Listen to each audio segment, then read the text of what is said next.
Yo, Atlas speaking, and welcome to part 8 of What If I Was Reborn in Naruto as a Prodigy Uzumaki. The playlist is above, and with that being said, let the tale begin. Chapter 55. I finished about 20 minutes before Nagato. Rat was in the cafeteria to pick up our tests. For the next 2 months, Nagato and I never left headquarters. For most of that time, it was almost eerie how empty the place was. Even so, on my days as a medic, I had enough people to fill up the entire day. I barely passed the test to make ANBU and continued the thrice-weekly stealth sessions. Nagato advanced faster than I anticipated. I started him out on a routine similar to what Sakumo used to train me. We started about an hour before sunrise with flexibility and strength exercises, both of which Nagato struggled with. After 3 hours, we worked exclusively on balance. Nagato had none whatsoever. After the first day, I replaced the slackline with a metal pole on the grass. It took him almost 3 months to stop rolling his ankle several times a day and breaking his wrist at least once a week. Unless he severely injured himself, I didn't heal anything until the end of the exercise.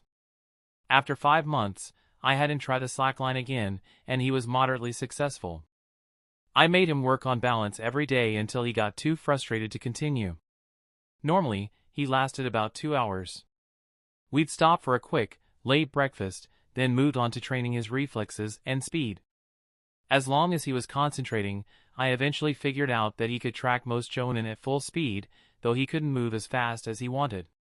By the middle of the 3rd month, he could beat me in sprints, without chakra assistance, and speed training became an exercise for both of us. Around noon, we stopped for lunch and spent the afternoon working on actual skills. For the first 2 weeks, I worked almost exclusively on getting him to a point where he could pass the thrown weapons test. When I tested him after those 2 weeks, he scored a 6.8. After that, I limited weapons down to an hour and started teaching him taijutsu katas for 2 hours. The rest of the time until dinner was spent on chakra control. Since our affinities were different, Nagato practiced ninjutsu with another agent on the days I worked as a medic. After dinner until 2100 hours, I worked with Nagato on other skills, like stealth, survival, sensing, and other skills that were useful but didn't have a place under the other categories. 3 times a week, I met with a man who refused to give his name. He taught me advanced stealth and how to operate without being noticed at all, as well as helped me start noticing people who were trying to hide. Headquarters was a lot less empty when I started to apply those lessons. By the time I took the ANBU test, Nagato almost never noticed my ambushes until it was too late, but it didn't take long for him to improve. On Wednesdays, Nagato joined the group training with the other young ANBU, and I occasionally did as well on the days I didn't have medic work. On those days, we spent the afternoons on teamwork and the evenings getting to know the other ANBU agents. After the first 3 months, Nagato and I could consistently win against the twins, but it didn't mean much considering they were slated for infiltration work, not combat. It took another 2 months for us to be able to hold our own against the rest of the young agents, though we still lost most of the time. At the end of the first 5 months, I intensified the exercises. On the days I didn't work with the strange man on stealth and sensing, I spent that time working on mastering earth ninjutsu. Without an affinity, it was twice as hard.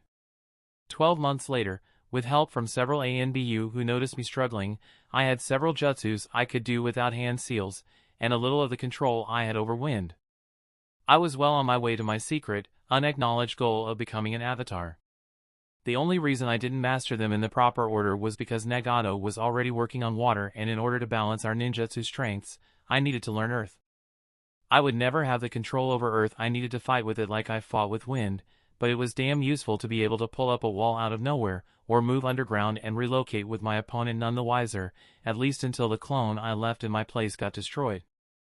I still relied heavily on tricks and traps to hold my own against stronger opponents, but with my new skill in stealth, the traps became actual threats, rather than distractions. For the 3 months before Nagato was scheduled to take the ANBU test, I exchanged the time spent on chakra control with sparring. From what I could tell, almost everyone in ANBU was spoiling for a fight, and they liked showing up to help both Nagato and myself gain experience. The older, less trigger-happy ANBU gave pointers, advice, and some days almost took over our training for the rest of the day. Through the entire 17 months, I avoided sparring with Nagato as much as possible. Instead, I used our infrequent spars to judge how much Nagato was progressing in comparison to me. When the 17 months were up, Nagato went to take the test. I asked Kagami for another month, but he refused. It wasn't that I didn't believe in Nagato, but he had only been training to be a shinobi for 2.5 years. Sure enough, Nagato failed. It wasn't by much, but it was a major hit to his confidence. If he had a month more, he could have passed. The next test was scheduled for 3 months later, which Nagato passed with a better score than I had. Throughout the entire time, the war was like a shadow. There was evidence everywhere, and I was pulled out of training Nagato several times to deal with a team that returned severely injured, and twice I was called out to the hospital to help when they had more injured shinobi than they could handle. I couldn't train Nagato to total exhaustion on certain days because ANBU was short-staffed or there weren't enough jonin in the village. Training between midnight and 4 was banned. A month after I passed the ANBU test, food rationing began. 6 months before Nagato was first scheduled to take the ANBU test, jutsu was banned from sunset to sunrise. After Nagato passed his test, the two of us started running weekly patrols inside the village to cover for the short-staffed shinin.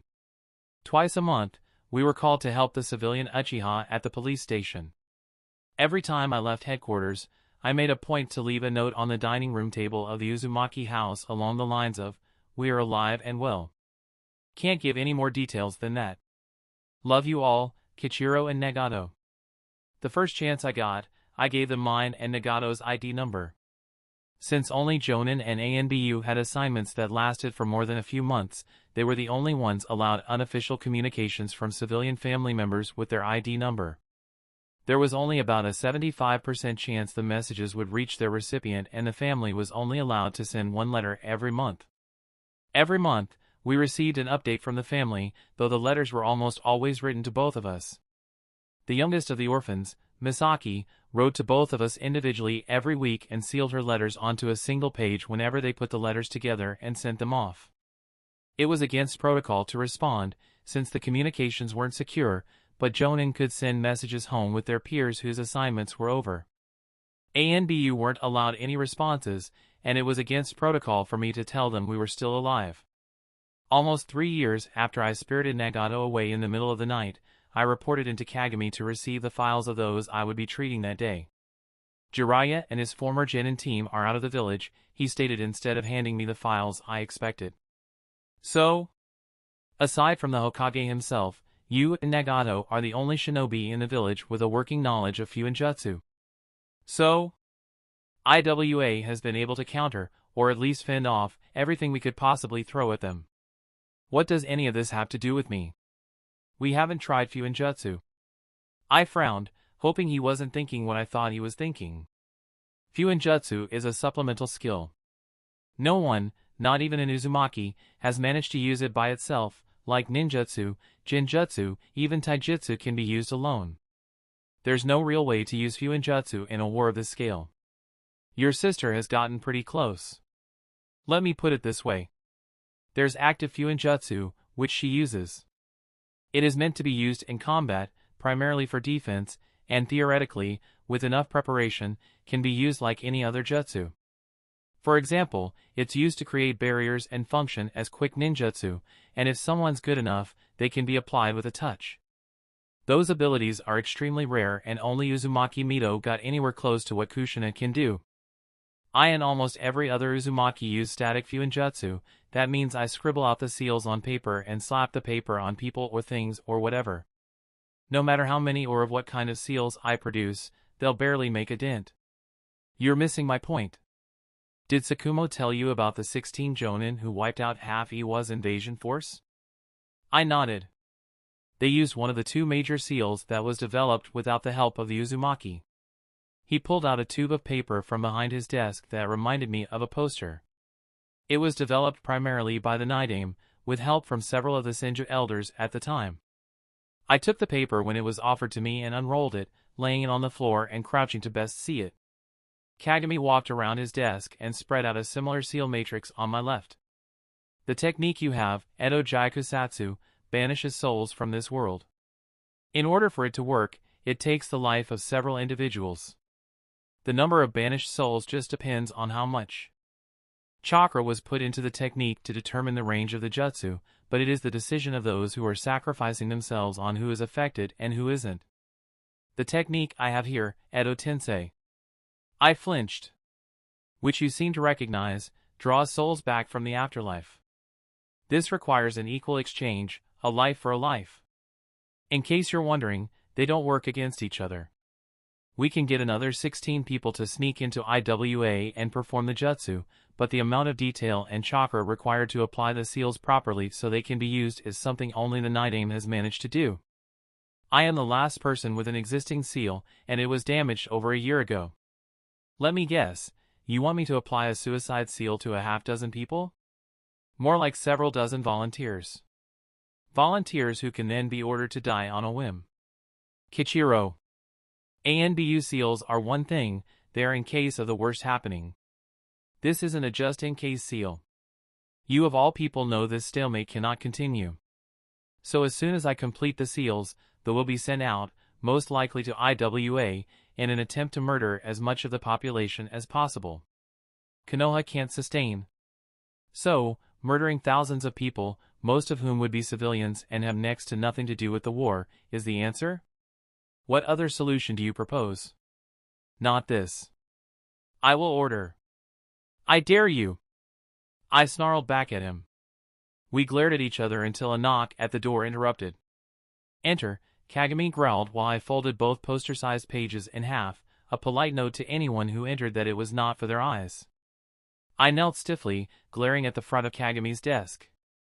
Kichiro-kun. My shoulder twitched at the Sandame's voice. I was officially in a bad mood now.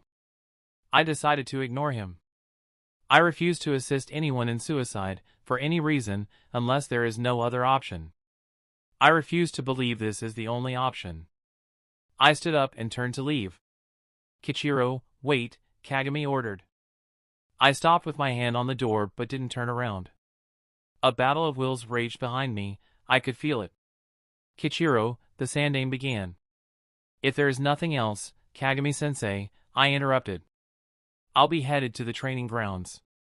The Hokage has a question for you. Have a nice. Kichiro, Kagami growled. Kagami, I retorted immaturely. Kagami pinched the bridge of his nose in a mixture of exasperation and frustration. I wasn't aware you let your agents, the Sandame tried to scold. Sometimes, I think you might fit into my clan better than I do, Hiruzen. I tried to take the opportunity to slip out the door. Kagami would never chase after me once I left the room. Unfortunately, sometime that year, someone had replaced the "no one can enter without my permission" seals around Kagami's office with "no one can enter or leave without my permission" seals. Annoyed, I yanked on the handle once in annoyance and turned around. He seems much less mature than when I met with him 3 years ago. For once, he's acting his age, Kagami retorted pointedly. And I'm right here, I scowled. Kagami sent me a glare that told me to shut up and deal with it. My office, my rules, and neither one of you is allowed to deliberately piss the other off while you are in this room. Am I clear? He barked like a drill sergeant. I found myself reacting to the tone without thinking. Yes, sir. Kagami directed his attention towards the Sandame, who nodded. Now, Kichiro is the only ninja in this village potentially capable of applying the seal. He has refused to do so. While he can be ordered, Kagami held up a hand to stop my protest before it could be made. Everyone here is reasonable enough that it is not necessary. He turned to me. Kichiro, you claim there are other options. Do you have any suggestions? I scowled. Almost everything I know about this war is secondhand at best, and aside from patrols and 2 missions, I haven't been outside of the village in 3 years. Unless IWA pulls some impossible technique out of thin air, Konoha will win his war.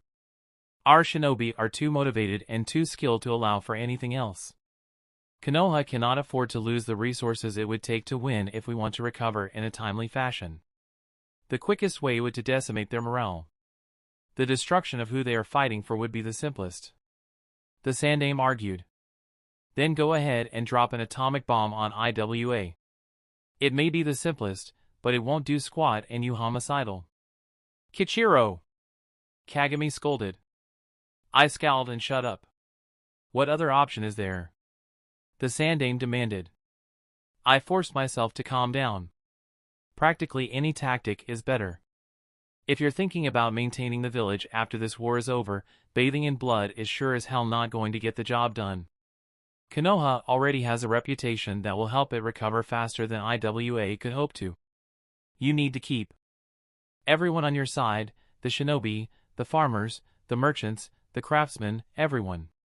Konoha doesn't have resources to waste in that kind of campaign. It's not a campaign. It's a moral code. We're shinobi. The Sandaime growled. Before I could shout at him for being an idiot, Kagami grabbed my arm to get my attention. He doesn't understand your point, and neither do I. Not everyone sees eye to eye with you, so you need to explain yourself. Fine, I snapped, stopping to think. You're operating on the assumption that everyone can put aside their emotions when asked. Civilians don't have the training or motivation to do so. If you can't beat them, join them. Civilians have no stake in this war. They have more stake than almost anyone else. It's their children and parents and siblings that are fighting. It's their lives that are being forced to adapt. Shinobi operate on nothing, but civilians each build a giant network and the war is compromising their networks. They can't. Tell me, what would happen to the war effort if just the non-clan civilian rice farmers stopped working? The Sandaime frowned, then paled. I glanced at Kagami, who had a similar expression. Are you still going to claim they are unimportant? Their opinions matter. They fund at least 75% of missions during peacetime and provide raw and manufactured supplies in both war and peace. May I please go? Kagami sat down on his desk. Dismissed, he waved his hand at me. I was out of the room before he could change his mind. As the door shut behind me, I heard the Sandaime protest. Instead of running away, I stopped. Without the security seals active, any shinobi who tried could listen through the door. The tiny flaw in the design was that as long as I was not actively using chakra, the passive seals wouldn't do anything. I stood outside the door and listened. Why did you let him leave? The Sandaime demanded angrily. Keeping him here against his will is only going to needlessly upset the boy. We got the answers we needed. I suppose he's finally told you about the unauthorized chakra signature we found in his room 3 years ago? He never reported anything, Kagami snapped. I don't think the boy knew about it, and if he did, he didn't think anything of it. How do you know he's not spying for whomever? If he was, he has very good reason to. Can we get back to the glaring flaw in our war strategy that a 14-year-old boy just pointed out before our enemies can take advantage? Kagami! That boy is as loyal as you are to this village. Give him a little credit. That is a risk. I am sick of arguing over him. Jinchuriki or not, he is 14. He is a wild. Fine, he is unpredictable, irrational, abrasive, arrogant, mistrustful, and obnoxious, but have you taken 10 seconds to look at the results he gets? ANBU is almost twice as successful. We are completing the same amount of missions on half the manpower, and alongside his brother, could defeat almost any jonin, so long as he has a good reason to win. That kind of power will go to the boy's head. Then why is his security clearance as high as mine? Kagami demanded. There are at least 6 other medics who can do his job. The regular ANBU program could train his brother just as effectively. Why? Until you can answer that, can we please focus on the problem in our strategy? There may be a problem with our strategy, but there is still the question of winning this war. You are a fool to think you can force the boy put those seals on someone if he doesn't want to. Maybe, you can get someone he respects to persuade him, but don't expect it to work. He will obey. If you torture him to insanity first, Kagami snarled. I decided I no longer wanted to hear the conversation and hurried off towards the most likely place Nagato would be training. 3 tries later, I found Nagato running in circles on the ceiling in the basement under a jinjutsu while Panther watched carefully with his hands in the dragon seal, suspiciously low on chakra. What is going on? I asked, flinching as Nagato violently dispelled the jinjutsu and crashed to the ground. Again, Nagato snapped, his eyes flickering to me as he ran up the wall. No, break, I snapped, watching Panther carefully. Not everyone has your stamina, Nagato. Do we have a mission? He asked hopefully. No. What's the lesson here?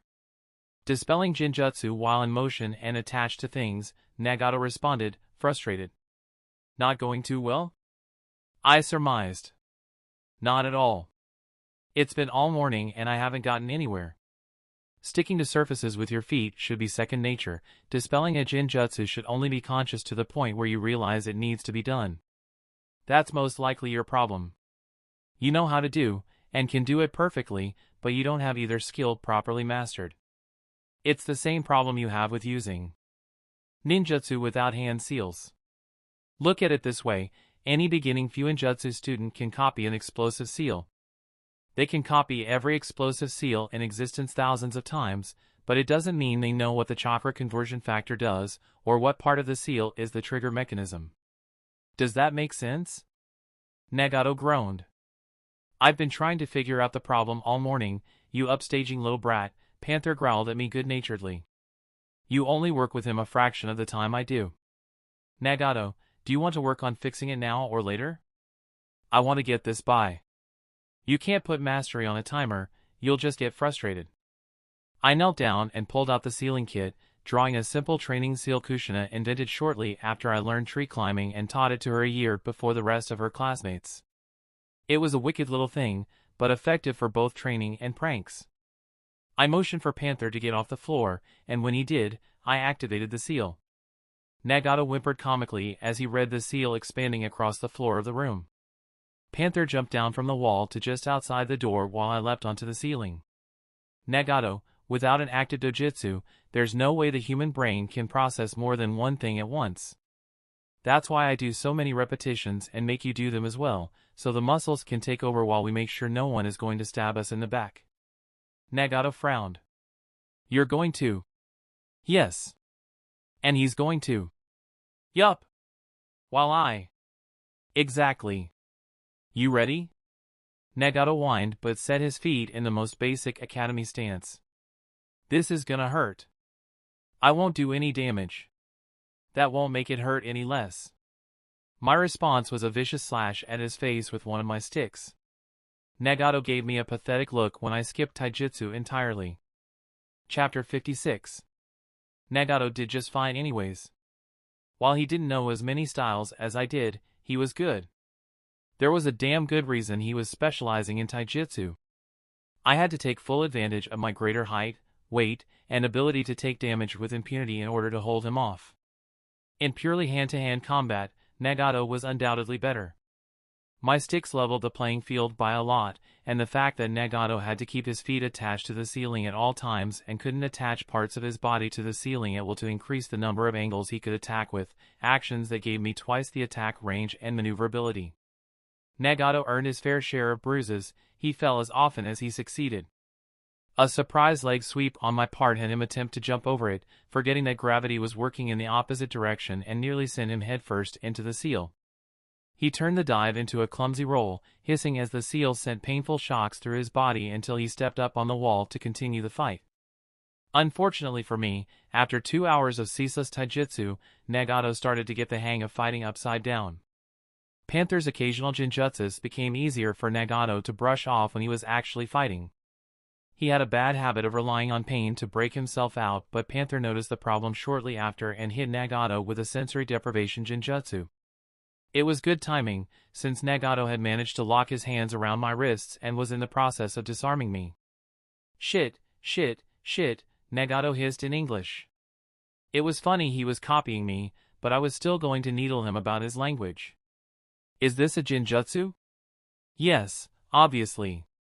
Shit! I can't feel my chakra, how am I supposed to? There it is. What if I destroy the root instead of, does gravity affect chakra? No, focus, still fighting, almost won. I need to get rid of the root of the jinjutsu. Maybe I won't fall if I don't disrupt the entirety of my chakra system at once. I smirked as Nagato readjusted his stance. You should really watch your language. He flushed and grumbled something about me cursing all the time. I'm older, I retorted. You cussed all the time when you were my age, Tuchan said so. Tuchan didn't know me when your age and you're the baby. I am not. Natsuki is. I considered being nice, but quickly dismissed the idea. I'm not too sure about that. She's 3. I fail to see your point. You're teasing me. Just stating the facts. Someone's getting too big for his britches. I winced. The idiom did not translate very well. Why do you say weird things, Nisan? Shut it, Bratling. You're the one with drool all over your front. Nagato looked at his shirt in panic and I took the opportunity to continue the fight. I was twice, maybe 3 times as good at taijutsu as I was 3 years ago, but Nagato had thrown himself into taijutsu since he had few other responsibilities and his chakra capacity was several years away from being able to fuel large jutsus. B-rank jutsu exhausted him too much to train with and he mastered jutsu twice as fast as me, though he still needed hand seals for all of them, and no matter what we tried, he just couldn't figure out how to do jutsu without them. It wasn't just him that couldn't do it. Thinking that it was because Nagato and I had different affinities it didn't work, they asked me to try and teach one of the adults in ANBU with a wind affinity. When the man decided it wasn't worth the effort, they found a kid who wanted to be a ninja and had a wind affinity. The child was only 6, but since I had unprecedented success with Nagato at that age, they were hoping I could replicate it. The evenings of the past 3 weeks had been spent with the boy, teaching him. It also made sure I remained somewhat in the public eye. He and his younger sister had been abandoned by their parents. Their aunt and uncle had taken them in but died a month before I picked up the kid as a student. Practically orphaned, but not qualified for the stipend Kushina and I received, he proved himself to be extremely determined and nearly managed to meet the academy's minimum requirements without any help. While his sister was still young enough to be eligible for free schooling, but he was not. The kid was exceptionally resourceful and intelligent in practice, though it didn't fully translate to activities other than survival. During the day, he worked to pick up kunai, shuriken, and other abandoned shinobi supplies from the training grounds to trade for rations for him and his sister. I wasn't entirely sure where they lived, but I suspected the two were homeless, even though I wasn't allowed the time to investigate the matter. I was hoping the boy wouldn't show one day so I could figure it out, but he was always early, struggling, and ultimately failing to do the independent reading I assigned. I knew he couldn't do the assignment to begin with. Most of it was chakra theory that Nagato was barely able to comprehend. Not to mention the boy couldn't even read it. I never asked him if he finished it, hoping he would figure out the lesson and come clean, but so far, he just nodded when I asked if he understood it. In all the progress reports I was required to give, I never failed to mention that the boy needed to either be in school or have a full-time teacher if he was going to pass the wartime Genin test anytime in the next 5 years. It would have been extremely easy to push the kid into class with his sister and house the two of them with a retiree or an injured shinobi. Someone was stopping the kid by making sure he never got to school and met the requirements to graduate to Genin. Thinking about the kid made me lose focus on my fight with Nagato, which proved disastrous. For me at least. Nagato twisted, his foot flying straight towards the back of my head while I was forced to use both arms to block a wicked punch a kid as small as him shouldn't have been able to throw. Instead of trying to block, I sent a pulse of chakra, like I was dispelling a jinjutsu attached to him, at his foot that was planted on the ceiling. He squawked as he started to fall and couldn't adjust the kick in time. He hit the ground a second after I quit fueling the seal, hissing at the mild shock that was left over. I had you. Twice. Nagato insisted as I flipped and landed in front of him. No, you didn't, I lied. You fell. The first time, you got caught in a jinjutsu. During the past year, I had only barely managed to hang on to my title as better than Nagato in taijutsu through a mixture of pulling rank, hasty ends to fights, and convenient third-party interruptions. Nagato was better and he knew it, he just couldn't prove it because I never allowed myself to be dragged into a straight taijutsu match with him. Either way, you've got the hang of it, for the most part, you didn't even fall when you dispelled the jinjutsu. Just remember, you don't have to disrupt the chakra in your feet to dispel a jinjutsu that doesn't target them. Why didn't you say that from the beginning? Because you're trying too hard. Nisan, you are the most vindictive person I know. You don't know all that many. Nagato cut me off with a punch to the stomach. I deserved that, I wheezed. Panther left without a word. You did. Anyways, you're supposed to be doing doctor stuff today. What changed? I had another fight with the general and the Hokage. Nagato rolled his eyes. You're going to get in real trouble if you keep this up. You know I don't care about that. I'm going to see if Jackal will let me out of headquarters to surprise Genma. The kid you're teaching? Yeah. Did he ever come clean about the reading? No. You mentioned you wouldn't be able to teach him much with the time constraints. Someone's watching out for the kid, trying to make sure he doesn't get sent on missions too early. But you wouldn't let that happen. If I was his formal sensei, I would have more control, but the mission says I'm only teaching him wind ninjutsu without hand seals. I can't do that until he has more chakra, and it's going to be years before he gets to that point at this rate. I just wish whoever is trying to protect him would reveal themselves so the kid can actually get a roof over his head. He doesn't have a house? His parents abandoned him and his sister when they left Konoha. Since he's not an orphan, he doesn't get any help or a discount on the regular academy and can't pay the full student fees. The village needs me to pass along my wind ability and prove it's not a Kekkei Genkai, so I took the kid on for a few ryo. It's where the pile of spare change on the desk came from. You never buy anything. I've been saving it to get the kid his own kunai and shuriken, though he has a preference for senbon. And he's only 6 and not a shinobi, so he can't get them himself. Exactly. I certainly don't need the money. Jackal's not going to let you out. So? You know what, I want plausible deniability. Do whatever the hell. Language. Shut up. Whatever the hell. Language. You plan on doing, I'm going to go work on the sealless water jutsu you suggested I start with. I waved and left. 10 minutes later, I had changed into my Chunin uniform and practically skipped up to the main door of ANBU where Jackal sat behind a desk. He was tossing kunai at a target on the other side of the hall. Go away, Uzumaki, you're not allowed out for another 6 hours. You say that like I've sneaked out before. Why do you want out? You know the kid I took on? You're still a kid too, but yes. That's beside the point. Well, I only get an hour or 2 a day to teach him, and today I'm mostly free, so I want to actually train him for once. Jackal glared at me, the mask on the side of his head making the expression unexpectedly fearsome. I couldn't help but shift uncomfortably. Can you tell me why I'm on shift today? Not for certain, no. What can you tell me about my family? Small shinobi clan, immediate family is all civilian. You have 4 older sisters, your father is dead, as are 2 of your sisters. Your mother is one of the clan elders. I don't know anything specific. One of the sisters who is dead actually abandoned Konoha with her husband. My clan refuses to recognize the children they left behind. My eyes widened. So, you're the one who has been stopping my requests to place the boy with a full-time mentor. ANBU takes the kids no one will miss. I've made sure they have food and shelter, but I can't, in good conscience, put their applications forward for ANBU unless the girl decides to be a shinobi as well. Why are you telling me this? Because you have access where I don't. I already have a full team, so even if I manage to pull them in, I can't take them on. The general is taking every excuse to keep you in the village. Both children are wind-natured. Again, what does this have to do with me?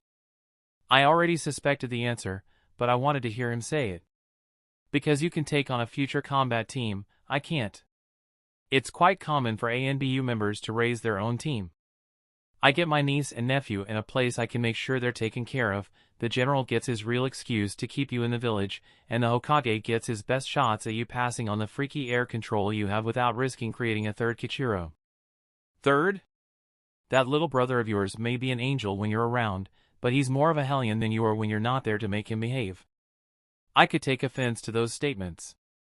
But you won't because you're secretly proud of your brother and take pride in your own troublemaking capacity. I nodded good-naturedly, deciding not to insist that my troublemaking wasn't intentional, it just happened. So, can I go? On one condition. What condition?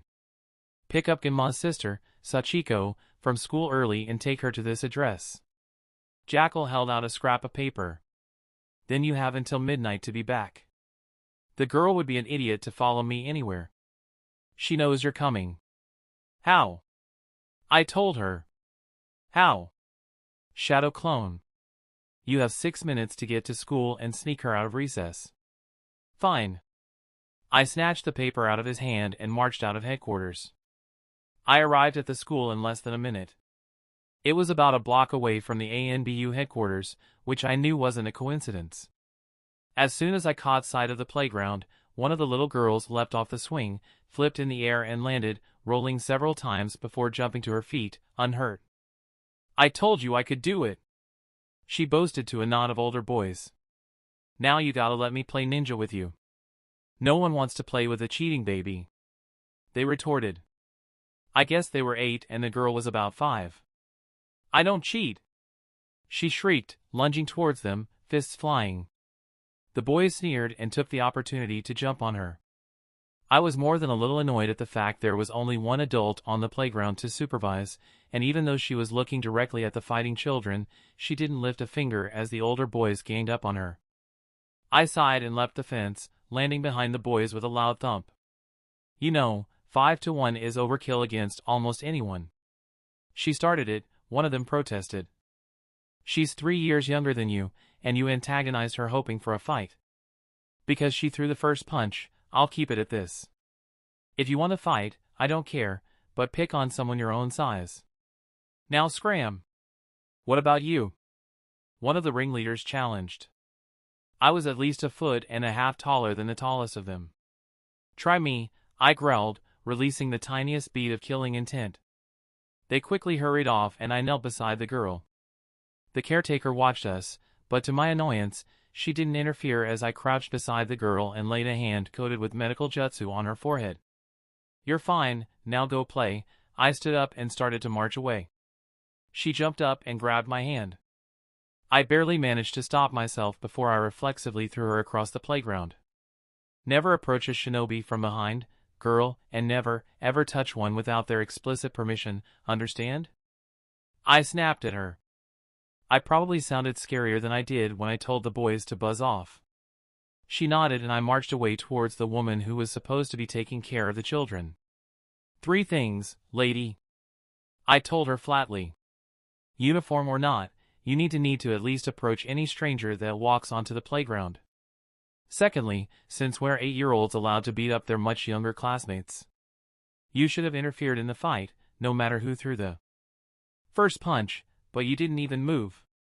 Finally, I'm Kichiro and I've been told to pick up Shirwani Sachiko for the day. She's in detention. For not bringing a lunch. You do realize that the girl is being cared for by her 6-year-old brother, right? Her family are traitors, it's only a matter of time. Her older brother wasn't even old enough to remember their parents when they left, much less her. Even by shinobi standards, they are under no suspicion. The boy is a thief and the girl isn't much better. The boy is 6 and is trying to feed himself and his sister by himself. I also know for certain that he is not a thief. Thank you for your time. I turned on my heel and marched towards the lone child-sized chakra signature in the academy building. The girl from before followed me like a lost puppy. I ignored her. Kairo-sensei. Sachiko exclaimed when I unlocked and opened the door to the classroom she was in. Hi, I responded uncertainly. You don't know me, but I'm Sachiko. Uh-huh, she plowed right through my response. You teach my NII-san shinobi stuff.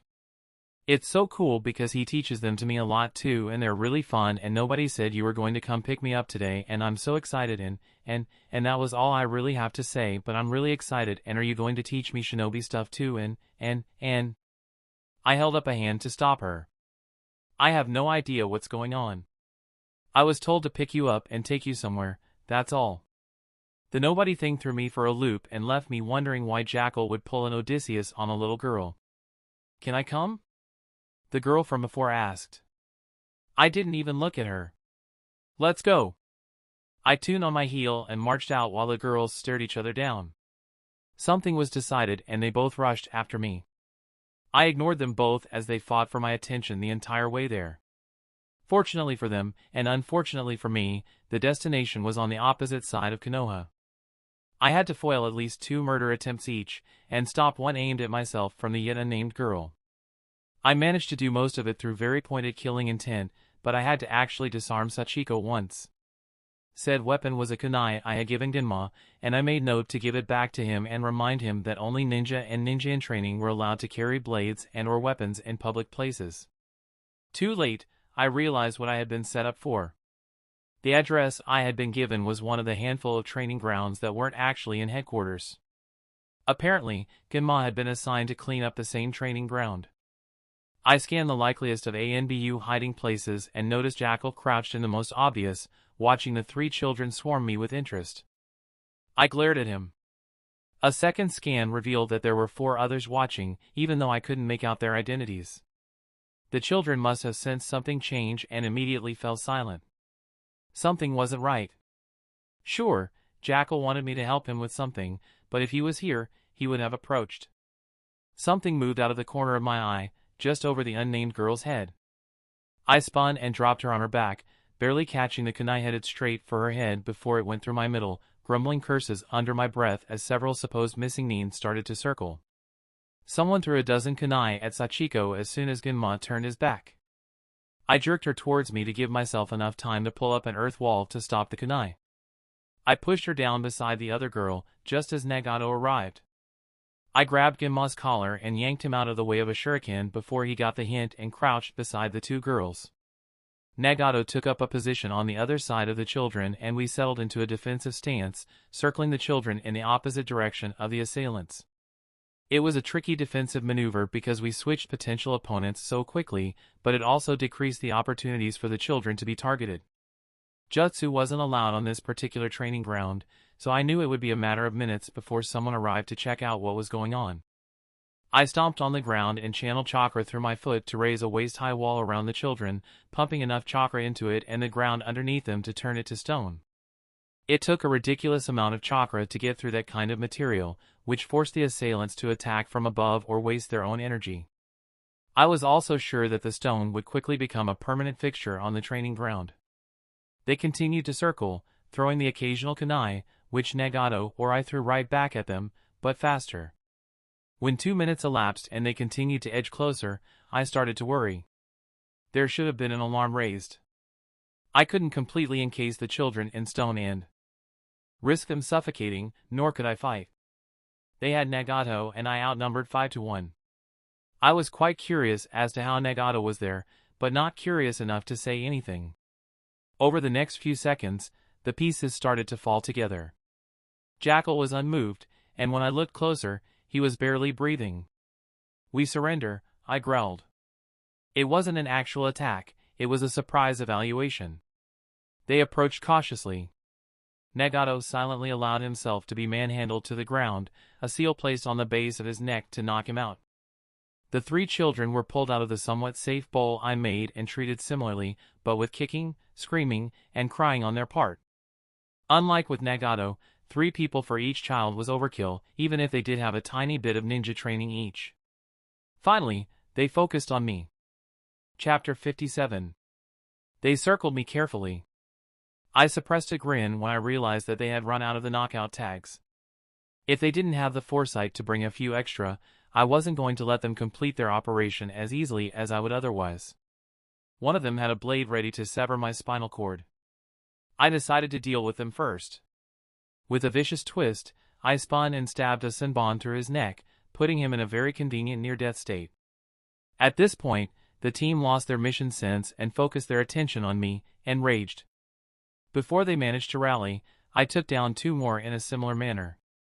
That left at least 7 assailants, possibly more, 3 children and Nagato unconscious, and Jackal in unknown condition.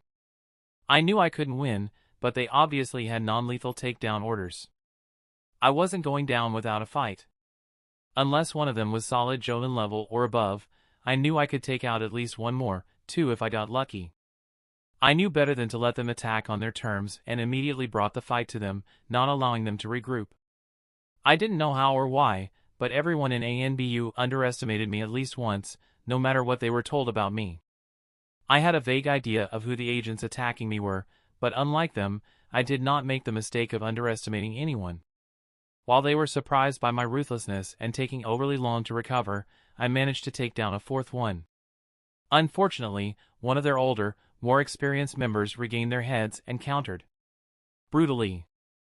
I could barely get my arms up in a mockery of a block before burst through it and his fist landed in my ribs. He definitely strengthened himself with chakra, because I felt my ribs snap under the blow. I barely managed to stay functioning and dodge his much more powerful follow-up. I still crashed into the ground almost 10 yards away and rolled another 5 yards. Or meters. I never managed to completely switch my units of measurement and they weren't nearly as exact as my old world. I tried to get up, thankful that the broken ribs hadn't punctured my lung, but my arm buckled when I tried to push myself up. Too late I felt the sting of poison Senbon in my arm.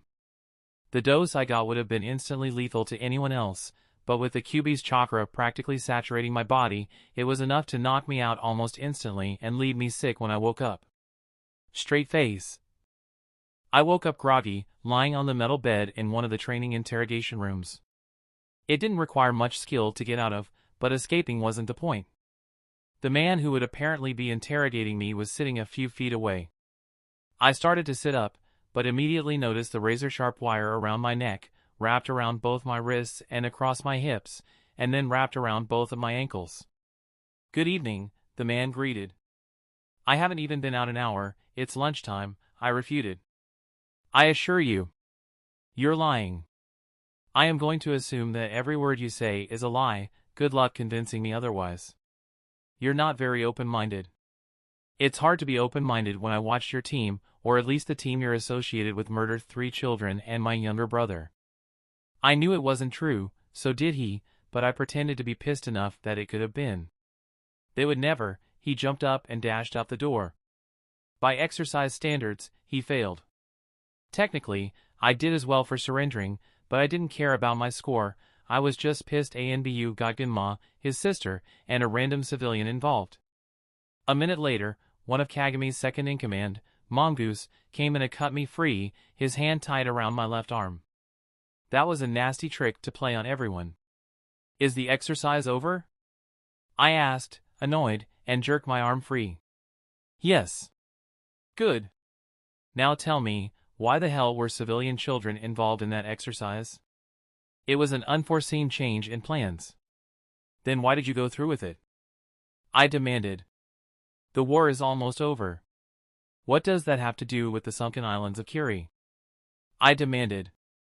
"That means you can be brought back out into the public eye again.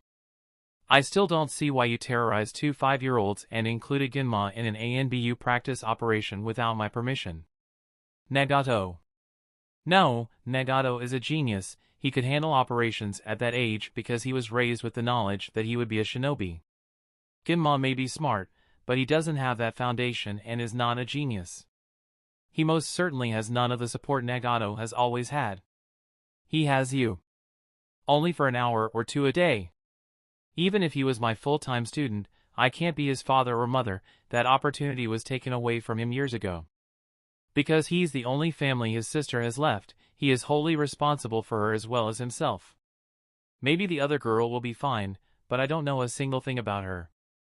She's the disowned daughter of a prostitute and unclaimed illegitimate daughter of a civilian clan head," he responded bluntly. "No one will miss the children if they vanish into ANBU. What do you want?" Jackal had the right idea. Teams of 5 are the most common in ANBU. You can't stick 3 civilians into ANBU cold. They'll never survive, they're too young. Nagato was fine. Nagato is an Uzumaki and genius. Uzumaki civilians are not normal civilians, and Nagato was raised knowing he would become a shinobi, yet he still came extremely close to washing out. Regular civilians won't stand a chance. They have nothing to lose. Jackal wants me to teach Ginma and Sachiko. Fine. I'll even take the girl too, but you will ruin those children in a month if they're put in our world too soon. What do you propose?" "My students, my rules." "Done." I gaped at him. He explained, "ANBU needs new blood. You train Nagato, who is promising to become an extremely strong jonin, and you are one of the few agents who have time to train recruits. Raising recruits in ANBU seems to be more effective than anything else. Nagato isn't the first to be successful, though you haven't met many of the others. The only major investment into them that Konoha is making is your time, and no matter how poor that investment turns out to be, Konoha doesn't really lose anything. Is that all? Mongoose thought for a moment. Yes, that is all. May I go see my new students now? You do a very poor job hiding the fact you care for them. Do I need to hide it? You shouldn't have to, Mongoose replied ominously. Without another word, he stood up and left, leaving my confiscated weapons behind. I put the comment out of my mind and tried to think of what the most likely place they would have brought the children was. Nagato was most likely undergoing another interrogation, which I saw no need to interrupt. Every ANBU knew better than to lay a hand on him without my explicit permission. I had no qualms about leaving someone in agonizing pain yet uninjured, though it took them a bit longer than I would have liked for everyone to get the hint. I had gotten much better at sensing, and while those inside of the cells could not reach out of them in any way, those outside could sense, see, and hear those inside whenever they wanted to. I found Ginma first, and as soon as I got close enough to see that he was awake, I hurried towards his cell and slipped inside. I was careful not to slam the door open, but I made no effort to quiet the sound of it opening. The boy was unsurprisingly curled underneath the metal cot, his back pressed into the corner, and had clumsily wrapped himself in several ratty blankets. Some idiot had bound his wrists and ankles, then attached him to the cot. He managed to break the tethers to the cot, but not the ninja wire binding him, and only managed to tighten and tangle it to the point where his toes and the tips of his fingers lost circulation. What did you say when I asked why you were a shinobi? Ginma barked at me, much more bravely than he looked. You never asked, I responded, sitting down a few feet away and sliding a kunai toward him, handle first. He snatched up the blade and quickly cut himself free before crawling over to me. I let him curl into my lap and soothed the pain in his hands and feet, re-establishing the circulation. Where are we? He asked, face buried in my shoulder. ANBU headquarters. He stiffened at that. Officially, I've been in ANBU for the past 4 years. But you said you were a grunt medic at the hospital. ANBU activities cannot be disclosed to anyone outside of the program. Ginma took a moment to process that. Does that mean? You are now an ANBU trainee, I told him bluntly. Unsure of how to process the information, Ginma pulled back to see if I was kidding, but I was dead serious. Although it wasn't completely true, everyone knew ANBU got the hardest, cruelest, most disgusting, and most dangerous missions that no one else would take. Am I really good enough? No, but you will be before you take any missions. A thrill of fear flashed across his face. What about my sister? He demanded. She is being incorporated into ANBU as well. Why you can't make her? If she wants to be a shinobi, ANBU is her only choice. If she does not want to be a shinobi, her memory of me and ANBU will be wiped, her surname changed, and she will be placed in an orphanage on the other side of the village. Ginma stared at me, horrified. That's how ANBU operates, but it is both to protect her from our enemies and stop a potential leak in information. I was mildly frustrated that he just accepted it but refrained from commenting. I must have sat there for at least an hour after that, Ginma refusing to budge from my lap and playing with one of my senbon. I didn't mind. I had already located the 2 younger girls, and both were unconscious. When one of them started to stir, I stood up, letting Ginma tumble to the ground. Come on, the other little limpet I somehow picked up needs to be told the news. Sachiko? No, the other girl. Her name is Sachiko too. I sighed. That's going to get confusing. They hate each other. I didn't blame them. Wait out here, I told Ginma when I reached the proper cell. As soon as the door closed behind me, I felt a slight tug on my medic pouch. Years of drills had me reacting before my mind could think. I grabbed the wrist trying to pull out one of the sedatives I carried, tightening my grip until the bones shifted. The little girl scratched at my face, but the attack hit the stone floor with a sick crack before it got anywhere near me. The maneuver I used was meant for a grown man and I had put more strength into it than necessary. She hit the ground, landing awkwardly on her wrist and bouncing away from me until she fetched up against the wall. I heard bones snap as she hit the ground hard. She screamed in pain but managed to keep her head well enough to try and escape as I hurried towards her. The wrist I had grabbed was already swelling and the hand she landed on had bones sticking out of the inside of her forearm. The girl had no way of knowing how to strengthen her body with chakra and none of the damage had been mitigated. Thankfully, her head sustained no damage. The bruises on her face and torso marked the damage she had already taken on the playground, but more bruises were already forming. There was no way for me to placate the girl when she was in so much pain, but, to my surprise, I didn't regret it. Any civilian should have known better than to threaten a shinobi. I didn't hold out much hope that she would learn her lesson, but I did hope that she would be more cautious in the future. I ignored her weak kicks as I knelt beside her and started to heal the compound fracture first, making no effort to be gentle. Though it took longer than I would like, she eventually stopped fighting. When she started to defiantly scrub her tears away with her freshly healed wrist, I deemed her calm enough to accept a scolding. "You are the stupidest, bull-headed, reckless person I've ever met." Out of the corner of my eye, I saw her lift her chin in defiance. "If this keeps up, you're going to die before you reach your 6th birthday." "Who cares?" she challenged. I shrugged. "Do you want to be a ninja?" "Yes," she said with absolute certainty. "You can't serve the village if you're dead." "I can if it is by dying," she snapped back. My stomach churned. She wasn't even 6. She shouldn't even understand what death was, much less wish for it.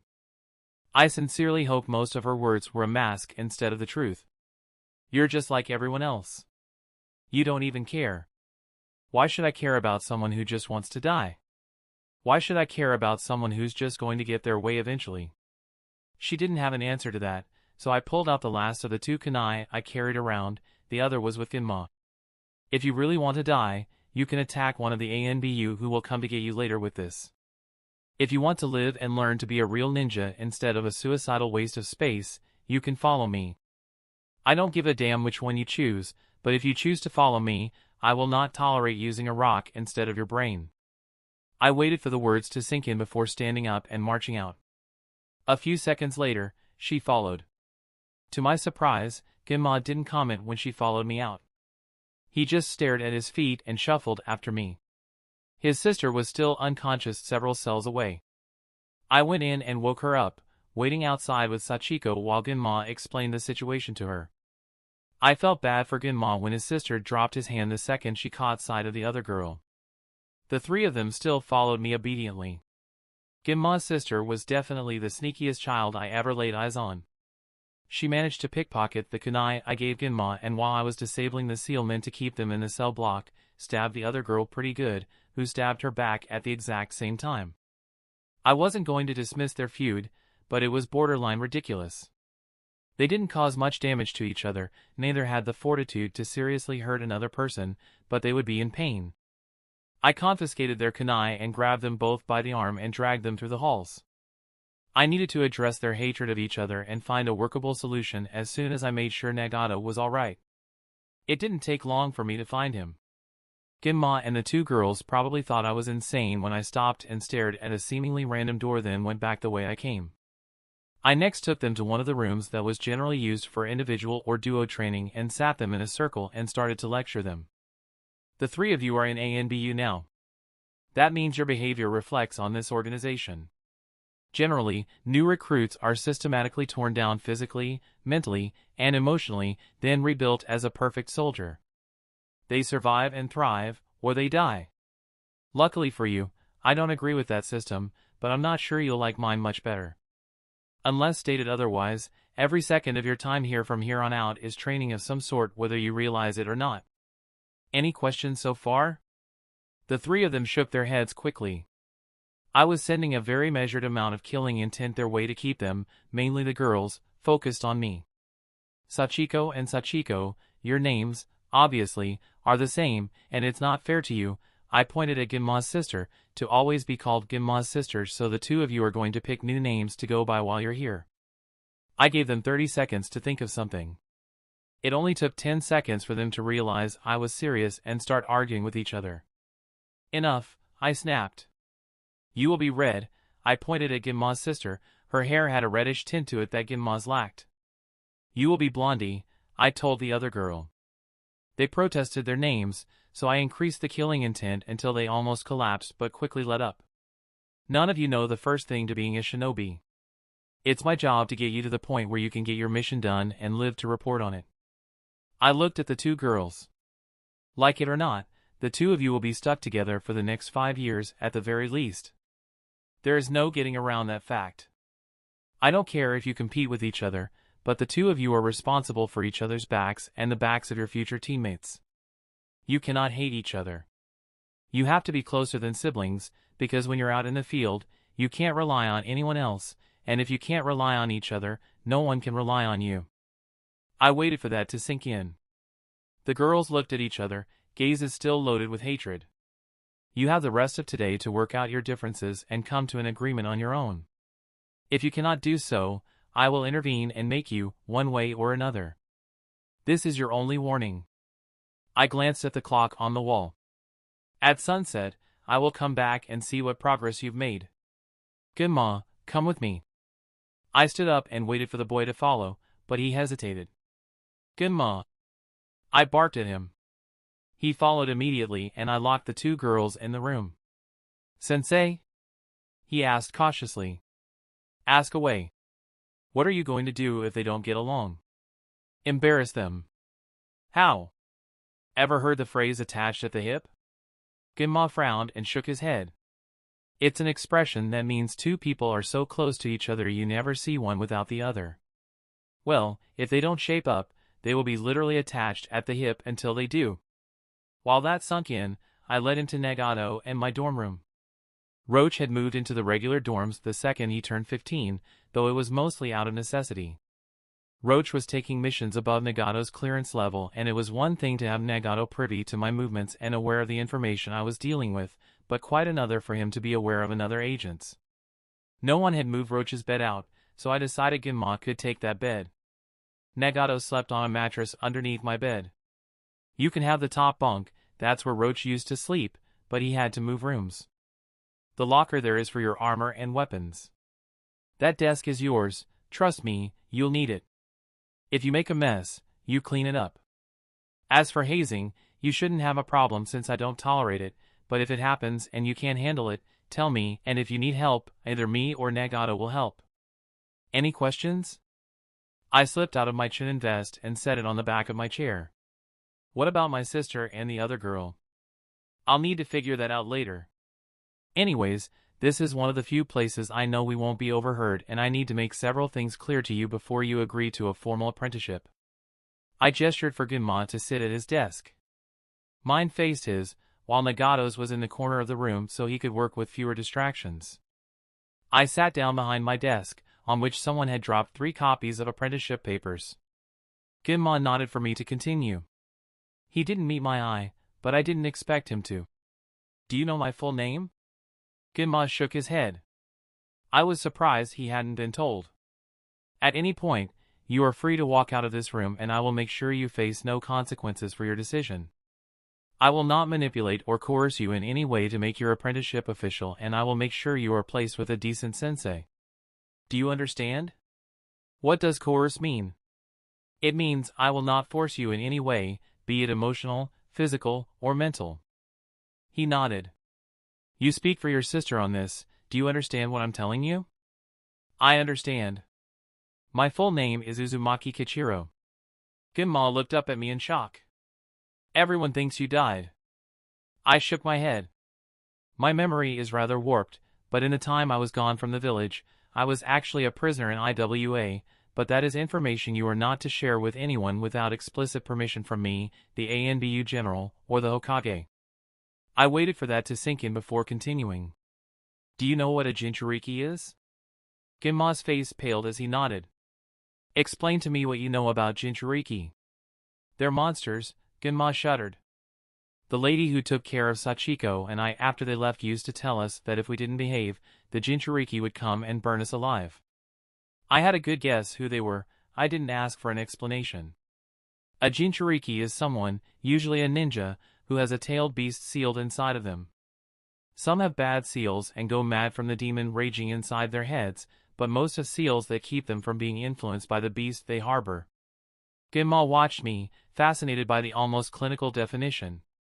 There are a few who can use the nearly limitless chakra of the tailed beast alongside their own.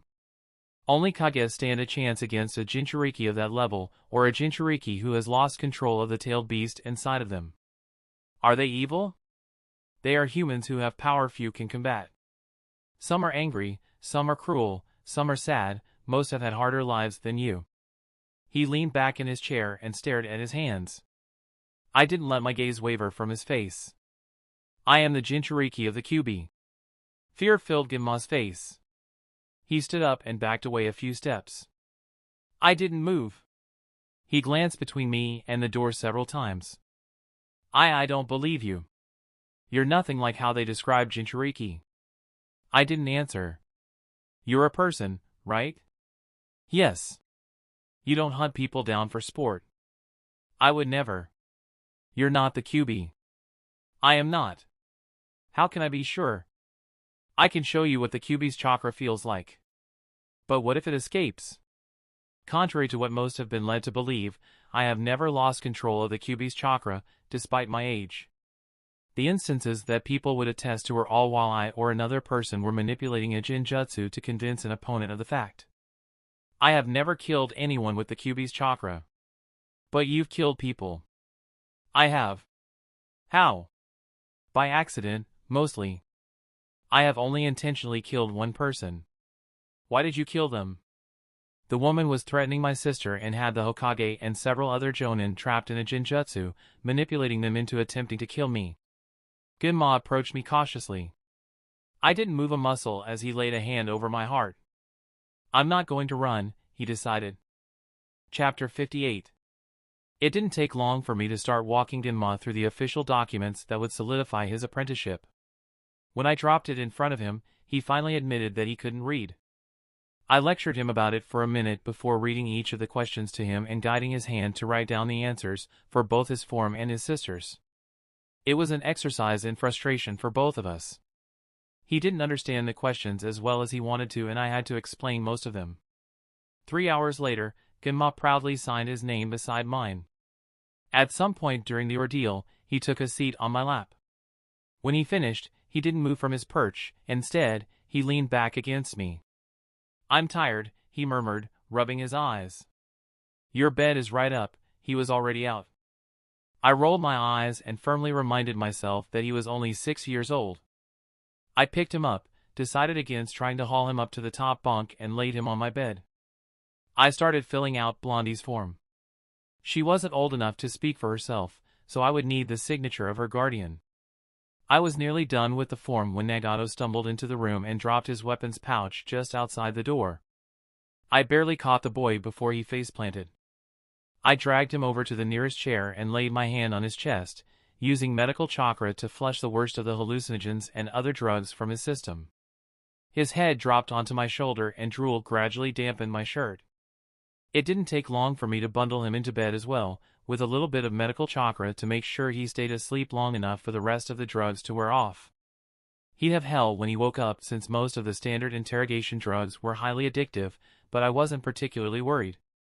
Once Nagato was settled, I finished the last of the paperwork and grabbed my vest on the way out to get the housing assignment for the 2 girls and hopefully gain a signature for Blondie's paperwork.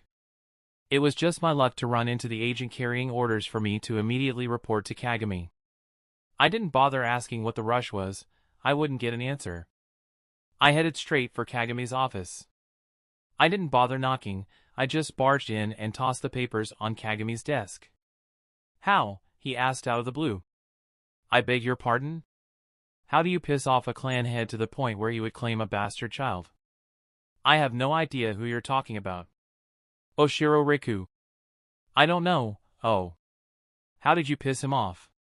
He was an ass and I told him to piss off, though, in my opinion, it was in a lot nicer words than I could have used. What reason could you possibly have to meet with him to tell him so? Hey! He's the one that came to me just after I got back from IWA. He started banging on the door all rude-like and demanding to speak with someone in charge. He wanted to buy and trade children like livestock, so I said no. Congratulations, you're the only living person to ever turn him down. I don't understand what this is about.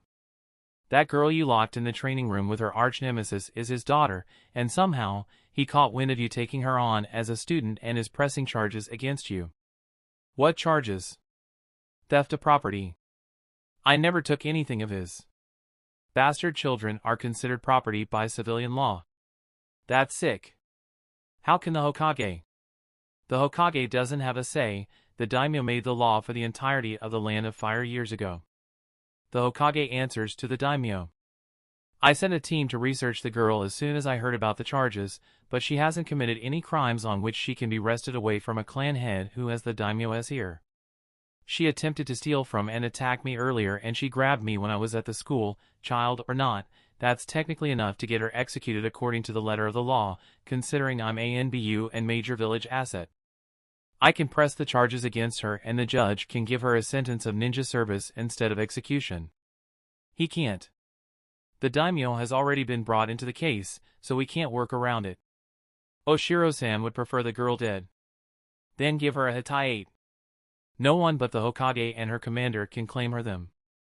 The daimyo forbid anyone under the age of 6 to be genin. What about the girl's mother? She was murdered by a pickpocket less than an hour ago. There was no way to link the pickpocket to Oshiro-san or the daimyo. He offered to drop the charges for one of the children of your clan. The Uzumaki clan is too small to be eligible for an exchange like that. Besides, I'm a shinobi, civilian law doesn't apply to me. Civilian law doesn't apply to you for as long as you aren't caught or accused. You can't be investigated for actions while you are on duty. Unfortunately, Jackal didn't go through the proper channels. You've been accused, and there is enough circumstantial evidence to make sure the charges can't be dismissed. The girl followed me. I didn't even do anything. We know that, the Hokage knows that, but we can't tell civilians that the girl was incorporated into ANBU, and no one witnessed your fight. Then give the girl back. She's too young for this life anyway. Kagami studied me. What do you know about Oshiro Riku? He's an ass. Anything else? He doesn't like it when he doesn't get his way. After you turned the man down, he beat the 2 children he had brought with him and had them tossed in the river. The children would have drowned if it wasn't for a passing genin who brought them to the hospital. They've been living on the streets ever since. I could feel the blood leave my face in horror. If the girl can learn to keep a hold of her temper, she might be a decent agent, which is why I told the Hokage I would not be handing her over. Can't the Hokage? He tried to represent you, but then the Oshiro head started to make demands of your clan. They wouldn't give anything without my say-so, and I'm technically unreachable. It hasn't stopped him from attempting to buy out their Fuinjutsu business and the miniature lost and found business 2 of the younger clan members set up with help from their canine companions. The Fuinjutsu can't be sold to or by civilians without the Hokage's approval. They can't buy the business without a seal master. The children aren't of age, thus their business doesn't fall under village law. He can't touch the clan. True, but he can pressure civilians not to sell to them. They can just buy from shinobi clans. I made sure the clan wasn't reliant on any civilian-made products years ago. What about the children's school? They go to a school for clan children, in which over 50% of the student population is from a shinobi clan. He can't close down the school without pissing off the clans as well. You are behind the times, Kichiro. The only clan children in the school now are from clans too small to make a difference, even when working together. The Akimichi pulled their civilian children from the school 2 years ago. No other clan, aside from the Uchiha and Hyuga, have the economic clout necessary to give the Oshiro pause. All 3 are too busy finishing this war to care. Then the children can be taught at home. You can't lock the children away. Then let me talk to Oshiro and the daimyo. They could. Unless they hire missing nin, which is strictly forbidden, they can't force me to do anything. They have no choice but to listen. Both parties have samurai at their command. Enough to overwhelm you.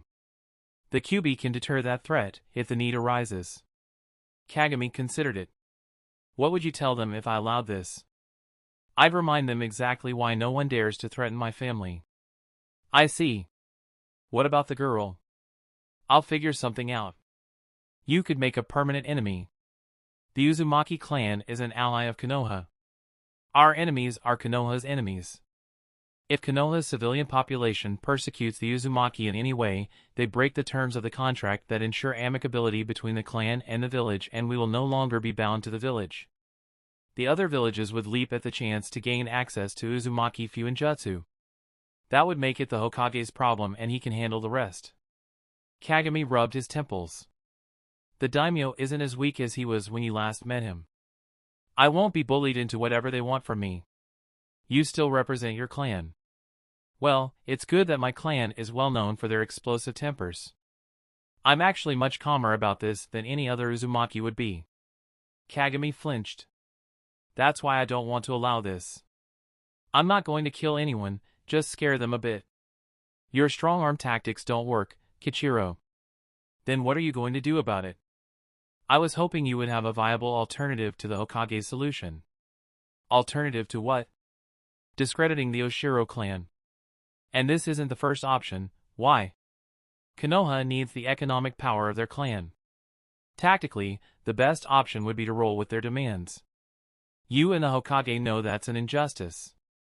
For once, I've done exactly what I was told. This mess is not my responsibility. You are uncharacteristically calm about this. Do I need to be getting worked up about this? There is one last option I have in mind, but I will need your word that you will act responsibly and according to the letter of the law. What is the option? I give you indefinite leave to go home. In that time, you will remain on your clan compound. As long as you promise to abide by the letter of the law, both civilian and shinobi, you will remain there until this case is settled. Your presence ought to bait Oshiro. Eventually, he will make a mistake. Nagato can teach the child the foundations until you can return. Why isn't Jackal responsible? He got me into this mess. Outside of ANBU, only Jackal's immediate family and the people who knew him as a child are aware of his existence. It would be like passing the charges onto a ghost, and the daimyo won't stand for it. Fine, I'll take the leave, but Nagato comes with me. I can give him the evenings, but no more. We are short-staffed, and losing you, even if it is only for a week or two, is a risk. It's not like I'm leading the village. You aren't leading the immediate area of your compound either. I shrugged. I'm still available as emergency personnel. I don't need to guard the compound, just occupy it, right? He didn't answer right away. I'm just there as bait. The clan isn't in any immediate danger from a civilian, right? If this escalates, they could be. Damn it! What the hell am I stuck in the middle of, and how? Ultimately, it's a power play between the Hokage and the daimyo. I'm not the Hokage's. Enough, Kichiro. I need your word that you will stick to both civilian and shinobi law. Fine, I snapped. I'll hold you to it. We'll stick to this plan. You'll stay and wait for Oshiro to take the bait. I'll send Sakumo if the plan changes or I need to give further orders. I recommend schooling your fellow orphans at home for the time being. They are most certainly not safe at school, and shinobi are not allowed on the premises. You just told me they can't be locked away. They won't be. You can take them around the village, but the situations at the school might escalate and children are not equipped to deal with them. Fine. If that's the case, I want Nagato with me. Kagami gritted his teeth. Fine, but he will be on call during the day. What about Ginma? In his file, you mentioned he couldn't read, correct?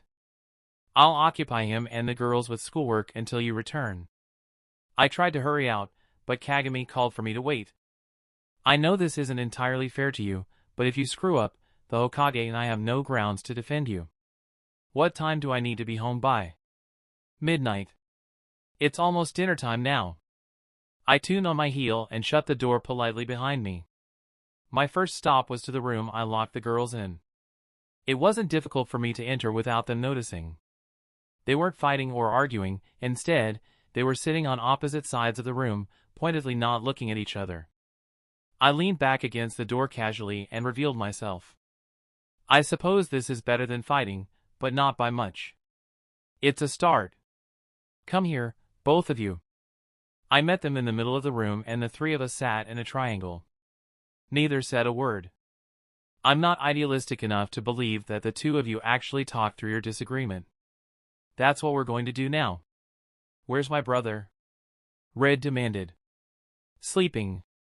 He's too young for the responsibility he has. I have a mission, of sorts, so I'm not going to be able to supervise the two of you for the next week or two, it could be longer. So, we're going to talk about this now, and the two of you will be expected to remain civil with each other until I return. Blondie, since you're on my left, you can go first. Why do you hate Red? She's mean. Red protested, but I held up a hand. How is she mean? She tries to boss me and the other kids around. Okay, Red, why do you hate Blondie? She never does what she's supposed to.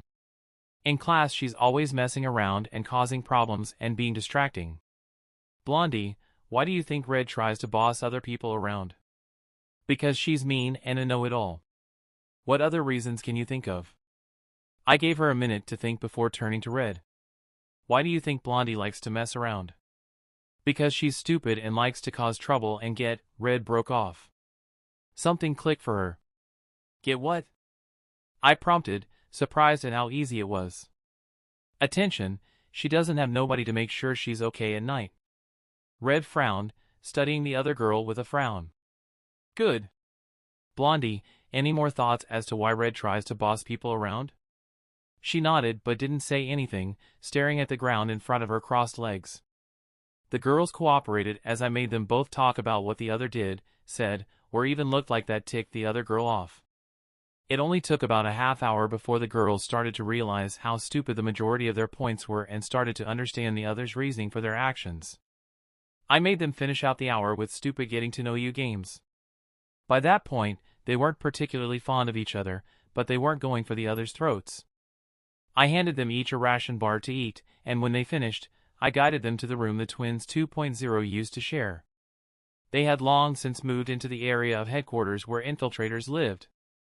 Fortunately, it had already been set up for the girls, everything in the room sharply divided. Both of you go to sleep. In the morning, I won't be here, I might not be back for several weeks. In the meantime, you will be given schoolwork and lessons from another agent, or possibly several agents. Do your best on the work and learn as much as you can. When I get back, there'll be a test. If you both do well on it and keep the fighting in the meantime to an absolute minimum, trust me, I'll know if you've been fighting at all, I'll start teaching you shinobi things. If you continue to fight and or don't do well, you will be continuing the lessons with me for another few months. What applies to one of you applies to the other, understand? You will have some lessons with Kinma, if not all of them. If he has to break up any of your fights, you both automatically fail. Am I understood? Yes, Kichiro-sensei, they responded, subdued.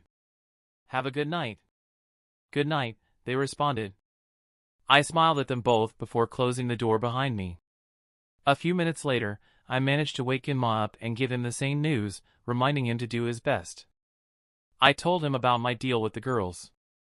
I didn't care as much about his academics and I told him as much. If I was only teaching him, I could teach him the same way I taught Nagato, giving the lessons as they became relevant to what he was learning.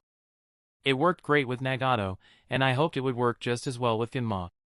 At long last, I was able to pick up Nagato, who was still asleep, and Shunshin to the Uzumaki house. Carrying Nagato unconscious on my back wasn't the kindest way to show up, so after making sure no one was on the top floor, I slipped in the window and laid Nagato on the mattress in the somewhat center of the room, which had several blankets piled on it. I tossed a few of them over him and stripped off my weapons and armor before slipping downstairs. All the children, aside from the oldest, whose name I was surprised to remember was Jin, were asleep, or almost asleep in their respective rooms, curled up on top of, against, or in one case, trying to wriggle underneath their canine companions. Jin was in the corner of the library and the nervous state of his chakra indicated that he wasn't quite within his rights, but I didn't rat him out. Fuso was tucking little Natsuki into bed, woman I remembered as a doctor wasn't in the house, and two of the seal masters were on the second floor working on a seal. The third seal master, Takashi, and ISE were sitting at the end of the dining room table, leaning over several pieces of paper and scrolls. I leaned against the doorframe and waited for them to notice me. Fuso came out of Natsuki's room and saw me immediately, but didn't say anything. She just made sure to approach in my peripheral. "Is Nagato okay?" she asked warily as she pulled me into a hug. What the other three were working on must have been extremely important, because after looking up, surprised, they quickly returned to the discussion. "Yeah, he's upstairs and asleep, had a rough day." "How long are you back?" she asked as if it hadn't been 3 years since she last got more than a note assuring the family we were alive. "A week at the least, it could be a month or 2. Her grip tightened and I felt a few drops land on the top of my head. "What's going on here?" I asked cautiously. "Several civilian clans are ignoring the fact that the Uzumaki have sat on that council for longer than any of their clans. It's nothing for you to worry about." "It is, actually, since a civilian clan is one of the primary reasons I'm here right now." "No, Kichiro, this really does have nothing to do with you." "Okay," I yielded. "Tomorrow's the weekend, all of this can wait." ISE started to pick up the papers and everyone but him and Fuso hurried out. "You've gotten so big," Fuso exclaimed, tightening her grip and patting my head. I was starting to feel a bit lightheaded from the restricted circulation. I stood on tiptoes so I could lay my head on her shoulder and hug her back. Chapter 59. Eventually, she and ISE pulled me into a seat and quizzed me on everything that could possibly be relevant to the 3 years Nagato and I spent in ANBU. Half of my answers were some variation of classified and half of the rest were horribly vague. They didn't push for the answers I couldn't give, like what kind of missions we went on, what our friends were like. We stayed there most of the night talking. I recounted a few stories about Nagato, had a short, unresolved debate with ISE over the spreading of contagion among shinobi living in close quarters for extended periods of time, which was interrupted by Fuso fussing over my health. I was definitely on the scrawny side of boys my age and by now I knew I was going to stay there. Finally, I couldn't hold in my curiosity any longer and asked the question I wanted. "Where are Kushina and Minato?" "Mission," ISE responded. "They were supposed to be back 3 weeks and 3 days ago, but the details are above our head." The Chunin assured us everything was fine but admitted that they were supposed to return 3 weeks ago. He still insisted that everything was fine. I struggled to keep the worry out of my expression. If they were still Chunin, that meant something extremely bad went down on their mission. Chunin didn't get mission extensions or secondary missions, especially not Chunin who were currently only 13. "Are they Jonin already?" "Not yet." "Is everything alright?" "Yeah, it's fine. What kind of mission was it?" "They didn't say." Every red flag I could think of was flying at this point. I made a mental note to send Nagato to investigate if they weren't back before he felt better. In the meantime, I leaned back against ISE. I wasn't fooling anyone, they knew I was worried, and from what I could tell, they were as well. In 4 days, unless we were notified otherwise, they would be presumed MIA or AWOL, depending on the situation, and if they didn't show up within the next 2 years, they would be considered Kia. I pushed those thoughts out of my mind and decided to forget about it. There was nothing I could do about it anyways. "You should have been in bed hours ago," ISE interrupted. He seemed to move slower than I remembered and I had plenty of time to prepare myself as he stood up and tossed me over his shoulder. "I'm fine," I protested, squirming even though I had allowed him to pick me up. "If anyone needs sleep, it's Jin, he's been studying something in the library this whole time." "Still studying, too." ISE chuckled while Fuso looked as if she was going to start hissing. "It's the weekend, let the kid stay up late, he'll learn his lesson eventually." Fuso relaxed, but still left to scold the boy and chase him to his room. "It is almost 3 in the morning Kichiro, off to bed with you as well. Shinobi or not you need. Actually, if I want to, I can go quite a while without sleep without any adverse effects. I might be insane by the end of it, but I still can." If anything, that had ISE hustling me upstairs even more persistently. I didn't resist, lying down beside Nagato as ISE fixed my sloppy job of tucking the boy in and pulled the blankets over me as well. Instead of leaving like I thought he would, ISE stayed seated on Nagato's other side, running his fingers through the boy's hair, which I had been meaning to cut for a while. My hair was on the long side as well, almost long enough to be tied into a ponytail if I felt like it. Nagato wasn't yet good enough to be able to work with hair in his eyes, but there wasn't any critical need, so I never got around to cutting it. I wasn't sure at exactly what point I fell asleep, but it was nearly noon before I woke again. It wasn't the most pleasant of awakenings either. Somehow, I didn't even stir when ISE left or when Nagato got up, but the faint, distant scent of blood woke me instantly. I scanned the room carefully. It was empty, but there was a slight commotion in the bathroom. Carefully, I crept towards it, using all of my skill and stealth to make doubly sure I went unnoticed. "This is your fault," a familiar girl's voice responded to a low hiss. I knew it was Kushina before I even reached the door, even though she sounded much older than I remembered. It wasn't like we could clean it anyway. A voice, I was fairly certain it was Minato, responded. "Ow! Why can't we just ask ISE or Ki to, clean it? You're such a sissy. Just wait until I start poking at that, arm of yours. See how much you did that on purpose."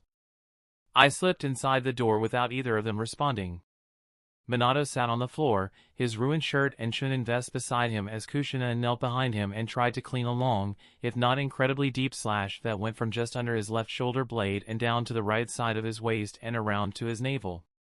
It looked to be less than a half-inch deep, nothing serious by itself, if it wasn't for the fact that the wound had gone completely untreated until now. Blame Fugaku, he made the call to stay back and make sure the main team wasn't followed. "You're the one who guilted him into it," Minato retorted. "There's a reason we're supposed to always have a jonin commanding officer present on missions. I can't believe he got off without a scratch. I think that had something to do with, the fact you threw him over a kilometer away when, the fighting started. Did I ever apologize for that?" "Ow! That's it, I'm getting someone else to clean it." Minato tried to get up, but Kushina grabbed his shoulder and shoved him back down. "Sit down, Namikaze, and tough it out. I'm not that bad at this. Considering Nagato can do a better job on the battlefield than you are doing right now, I shudder at what your idea of bad really is," I inserted. Kushina stiffened but didn't turn towards me. "Minato, did you hear that voice too?" "No, it was the door squeaking open," Minato responded sarcastically. I underestimated him, he must have noticed me from the beginning, he didn't even flinch when I spoke. Kushina slowly turned towards me as I revealed myself. She was cautious enough to do a double identity check and ask a signed security question, which I answered, though I had to think twice to avoid using ANBU signs, before flying towards me with a squeal. She smelled very strongly of sweat and blood, but I didn't particularly care as I let my head fall onto her shoulder. "I missed you," I murmured into her hair, which felt like it was trying to smother me. She tightened her grip in response. I opened one of my arms for Minato to join and after a minute, he did, Kushina's hair tangling around him as well. "Nisan? Why'd you have to go?" Kushina asked softly. "I'm sorry," I responded softly. "I'm so sorry." Eventually, I pulled back. "Let's get Minato fixed up properly." Minato sat back down and I knelt behind him, Kushina clinging to my shirt. I was good enough of a medic that I didn't need supplies to clean a wound, but it was too time-consuming and tedious for me to try, especially if it wasn't absolutely necessary. I picked up the pad Kushina was using. It's nowhere near as painful if you loosen the scab before tearing it off to clean out whatever got stuck inside the wound, Kushina. "Oh, I knew I was forgetting something." "You think?" Minato grumbled. I laid my hand over the beginning of the cut, drawing on a little chakra to pull some of the water from the air into the scab. Condensation ran down Minato's back, causing him to shiver. It was a minor elemental control exercise I picked up to get Nagato started on water manipulation. It was very useful in pranks as well as cleaning and healing scabbed wounds. I wasn't great at water manipulation, but I was good enough to use it if I wanted to, albeit slowly. I worked off the scab and cleaned the wound with the dampened cloth, healing as I went. Minato winced a few times, but was otherwise still. Kushina was talking to Minato with an altered sign language I didn't understand and I didn't bother to try and figure out their conversation. "What's your clearance level?" Minato asked out of the blue. "Higher than you," I responded. "ANBU, remember? You know what the seals around the village were designed to do, correct?" Kushina asked. Academy students know what the seals are designed to do. I wasn't paying them very much attention. Instead, I was more focused on a piece of metal embedded in Minato's back that had been revealed by the gash, surrounded by scar tissue.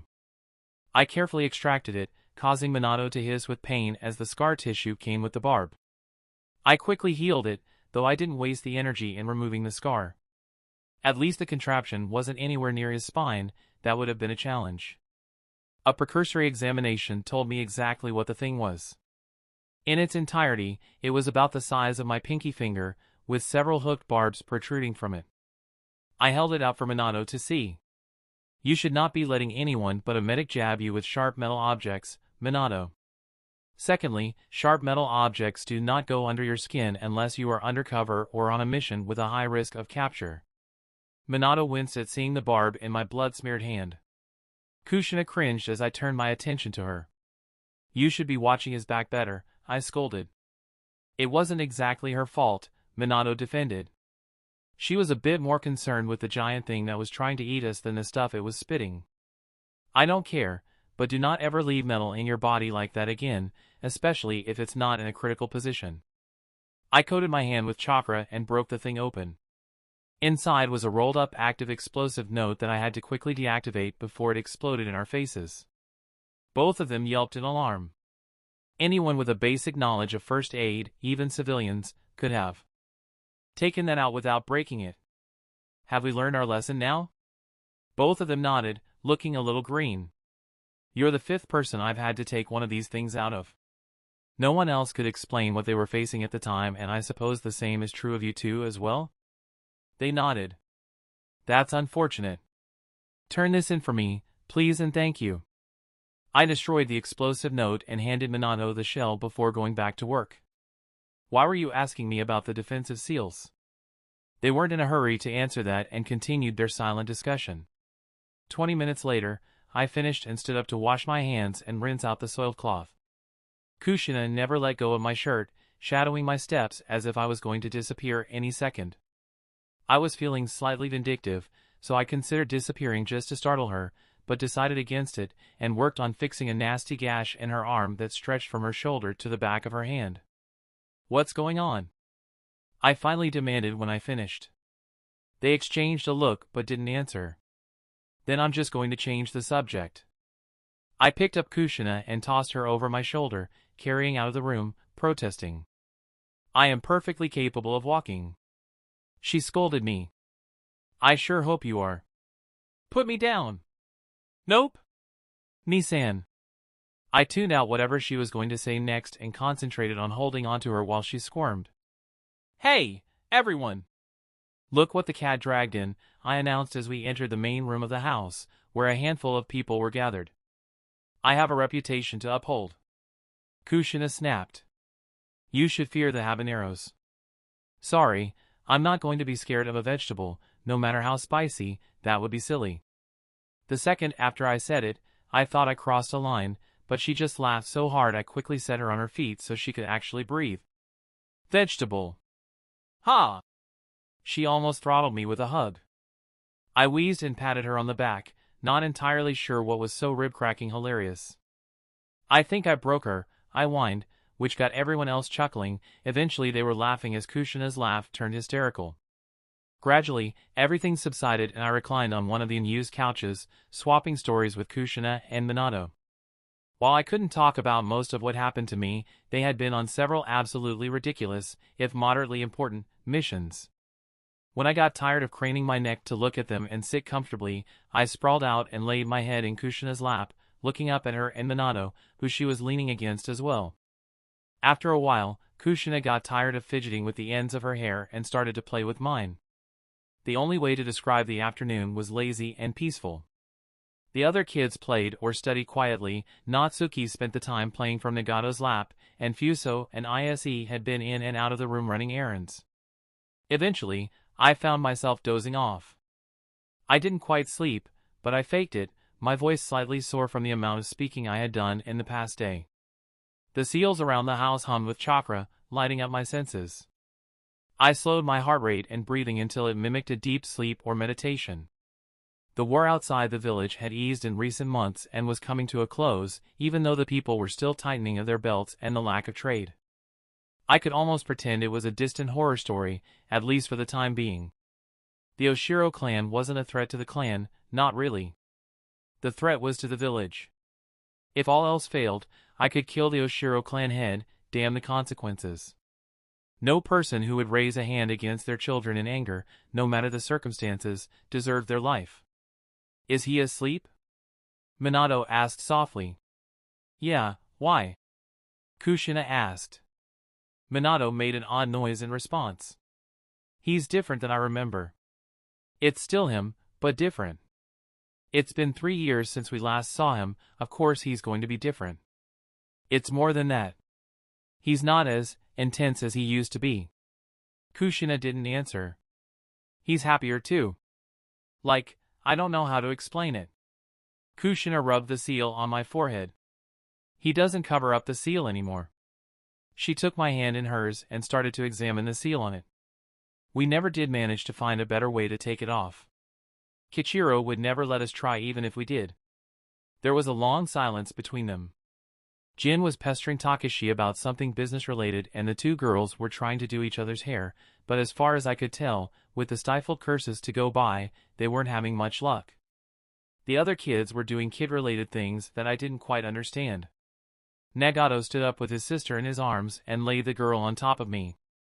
Minato and Kushina must have given him an odd look because he answered an unasked question. It's cute, Nagato responded. Defensively. She's civilian, Minato reminded Nagato. He's not. I heard Nagato's clothes rustle as he shrugged. Her chakra is too close to mine for him to react. There's an ANBU agent whose great-grandmother was an Uzumaki during one of our training exercises and Kichiro didn't even notice the threat until it was too late. He thought it was me. Uzumaki chakra is a blind spot and is sensing. Kushina rubbed my temple with her thumb. He looks so worn out, she commented. He's the only medic, aside from Tsunade-sama, who has the stamina and the skill to survive in ANBU. He is the only medic the village can afford to dedicate to ANBU as well. Not only is that a lot of responsibility, but it drains him, even more so lately since he's had to take on a student. Aren't you? I'm technically a full-fledged agent, but until I lead his team, I'm virtually still his student. I don't like ANBU, Kushina pouted and the conversation lapsed into silence. Nagato pulled a blanket over my bare feet. You look worn out too, Minato offered. Nagato's clothes rustled as he shrugged. Missions. He grunted unhelpfully. The conversation ended and I was about to drift off to sleep for real when Kushina spoke. He's not scared anymore. Scared? Nissan is never scared, Nagato refuted. Kushina shook her head and started to rub circles behind the right side of my jaw. It was surprisingly relaxing. He acts like he doesn't care, he acts fearless, but it's never fooled me. I think he knows, to some extent, his tough act is impossibly easy to see through, but either he's gotten better at acting or he's not scared anymore. What would he be scared of? Kushina touched my forehead. He isn't as strong as everyone thinks he is, Kushina murmured. How can you? I refuse to believe he's changed so much that he can bring himself to actually, intentionally hurt someone. Nagato shifted and tangled his fingers in the hem of my pants. After a few false starts, Nagato answered, monotone. Just before the Hokage confronted us about the citizenship issue, Nissan was tested. In ANBU, everyone is randomly tested. One is where they test your loyalty and nerve. They knew Nissan was going to fail it from the very beginning, but they went through with the test anyways. He's never cared about the village, he only cares about the people he's close to, so they threatened us to get to him. He wouldn't tell me anything more, so I stole his file from Kageme's office to see what happened. The details are too classified for me to share, but he attempted to set the QB on the village, and almost succeeded. He would never. He would have succeeded if it wasn't for Sakumo. The Hokage thought he was bluffing and called him on it. Obviously, more happened afterwards, but that, coupled with several other things that happened shortly after, they pushed him too far and it changed him. For better or for worse, he's different now. Before, he couldn't kill someone, not on purpose, but now he's perfectly capable of murder and deliberately chooses not to. It's an important distinction. There was no response to that. Nagato stood up and left several minutes later. Do you think he's right? Minato asked. We'll see for ourselves. We can challenge him at dinner. If Nagato is wrong, he'll refuse, just like he always does, no harm done. And if he accepts, we get our asses kicked and deal with it. He can't be that good. We've been on near-constant missions for the past 3 years, he's been trapped in the village, training. Minato didn't answer that. I wasn't particularly tired, but with Nagato running a perimeter sweep and his sister heavy and warm against my chest, I saw no reason not to catch up on the consistent lack of sleep I had been getting in ANBU. Chapter 60. I woke an hour later with Kushina's stomach growling in my ear. She was definitely asleep, and somehow, Natsuki was still lying on top of me, entertaining herself by carefully drawing on my arm, the one not trapped by the back of the couch, with some kind of pin. Nagato was curled at my feet with a thick book on Fuinjutsu. When I finally caught his eye, he smirked at me. I didn't particularly mind. Sealing ink, at least Uzumaki ink, didn't stick to anything unless it was infused with chakra, not even paper. A little bit of warm water would wash it right off. There was a bit of paper beside my head, but it only had a few strokes. Apparently, my arm made a better canvas, at least in the 3-year-old's opinion. I rolled my eyes and jabbed my toe into Nagato's hip, zapping him with the only lightning jutsu I knew. He yelped and jumped up, shattering the silence and waking both Minato and Kushina up. Everyone looked at Nagato in confused annoyance. Natsuki! Ise scolded after Nagato sat down sheepishly, sending me betrayed looks. The girl's head snapped to her father. What have you been told about where the ink goes? On a paper, she mumbled, pulling the pen away from my arm. Ise took it away and lifted her off me, setting her on the floor so I could sit up. Right. That means you don't draw on your big brother while he's asleep. Yes, to-chan, she murmured, barely audible. Go help your aunts in the kitchen. Yes, to-chan. As soon as she was out of the room, snickers started to fill the air, even Ise struggled to hold back a chuckle. She drew all over my face, didn't she? Ise nodded. I just shrugged in response and poked Nagato with the lightning jutsu again. He leapt up and tried to attack me, but I swiped my hand down my arm as if I was wiping water off and shoved the ink-covered hand towards him. Nagato dodged the worst of it, but I managed to score a glancing hit on his nose, staining it black. Unfortunately, that put Nagato between Kushina, Minato, and me. Minato was the first to react, grabbing Nagato from behind. The rest of the room howled with laughter, including the dogs, Nagato the hardest of all, as I drew cat whiskers on Nagato's cheeks. To-chan, I got whiskers just like you. Minato shoved Nagato towards his father, who caught him in a headlock and ruffled his hair. 3 of the kids and 1 of the dogs tried to join the budding wrestling match. Instincts took over and I jumped out of the way at the last second and flipped backwards over them. Missed me! I sang, dodging 2 others while the rush of panic wore off. 4 of the dogs charged me, leaping over the couch in the process. I jumped over them as well, sticking to the ceiling. Wait, wait, wait! Ise interrupted. Take this outside please, so nothing gets broken. I scampered across the ceiling and the kids chased after me, quickly outstripped by the dogs. Minato, Nagato, and Kushina followed, chasing after me on the ceiling. Just before I leapt through the door, I stopped them. No weapons, please, and it's 10% around civilians, I reminded them. I was completely unarmed, but the 3 of them weren't. Nagato dumped his weapons against the house, followed quickly by Minato's and Kushina's. By that point the kids had caught up and I was jumping around the backyard, avoiding the grasping hands and the dogs' attempts to tackle me. I had to get creative when Minato and Kushina followed Nagato onto the field. The overcast sky looked rather ominous, though the air didn't feel like it was about to rain. I riled them up with well-aimed taunts while I mentally set a reasonably sized area to keep the game contained in. It was much more difficult than I expected. The hard part was finding a place to land without getting caught. I had to plan at least 5 jumps ahead. I landed poorly once and covered up my slip by turning the area to mud. The kids shrieked in delight, trying to fling mud at me until the air was thick with it. I slipped and slid alongside them and flung the mud right back, careful not to hit any of the kids in the face. 10 minutes into the game, Natsuki somehow managed to escape the house and toddle over to the excitement. By the time Fuso ran out after her, the little girl was already in the muddy area. For Shinobi, remaining at 10% of our full speed when interacting with civilian kids was one of the best safety precautions. Kids could still track our movements, for the most part, and we always had a massive burst of speed to stop anything bad from happening. I winced as Natsuki slipped on the slick ground. It would have been fine, but one of the older kids slipped and fell at the same time and would have landed on top of her. No one would have gotten hurt, but I didn't want to deal with a crying 3-year-old, so I pushed Chakra into my feet to stabilize my footing and scooped her out of the mud.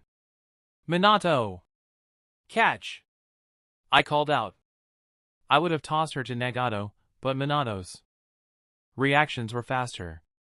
Minato panicked for a moment at having a mud-covered 3-year-old flying at him, but he managed to catch her anyways.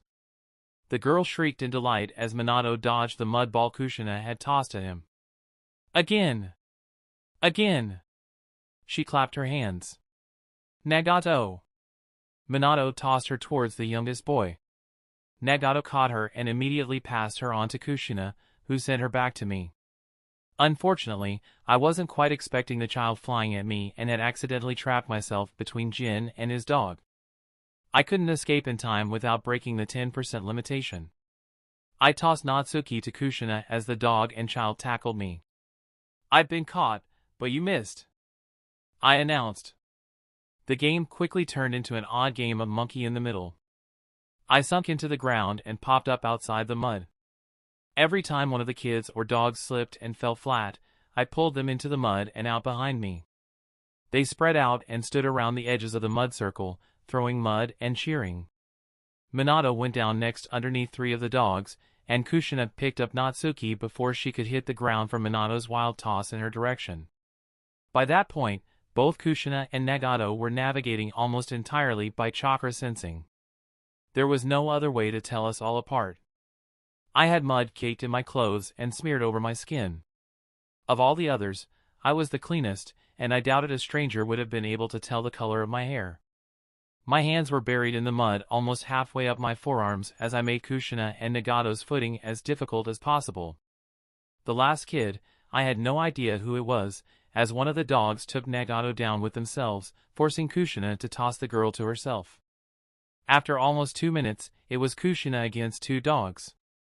It took a lot of concentration, but I managed to make them all faceplant at the same time, leaving only Natsuki standing. She hopped up and down, ecstatic. We started to head back towards the house, but one of the women came out to stop us. "You are absolutely not dragging all of that mud inside," she scolded. But I tried to protest, but she wouldn't hear it. "River, all of you, and take care of Natsuki. Which one of you is Kichiro?" I was in the middle of the pack of children and dogs, so I raised my hand. She reached inside the door and pulled out my sticks and tossed them to me. I caught them in one hand, eliciting a handful of giggles. The sticks I put in the empty holster still attached to the small of my back, and I picked up Natsuki. "Go, all of you," she snapped, and we scuttled off. As soon as we reached the road, I realized I didn't have any shoes on, and aside from Natsuki, I was the only one. I easily fixed the problem with a little bit of chakra between my feet and the ground. The road to the river was fairly busy, but everyone gave the pack of mud-covered half-pints a wide berth, especially when several started to run ahead. That didn't distract me from the state of the people. They were hungry, that much was obvious, and angry. With the dogs bounding around us, everyone knew who we were. Nagato and I made up the center of the group, Minato and Kushina trailing behind us. The rest of the kids were knotted around us, and the dogs stayed on the fringes of the group, a somewhat intimidating barrier against the disapproving glares. I handed Natsuki to Nagato and slowed down to fall in step between Minato and Kushina. "Do they always glare like that?" Kushina gave a wry smile. "The clan isn't well liked by civilians." I frowned. "It's always been that way, especially for the other orphans, ever since we first arrived. Why? Kushina shrugged. The orphans were used to more attention than they got after we moved here. At first, a few of them acted out because of it, and the stigma never really went away. My frown deepened. They were little kids at the time. People aren't as nice or forgiving as you. You would forgive anyone, no matter what they did. I wouldn't. You would, Kushina said firmly. It's one thing about you I know you can't change. She took my hand, laying her head against my shoulder. I wasn't as certain, but I didn't protest it. Natsuki, please don't put your fingers, Nagato broke off, gagging, struggling to keep the 3-year-old in his arms and out of trouble, though I wasn't entirely sure how a 3-year-old could get into trouble while being carried. I quickly rescued Nagato, lifting the girl out of his arms so he could spit out the mud she stuffed in his mouth. She was half his size, I noticed belatedly, and Nagato had little experience with children younger than himself. I ruffled Nagato's hair as he made a show of retching. It's just a little dirt, I teased. Nagato knocked my hand away. I set Natsuki on my shoulders to free up my hands. The mud was already starting to dry and stiffen on our skin. I glanced over at Minato, who I noticed was a lot quieter. Then I remembered. He took in everything carefully and seemed to understand far more of it than I expected. It only took us a few more minutes to reach the river. I stood downstream of the kids and played lifeguard, just in case. Natsuki sat in the shallows and played a few feet away from me. Minato was first to get all the mud rinsed off, and as soon as he climbed on top of the water, I knelt beside Natsuki to clean her up first with a game of monkey see monkey do. Kushina quickly rinsed off the mud by diving underwater for a good 3 minutes. I barely managed to keep track of her underneath the lazily flowing water, but she surfaced beside me and I let her take over getting Natsuki clean. The other kids waded into the water to rinse themselves off. 2 of them tried to show off by water walking, but for Uzumaki civilians, the chakra control required for water walking was beyond the abilities of all but the best seal masters. They barely made it 2 steps out before the water deepened too much for them to stabilize themselves. The splashes they managed were fairly impressive. Luckily, each of them took the responsibility of making sure their respective clothes were clean without being told. Kushina handed Natsuki to Nagato, who took her to the edge of the river to play while Minato took on the role of lifeguard. Nisan? Kushina asked, crouching beside where I was treading water. Yeah. I looked up at her, shifting so I floated on my back like an otter. Although I had always been rather apathetic to swimming before, I was built for it now, which made it quite enjoyable. You started the game in the mud for a reason. What was it? And don't try and tell me it was because you were embarrassed about being caught sleeping. Nagato rarely gets to play games in ANBU. It's all training and work. He deserves to mess around, at least for a little while. But what about you? I shrugged and tipped my head back to stare at the prematurely darkened sky. The sun would set in less than an hour. Don't you miss the games? Any chance I had at any semblance of a childhood died with our father. But do you miss it? It's hard to miss something I don't remember. You don't remember? She sounded heartbroken. As if to make things worse, lightning crackled across the sky, followed immediately by thunder that would make even the most stoic of men flinch. The kids cheered and the dogs yipped as rain started to pour down. Minato began to gather them up to head back, but I ignored his questioning looks and grabbed Kushina's hand, which was dangling at her side, and pulled myself out of the water, forcing her attention to me, even though she wouldn't look up. Kushina, I remember when our father died, I remember our mother explaining death to us. From the day he died to the day she did, she would tell me, every morning and night, to take care of you. I was barely more than a toddler at the time, but I took the charge seriously. Did you ever find it odd that we almost never argued as kids? I couldn't take care of you if you were mad at me. But my childhood died the same day as her. Nisan, she broke off. Finally, she met my eyes, not faltering the slightest. You've been taking care of me ever since, teaching me, making sure I was okay. Why didn't you ever tell me? I knew you were doing more than a normal brother, but... I shrugged and pulled her into a hug. It wouldn't change anything whether you knew or not, and you wouldn't have really understood. Besides, even though the circumstances were rather horrible, you were still the best little sister I could ever have hoped for. Lightning flashed again, and I started to pull her towards where the other kids had left us behind and were hurrying back home, Nagato perched on the back of the largest dog and watching the sky carefully while Minato carried Natsuki. It took us a quarter of the time to get back to the house where towels were waiting to be bundled around us as we came in. With Kichiro here, at least we don't have to worry if any of you get sick, Takeshi commented as I walked in last.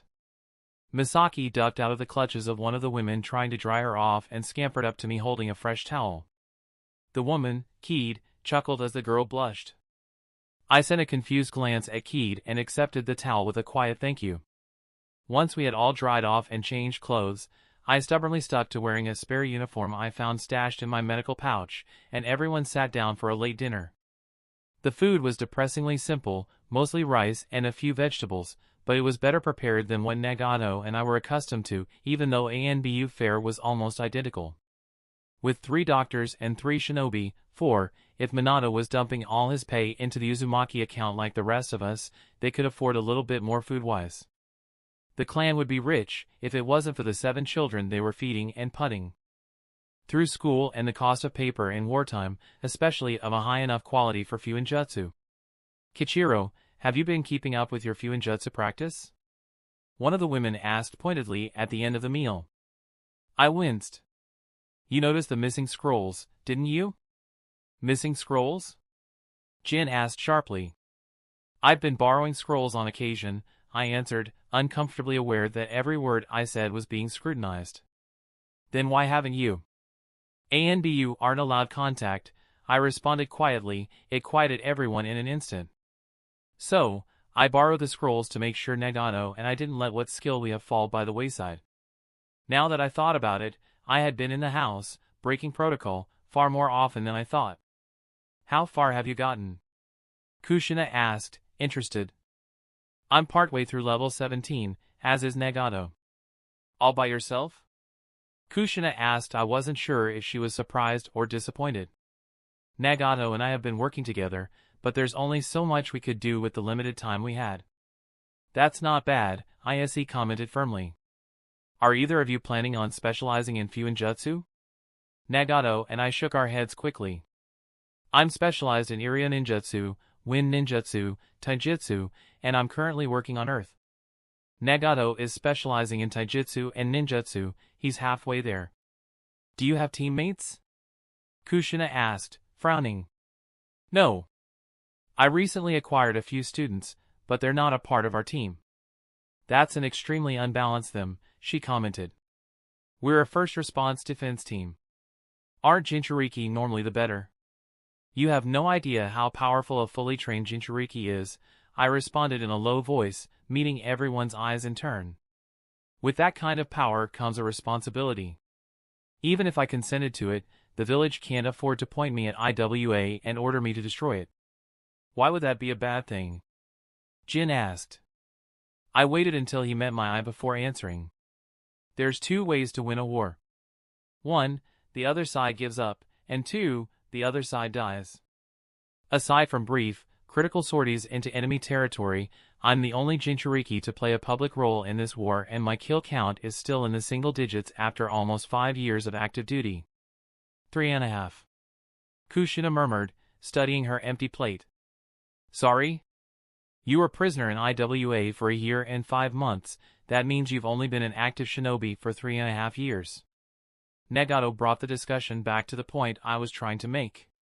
To put Kichiro's stats in perspective, my kill count is more than double his. I've been a shinobi for less than 3 years and have taken 2 missions outside the village.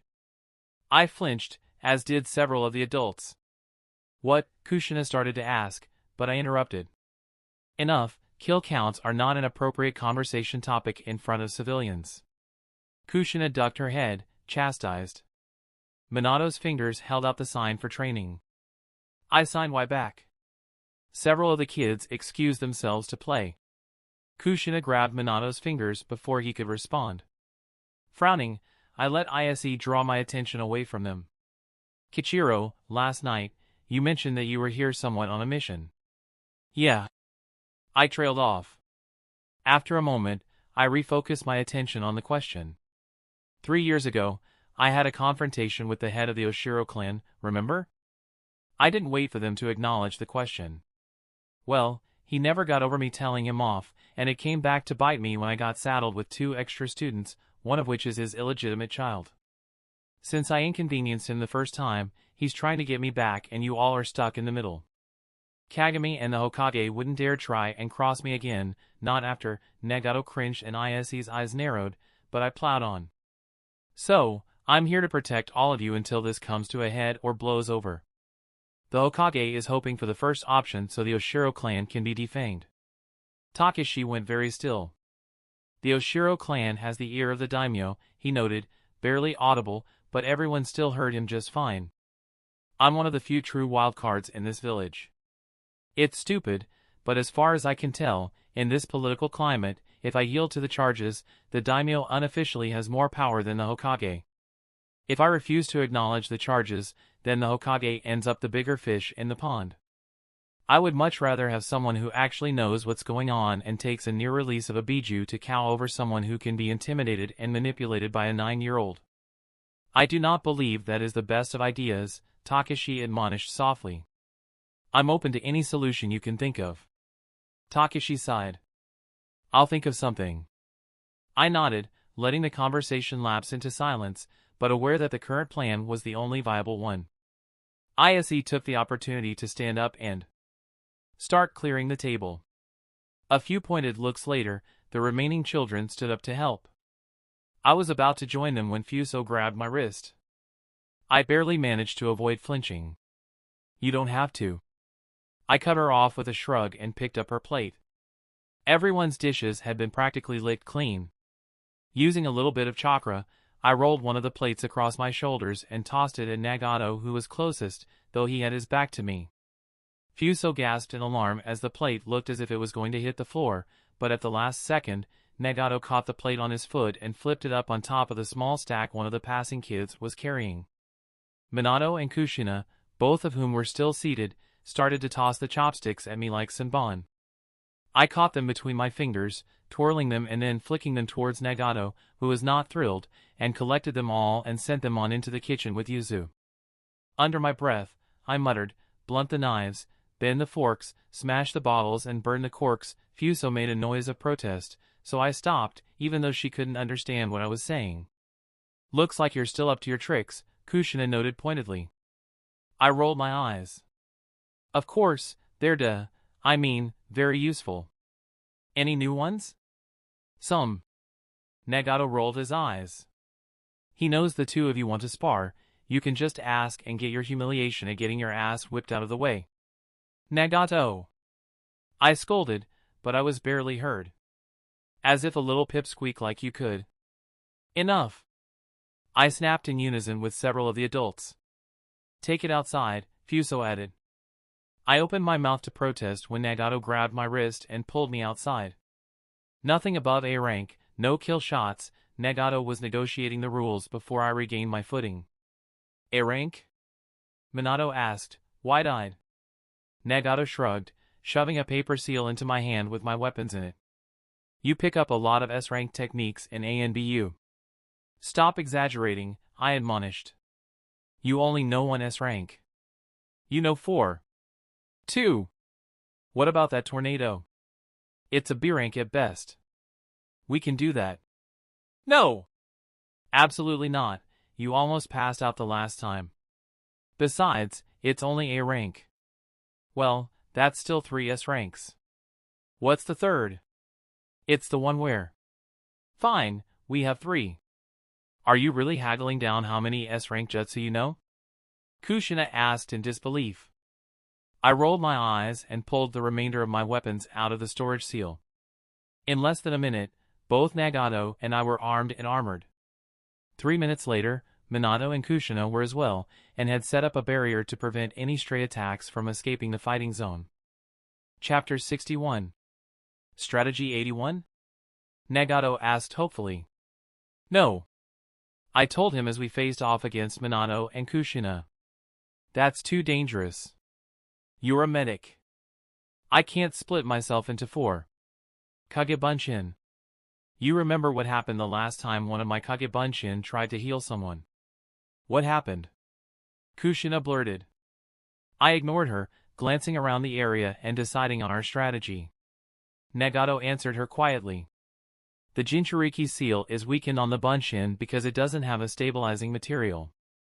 Kichiro's chakra mixes with the Kyuubi's and the Biju chakra killed half a team before Kichiro realized what happened. Kichiro collapsed as soon as the Bunshin's dispelled because of the mental strain it takes to heal was quadrupled. The entire team died before we could get another medic in. Kichiro didn't wake up until an hour later. I didn't look at either Kushina or Minato. They didn't have any comments. Kichiro, how about strategy 6? That one is just cruel, save it for Kiri Ninja. My voice didn't have much energy, but Nagato made up for it, rolling his eyes dramatically. Fine. 39 then. Backup is 3C. I rolled my eyes back at him and took up my position one step behind and slightly to Nagato's left. Minato and Kushina stood shoulder to shoulder like a normal team, though Kushina was obviously the lead. Without warning, the fight began. I intercepted several projectiles headed towards Nagato as the boy turned into a blur and engaged Kushina. Shinobi were proud and independent people. Even in Konoha, the only time teammates truly worked together was when they were either facing a superior opponent or had the advantage of numbers. In a battle between two teams, everyone generally picked an opponent and either won or lost to them.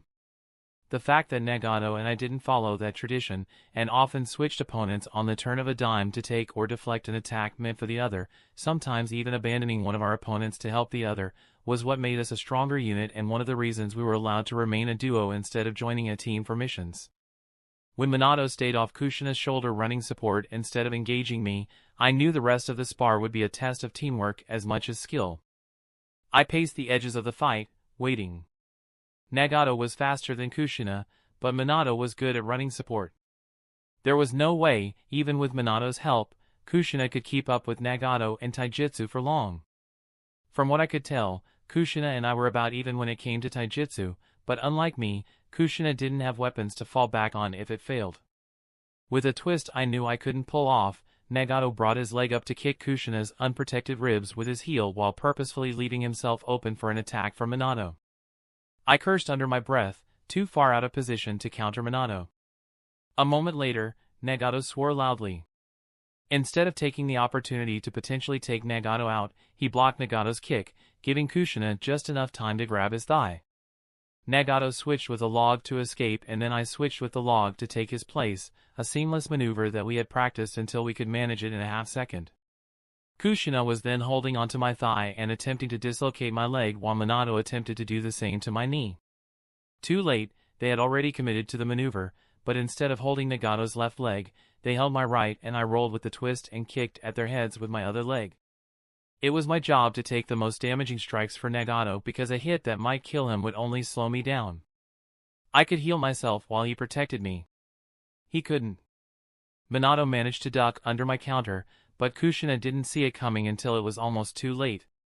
She dodged the worst of it, but I managed to clip the top of her head with my knee, sending her staggering away. I landed in a crouch while Minato was forced to defend Kushina from Nagato's immediate onslaught. I tried to take the opportunity, but Minato resorted to ninjutsu, swinging a blade of wind in a circle around himself, forcing me to block it and protect Nagato. Minato may have been a genius prodigy, but no one beat me in my element. Nagato pulled back to run support while I engaged both Minato and a mostly recovered Kushina in ninjutsu. Both Minato and Kushina were wind-natured. The air whipped around the fight area furiously, tearing up chunks of earth and flinging them around. It took both of them, but they kept up with my attacks just fine. Somehow, all the pebbles and dust seemed to be attracted to them, valiantly attempting to blind them. It wasn't as successful as I hoped, but it added a lot of pressure. Apparently, I got closer to winning than they were comfortable with and they threw down enough smoke bombs to fill the entire fight area. For a moment, I felt utterly suffocated and nearly grabbed Nagato and fled. I couldn't sense anything, and I could barely feel Nagato behind me. My mind went to the time when he nearly died from chakra exhaustion years ago. It was only a spar, but it had dragged on too long. Nagato had spent too much chakra on a jutsu too advanced for him and he was dying while the smoke bombs hid the team that was about to surround us and I needed to be in too many places at once. Kai! Nagato shouted, his chakra jabbing me painfully to dispel the genjutsu I missed. I dropped to one knee for a moment to regain my wits. Kirigakure no jutsu, he murmured, the back of his legs pressed against my lower back. Nagato's chakras saturated the air around me and I managed to calm down enough to finish the spar. I still couldn't sense, but I was so used to Nagato's jutsu that it didn't matter. Mist soaked the air and attached itself to the smoke, weighing it down so it covered the ground instead of filling the air. A second surge of chakra replaced the smoke with Nagato's mist. Sensing might have been out, but I could hear just fine. When Minato tried to attack Nagato, I was there to meet him, the air beginning to swirl around us and the temperature drastically falling. Humidity and wind were not the slightest bit pleasant when they occurred naturally. When they were amped up with chakra, it was twice as bad. In 30 seconds, Nagato and I were in the eye of a short tornado, with tiny, sharp slivers of ice spinning around us and filling the entire fighting area. After 10 seconds, Nagato couldn't sustain the mist jutsu without depleting his reserves more than either of us were comfortable at this stage of the spar, so we let the jutsu drop, the ice shards falling to the ground and immediately beginning to melt. Minato, with Kushina crouched at his feet and maintaining a defensive seal, grinned back at us. Nagato whined a complaint. Okay, there goes our backup plan, I muttered. Genjutsu? Nagato whined again. Already tried, it didn't stick. How can, never mind. Strategy 81 it is. Nagato only whined again. But Fuinjutsu. Kushina dropped the defensive barrier and they darted forward. Then we're stuck with 8Z. But Fuinjutsu and it doesn't work. It will. Are you mad? Nagato demanded. You've done it before. I retorted as I engaged Minato in taijutsu. The entire exchange was an act to make them paranoid. A normal opponent wouldn't care about the exchange, but Minato and Kushina knew the dangers of attempting seals that didn't work. Minato's three-pronged kunai were a good match against my sticks, especially since he was faster and, frankly, better than me. However, I was bigger and I'd been training against ANBU agents. Short-range ninjutsu was as rare as the people who could use it. Unfortunately for Minato, I was fully capable of using it in hand-to-hand combat. I managed to cut the inside of his upper right arm with a wind blade just deep enough to cause him pain every time he moved. Shortly after that, I managed another cut down his right shin. At that point, he switched places with Kushina. The switch gave me the space I needed to take a step forward, putting the drops of blood that fell to the ground behind me and safely in Nagato's reach. Minato caught on to what we were attempting quicker than I wanted. Nagato started to draw the seal on his wrist and both Minato and Kushina panicked. I grinned. They fell for the trick, throwing themselves at Nagato, only for Nagato to unseal dual blades and hold it to their necks faster than they could react while I stood at his back with two kunai on the back of their necks, trapping them. Dead, Nagato and I said in unison. It was much more dramatic than necessary, but the entire purpose of the match was to show off. My head was turned to smirk at Minato and I knew Nagato had an even wider smirk for Kushina. My sister swore as we both backed off and Nagato smeared the seal on his wrist, not that it would have worked anyways. Language, I admonished, still smirking. Damn it! How did we fall for that? Kushina scowled. I'm wondering the same thing. Using someone else's blood against them automatically destabilizes any attempted seal and any work otherwise is all theoretical, Nagato commented, instigating her further. That's enough, Nagato. Next time, the both of you need to use your heads, especially when you know a good portion of my arsenal, and by extension, Nagato's, relies on trickery and manipulation. Again, Minato demanded. No, one spar is enough for tonight. I'm not familiar enough with your current skill set to make sure you don't push yourselves too hard. It wasn't the real reason. I knew they could have fought at least 2 more rounds before their chakra levels started to feel the strain. The genjutsu had shaken me more than I expected. Even though I knew I could easily heal any injury that we would be willing to inflict upon each other, I couldn't help but think about how many times that spark could have gone south. We're not, Kushina tried to protest, but she broke off when I narrowed my eyes. I don't care, that's more than enough conflict for one night. Inside, everyone. Kushina opened her mouth to protest, but I put my arm around her shoulders and ushered her in. I sent all three of them upstairs, feeling far more exhausted than I should have. Kichiro? Ise asked softly as I sat down on the bottom step once they scampered up and out of sight. I'm fine, I answered automatically. If you're really fine, I'll eat my right hand. Why are you really here? Any single ninja can do the job you and Nagato are supposedly doing here just as well, Ise murmured, sitting down beside me and putting his arm around me. Ise gently rubbed at the knots in my shoulders. I closed my eyes and laid my head against his chest, listening to his heartbeat. It was much stronger than Nagato's, but the rhythm was the same. I wish I could go back to just being a genin. All I had to do was fix people. It was simple, straightforward. Sakumo took care of everything else, and now, I took a deep breath and relaxed against Ise, wrapping my arms around his torso. You don't have to do everything on your own, Kichiro, Ise said when I pulled off the strip of cloth still tied around my forehead. And if I'm the only one who can do it? I asked sardonically. He didn't have an answer to that. If I really wanted, I could walk away from everything, I commented. Ise didn't even flinch. You could, he agreed. It would definitely be treason to do so. I've never claimed to be loyal. Verbally, probably not, but actions betray your heart, and yours doesn't mean ill to anyone. I grunted. Kichiro, he murmured sadly. We've been worried about you. I've been worried. I'm sorry. We knew you would take care of Nagato, but I was worried about the lengths you would go to ensure he remained safe. I'm sorry. Ise hugged me tightly. No one's listening, Kichiro. I know you've been holding back details. Is there anything you want to share without anyone listening? Nagato is crouched on the landing above us, I deadpanned. You know what I meant. I know, I responded, tightening my grip for a moment before pulling away. I'm going to run patrol, be back in an hour. Kichiro, Ise tried to stop me, but I was already gone. I very deliberately avoided thinking about the conversation as I paced across the roof, my senses on high alert. After about 20 minutes, I sensed Ise's chakra go back to his room alongside Fuso's. Both were obviously upset. After a minute, I let them have their privacy, quickly verifying everyone else in the house was asleep. Nagato, however, followed them, hovering outside their door, barely detectable. I monitored his chakra in the back of my mind as I perched on the highest point of the roof, periodically turning to look out around the house, chakra making it easier to see through the dark shadows cast by the crescent moon. I wasn't sure why, but Ise didn't activate the defensive barriers around the house before he went to sleep. After both Ise and Fuso went to sleep a half hour later, I followed Nagato's chakra as he snuck into their room. He sat down on the floor at the end of their bed and began to meditate. Leaving him there, I activated the seals around the house when I returned inside and lay down on one of the couches in the main room. I didn't sleep that night.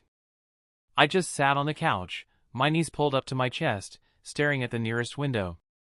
Kushina was the first person wandering once morning came, still mostly asleep. She sat down beside me and I pulled her into a tight hug. Nisan, are you alright?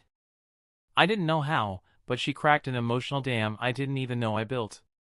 She fully woke in an instant, alarmed. Nisan! She exclaimed, pulling back to try and look me in the eye, but I refused to let go. She didn't struggle, only hugged me back tightly as I hid my face in her shoulder. Her hair obscured the ambient light of the impending sunrise as she rubbed my back soothingly, using a simple chakra trick I taught her to relax muscles. It wasn't very effective because of her imperfect chakra control, but it helped a little.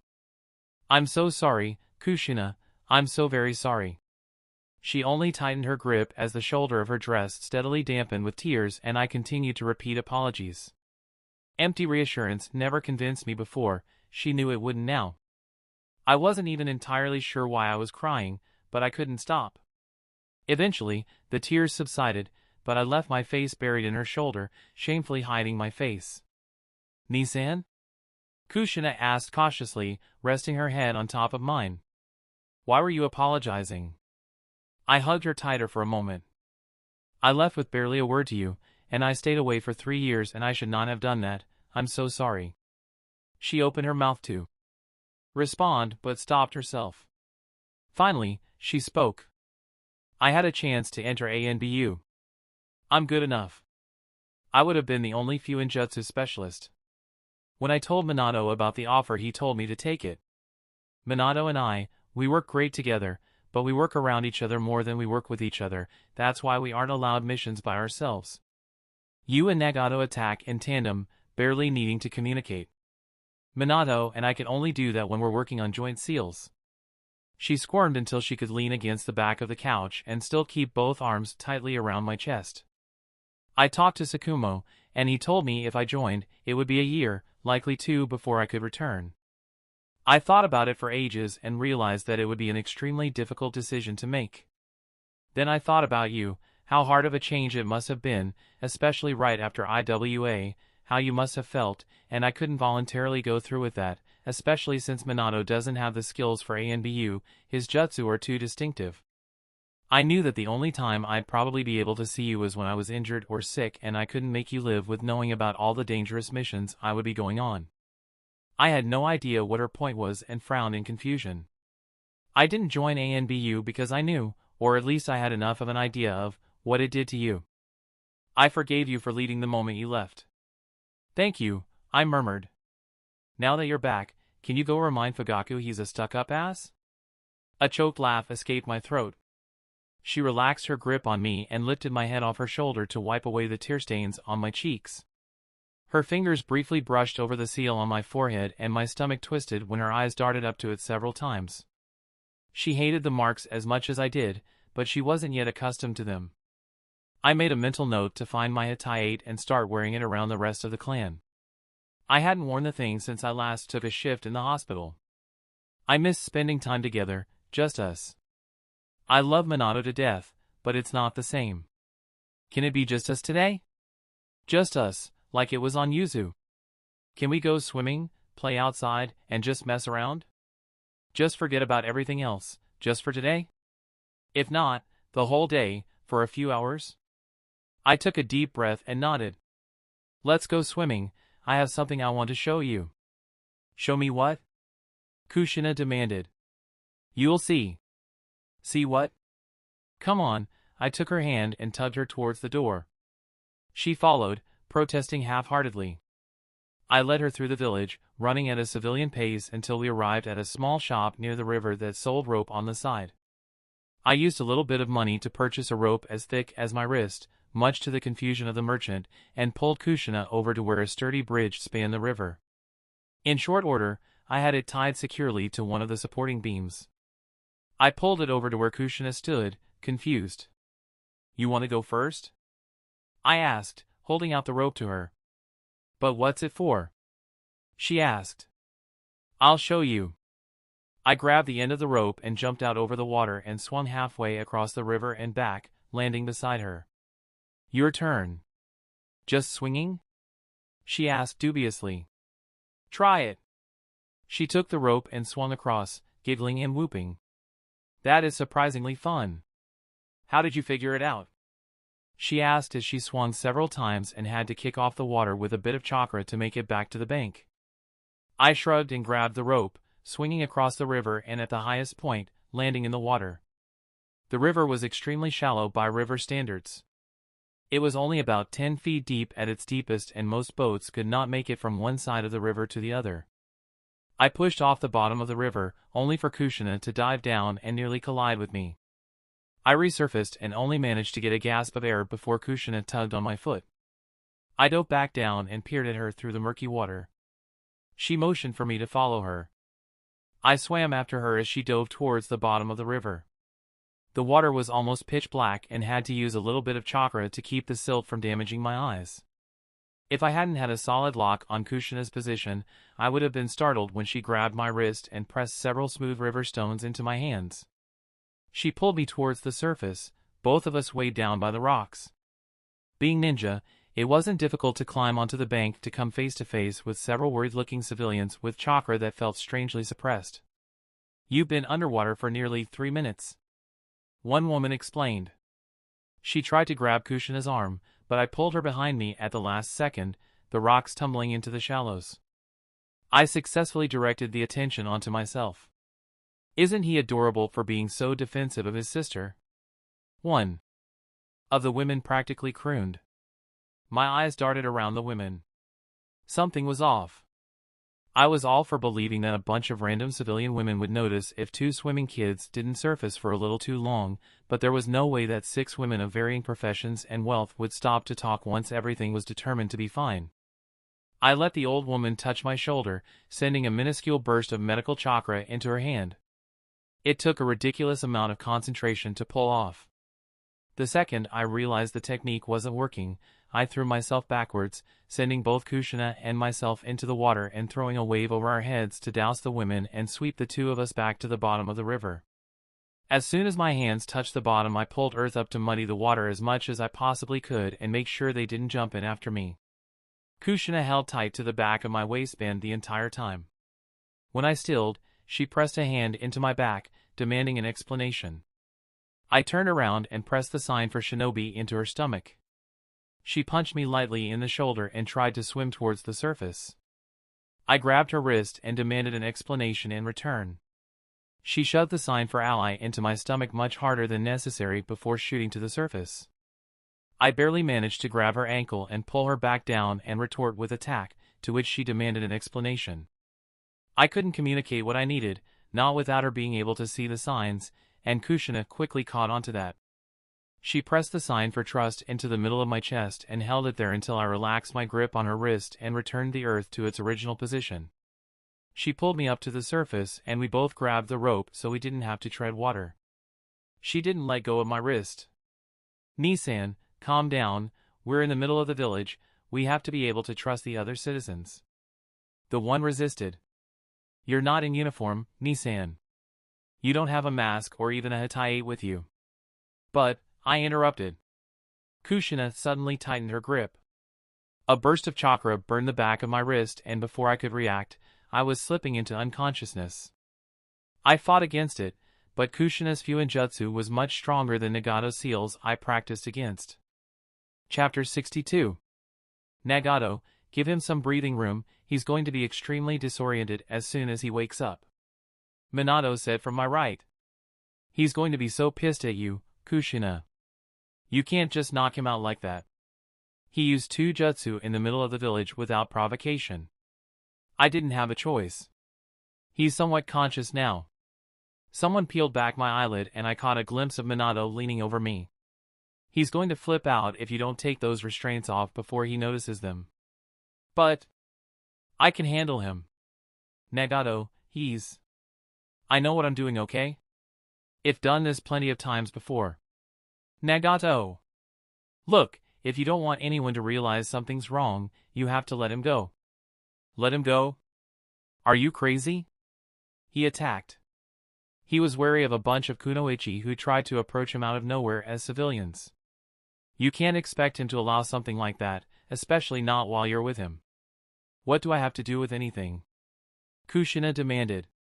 You're his little sister, he's not going to put you at risk if he can avoid it. I am perfectly capable of taking care of myself. Look where that almost landed you. If the ANBU hadn't shown up when they did, things could have gotten bad. Kami! They could have taken Kichiro. They almost managed it too. I tried to push myself upright, only to find I was lying on my stomach, my hands bound behind my back and my chakra unreachable. I struggled to force down the involuntary panic. Let him go, Kushina, please. Kushina brushed my hair to the side and poked the back of my neck. Thank you, Nagato said scathingly as he untied the wire from around my wrists. I sat up and almost immediately started coughing from the dampness that rested in my lungs. Look what you did. Nagato accused. What I did? Kushina shrieked back. How is this my fault? I followed procedure. I grabbed the front of Nagato's shirt to stop him from retorting. Enough. I wheezed. What happened? This idiot knocked you out and inadvertently helped an unidentified team of 6 nearly capture you. Nagato snarled. How was I supposed to know? Minato, the facts, please? I interrupted. A team of 6 enemy operatives. There were 7, I interrupted, glancing at Nagato to remember the number for the report I assumed we would be told to submit. Minato kept going, ignoring the interruption. They accosted you and Kushina by the river. You engaged in immediate evasive maneuvers, which you aborted for some reason, after which Kushina incapacitated you. By the time the enemy team managed to regroup after your initial attack, ANBU arrived on scene and the operatives fled. Were any of them captured? No. Damn it. What did they want? You, we think. Why? Nagato rolled his eyes. Could be anything. They might want the QB, your Uzumaki genetics, old grudge, rabid fan, desperate dying old lady, who knows? I smacked Nagato on the back of the head. Any specific reason we can deduce? No, Minato responded. Why am I the one always knee-deep in this stuff? I complained. That is a very interesting question, young man. The Hokage's voice came from the stairs. It's starting to become. Ignoring the after-effects of the Uzumaki grade knockout seal, I shot to my feet and marched into the bathroom, slamming the door behind me. There was absolutely no reason whatsoever for the Sandane to pay me a visit. I locked it, not that the lock was any more than a polite request for privacy, and turned on the shower as hot as it would go and sat down underneath the spray, fully clothed. A firm knock on the door resounded through the bathroom. I knew it was the Hokage and ignored it. The knocking didn't persist, but the sandals never moved away from the door, even after I shut the long cold water off and my clothes dried. My stomach growled loudly, but I sure as hell wasn't going to lose the standoff. I passed most of the day meditating and attempting to have a civil conversation with the QB, but the lower the sun set, the stupider I felt, sitting propped in the corner of the bathroom wrapped in towels to keep the chill away. It was just after dinner time when I lost patience with the situation and jerked open the door.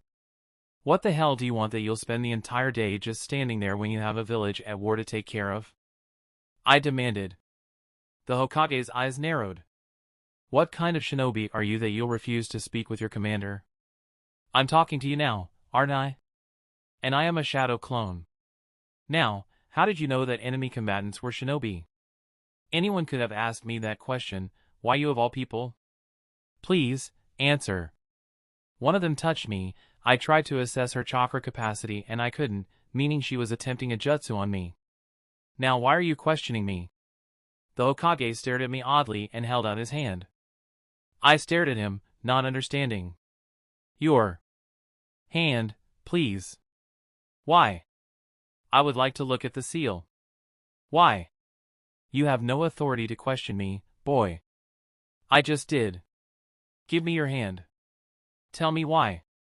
He gritted his teeth. If I tell you why, will you comply? Whatever you want is either not important enough to warrant an order or whatever it is requires my willing compliance. If I were to bet, it would be on the latter. My compliance depends on your reason. I noticed one of the Uzumaki kids standing on the steps, almost entirely hidden by the wall. I was fairly certain it was Tamaki, the one who spent time as one of Orochimaru's captives, but I couldn't be sure with only a third of his face visible. The Hokage was not happy with my response. After a long minute of contemplation, the Hokage responded. When Uzumaki Mito sealed the QB inside of you, she expended a majority of her energy on that seal, and hardly any was put toward the Shitago. Beforehand, she mentioned that it would need to be strengthened 5 or 6 years after its placement. It's been 7 and due to the minimal use, it has survived until now, but it needs to be strengthened, just like the seal for the QB will need to be strengthened in a few years. I involuntarily took a step back, running into the door. Let it break, I croaked. I can't allow that, Kichiro. Fainting towards the door, I tried to run, not that I thought it would be very successful, and dashed towards the window.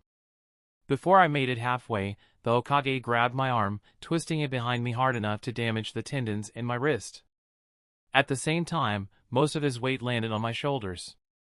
The Hokage wasn't a large man, in fact, he was on the smaller side of shinobi, but he still had almost 100 pounds and 5 inches of pure muscle and experience on me. His hand closed around my neck, effectively pinning me to the ground. Let him go! Tamaki screeched from the stairs, dashing forward. I couldn't see anything, I only felt the Hokage release my arm for the briefest of moments. No!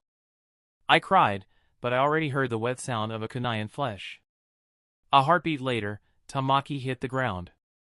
I listened for 3 seconds, horrified, until I heard a gurgling breath. "You heard him," I accused, struggling fruitlessly. "He'll die if you don't let me help him." What would I get out of it? It took me a long time to process the coldness of that statement. A child's life is on the line. I snarled. The boy is sterile after what Orochimaru did to him. He's of no use to me. Also, he furthered the experiments of a traitor, no matter how unwillingly. I couldn't entirely believe what I was hearing. Finally, I forced a threat out of my throat. "If you let him die, I swear I will fight the Shitago until it kills me." It was a gamble. I wasn't sure how much the Sandaime valued my medical prowess and control over the Kyuubi, but it was the worst threat I could think of. Slowly, the Sandaime released my neck and my arm. The second I was free, I dashed over to where Tamaki lay silently crying and desperately trying not to move. The kunai was embedded in his right lung, all the way up to the handle and slowly collapsing it. It didn't take long for me to dull the pain and reverse the damage as I pulled out the blade. As soon as I finished, I looked up. The Hokage crouched beside me. I couldn't deny that even after all the bravado on my part, I knew I didn't have the resolve to follow through with that threat. I'd felt the effects of the Shitago before, and it was a pain that was all-encompassing. The longer I went without feeling it, the more I feared that pain. I may have refused to admit that the Sandaime had any control over me, but I knew he held all the cards. "You can't escape this, boy. While I may not be able to strengthen the seal while you're unwilling, I don't need your permission either. The second you lose willpower, or even fall asleep, I'm free to do as I wish. Understand?" I glared at him. It wasn't until Tamaki let out a small squeak that I realized I was clutching his wrist hard enough to potentially fracture his bones. Instantly, I released him, but he didn't move from his place on the floor until I managed to control my anger and, by extension, my chakra. As soon as I regained control of myself, the boy twisted away and dashed out of the room. Footsteps pounded up the stairs. Just before they entered the room, the Hokage gave his parting shot. "Don't forget that." His statement put me over the edge. The next thing I knew, I was lunging towards him. I swung at his face, but a split second before I made contact, he vanished into smoke, only to be replaced by child-sized hands restraining me and my chakra being forcibly sealed off.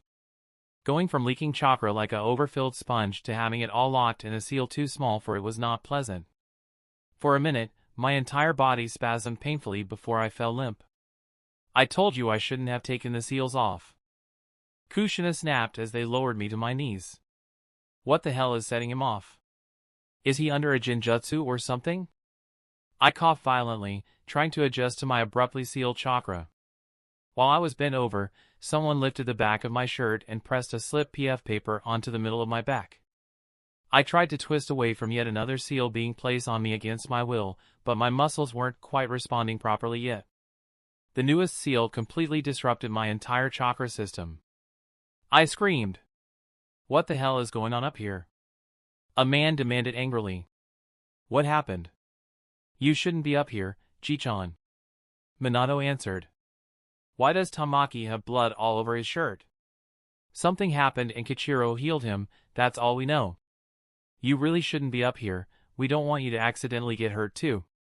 While Minato was talking, I forced my heart rate to slow down and my muscles to relax, one at a time, while Kushina shielded me from view and Nagato knelt beside me, running the basic diagnosis I taught him and helping settle my chakra through minor, easily broken genjutsu. "Minato. Please, go, you can't help anyone here. Go take care of Tamaki, you can help him." "Is someone in trouble?" Takashi asked sharply. "We don't know yet, okay, please, just go." "Nagato! What are you doing?" Kushina shrieked as she turned around. "You're not a medic." "Maybe not, but I've lived with one for long enough." "Don't worry, Kichiro himself taught me the basics, for situations just like this." "Then you know how much chakra control. Just shut up and let me work, okay?" With Nagato's help, I was up less than a minute later. "Take the seals off, Kushina," I ordered, my voice hoarse and strained. Warily, she complied. I looked up at her, rubbing my neck. "I know you know better, Kushina, but I'll tell you again, do not put seals on me against my will, especially when you don't know what's going on. My final sentence came out crueler than I intended. I've had enough seals forced on me to last the rest of my life. I don't need yours added to that. Her face went white and the extent of what I said hit me as the last word tumbled out. I'm sorry, Kushina, I didn't mean. No, she snapped. You're absolutely right. Thank you for not mincing words. Before I could say anything, she dashed out of the room. I couldn't even figure out which direction she left. I glanced at Nagato hopefully, but he shook his head. Damn it. Minato, which way? Don't go after her, she deserved it and she knows it. It doesn't mean I should have said it.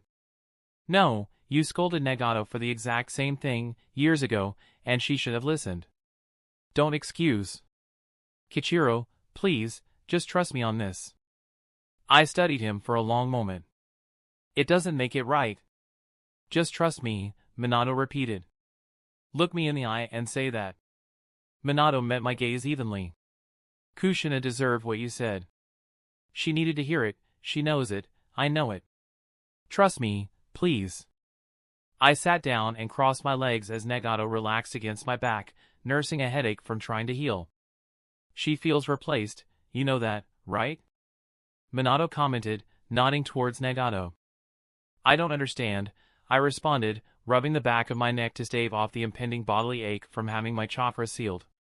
While sealing chakra usually wasn't dangerous to a ninja, I had so much more than average that, depending how strong the seal was and how unprepared it caught me, it ended up painful at the very least. At worst, it would cause damage to my chakra coils.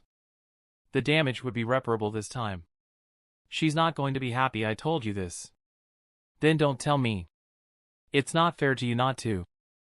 I didn't respond to that, instead, turning to Nagato and laying him on the ground beside me, doing what I could to ease the pain, not that there was anything I could do besides making him as comfortable as I could, at least, not without giving myself an awful headache.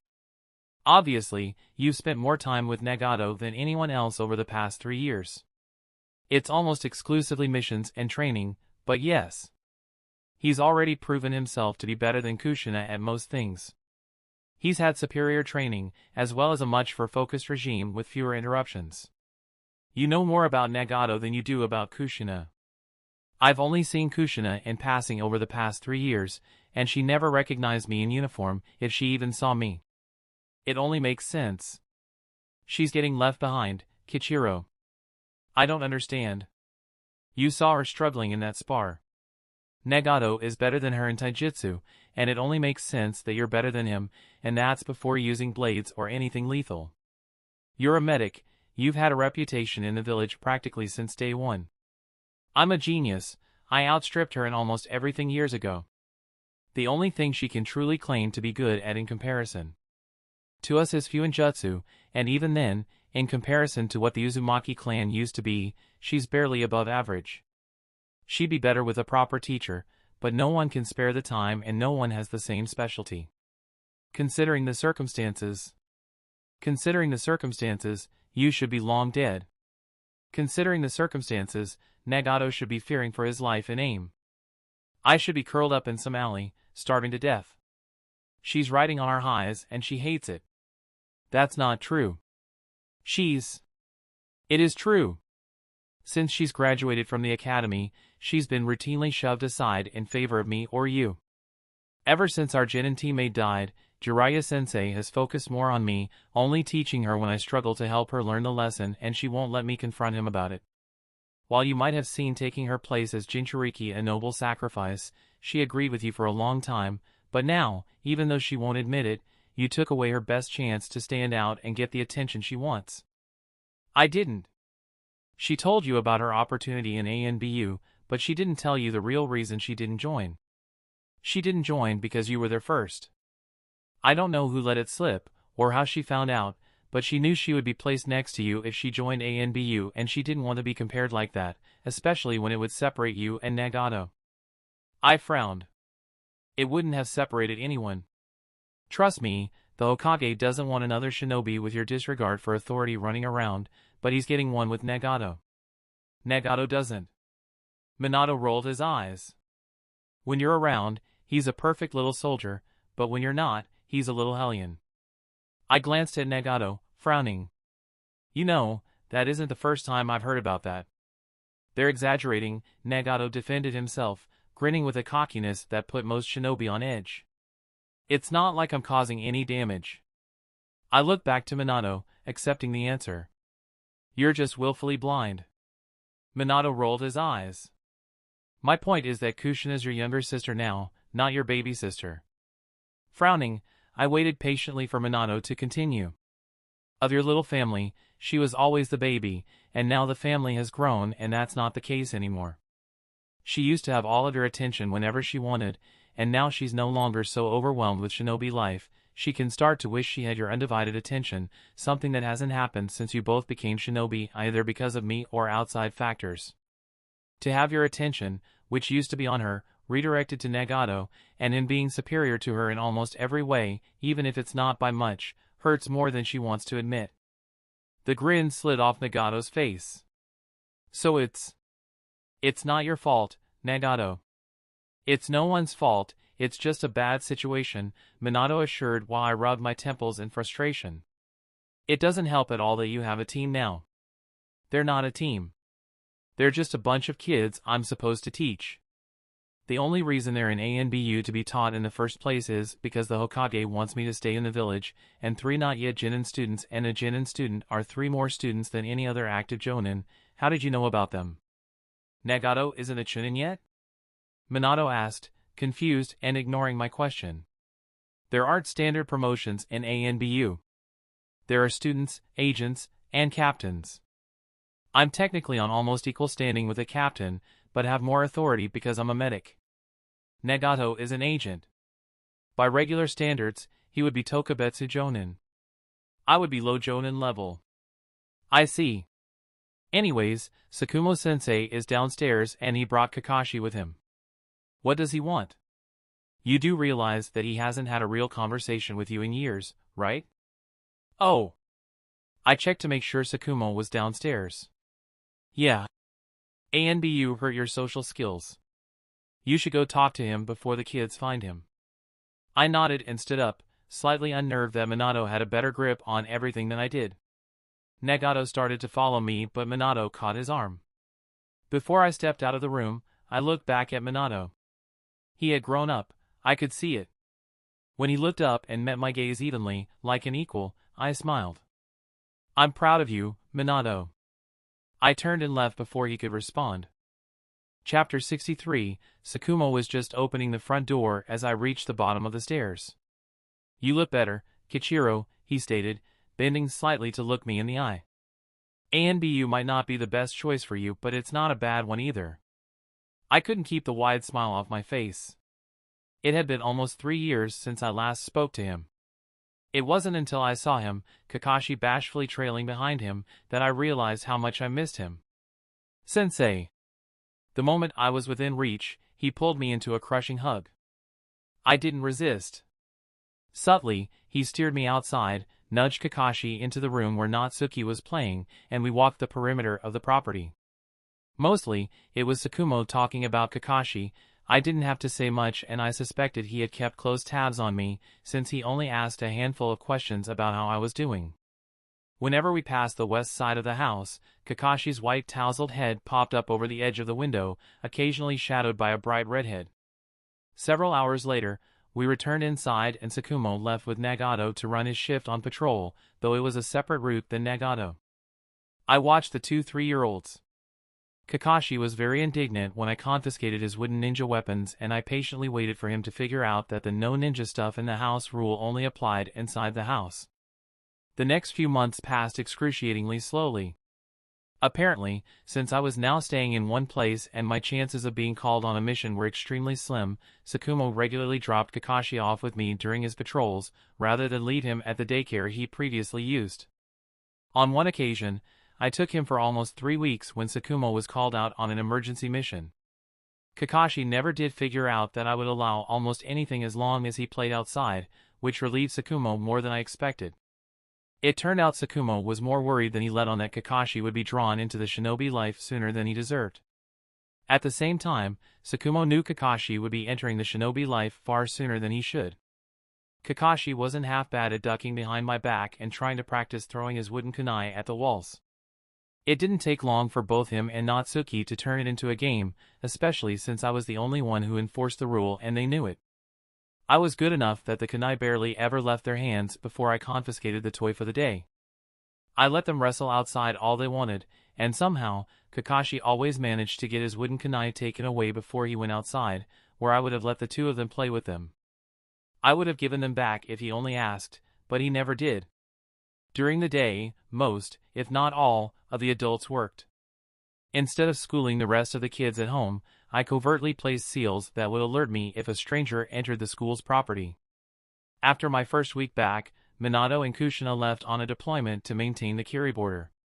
While Nagato came home every night, from sunrise to sunset he ran patrols and day-long missions. That left me taking care of children for most of the day.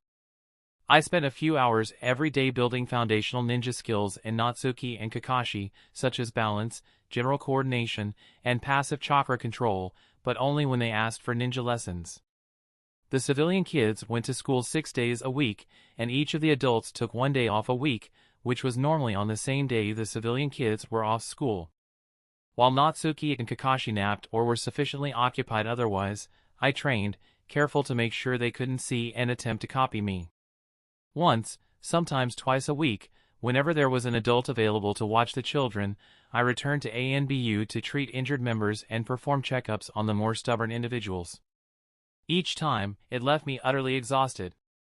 Sometimes, I would be healing near constantly for over 24 hours, leaving me barely able to get home. Once I gave up and just slept in my room at headquarters. I only did that once, and was woken after 3 hours by my students, who thought something was horribly wrong when I decided not to react when they tried to shake me awake. In their panic, they somehow got Kagami running in, terrified something was wrong. I went home as soon as things were straightened out. It took 6 months before Genma, Red, and Blondie were up to a point academically that they needed more focused attention than a menagerie of tutors could get them. Shortly before, the Oshiro clan backed off. I asked Kagami what happened, but he refused to answer and I wasn't curious enough to pursue the issue. At that point, I was pulled back into ANBU full-time to train the kids. Barely a month later, the war ended.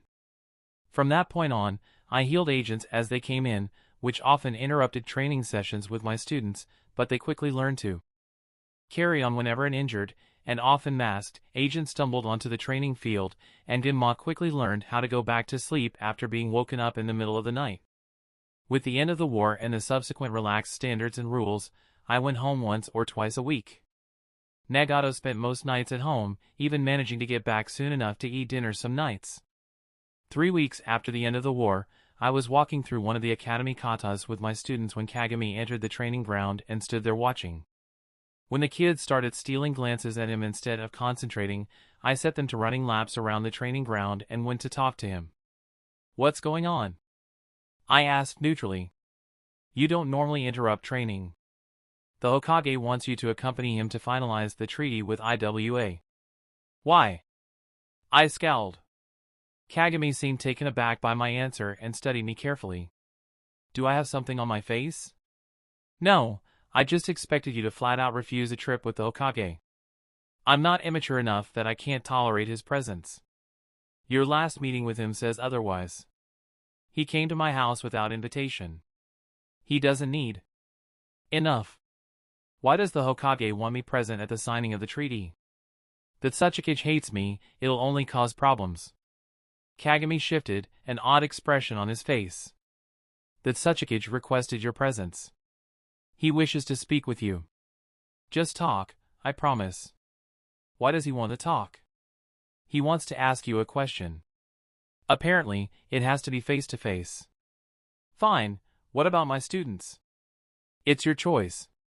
Since it won't be considered a mission for you, you can bring them and give them some experience traveling, or leave them here. I'll have Sakumo cover for you. My daughter can watch Kakashi during the day." "And Nagato?" "Look, Kichiro, almost anything you want, the Hokage will find some way to get you it." The Tsuchikage let the Hokage decide everything when it comes to the finalization of the treaty and only asked for one thing, to ask you a question. He's going to damn well make sure to grant the Tsuchikage something that's simple. He wants this piece more than anyone else. Fine, I'll go. No conditions? Kagami asked, surprised. Contrary to popular belief, I do not cause problems just because I can. You know this. Kagami nodded. Come to my office in 1 hour. He didn't wait for my response before leaving. I spent the next 45 minutes creating and explaining a training plan for the kids to follow in my absence. The next 5 were spent packing the bare necessities for the trip, and 10 were spent scribbling a note and dropping it on the Uzumaki dining table. I made it to Kagami's office precisely on time and entered without knocking. Kagami and the Hokage were sitting across from each other, Kagami working on paperwork and the Hokage reading a book.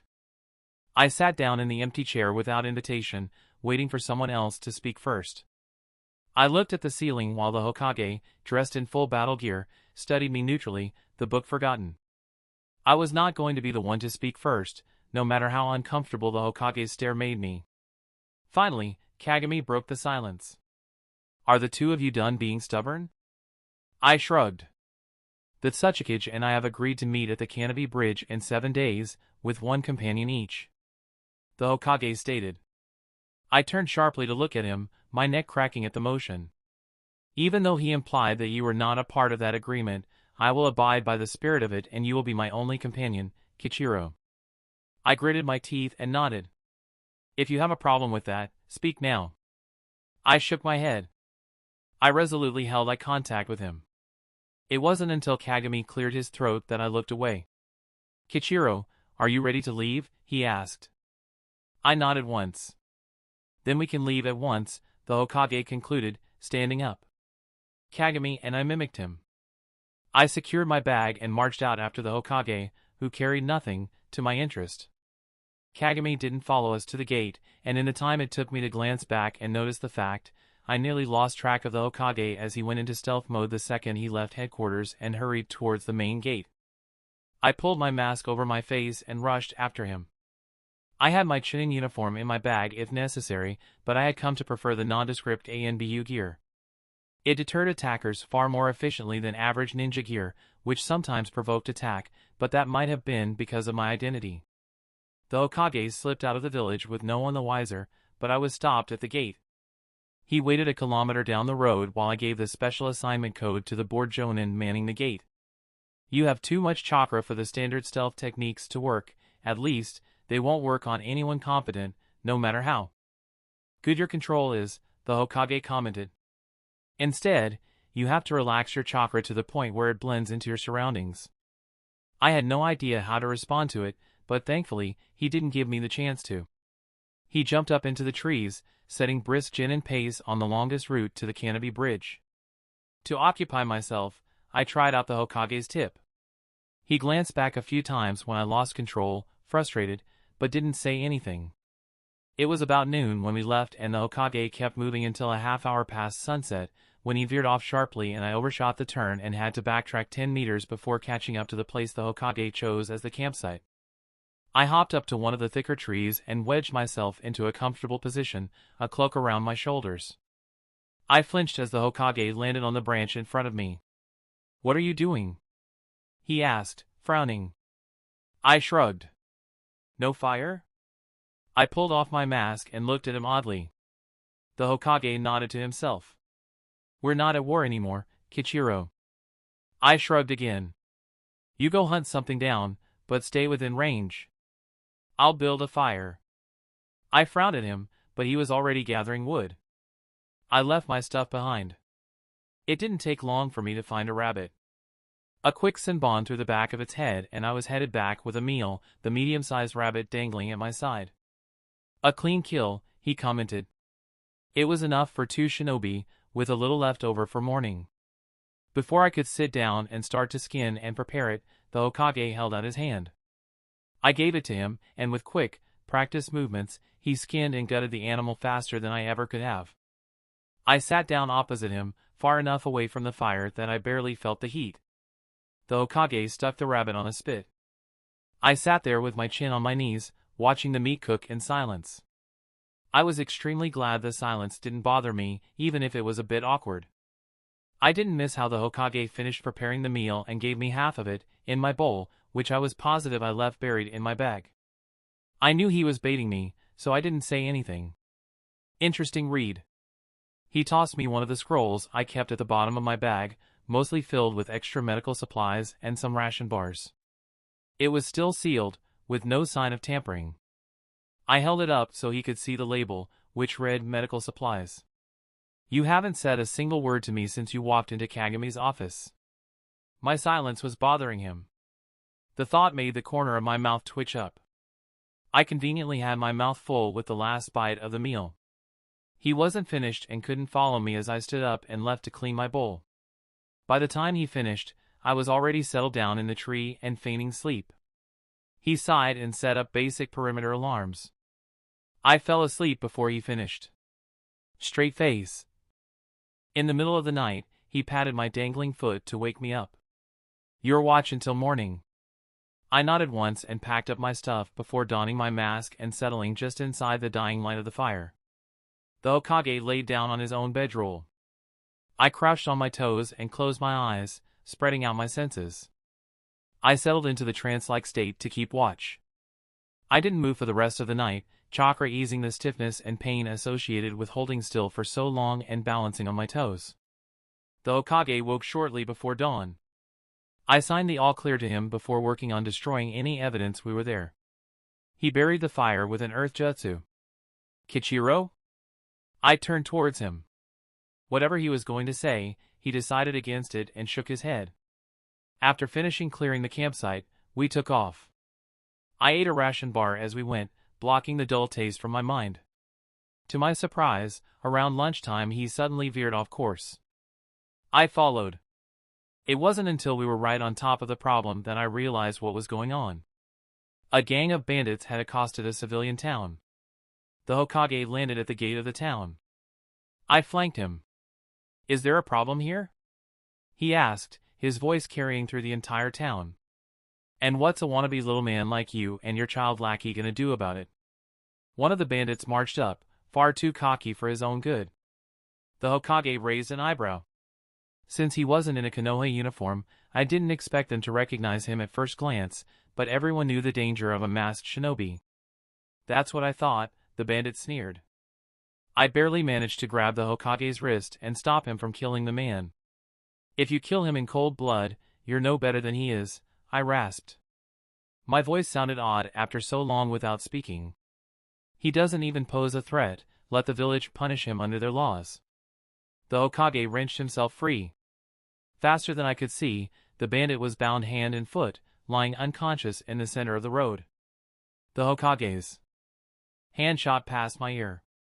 I didn't even have a chance to flinch. A cold, sharp point pressed against the base of my skull. He pulled his hand away and showed me a small arrow that nearly killed me.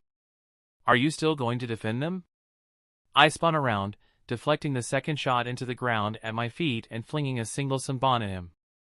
It severed the string of his bow, causing it to snap and hit the man in the eye, even as the senbon stopped in his shoulder. He howled in pain, clutching his eye, but the sedative on the senbon quickly relaxed him, though not enough to knock him unconscious, even if he did end up slumped on the ground.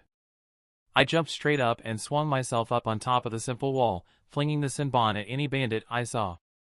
When their comrades finally noticed something was going wrong, they rushed out into the street. I caught them one at a time, half of them didn't even realize they'd been hit before they collapsed.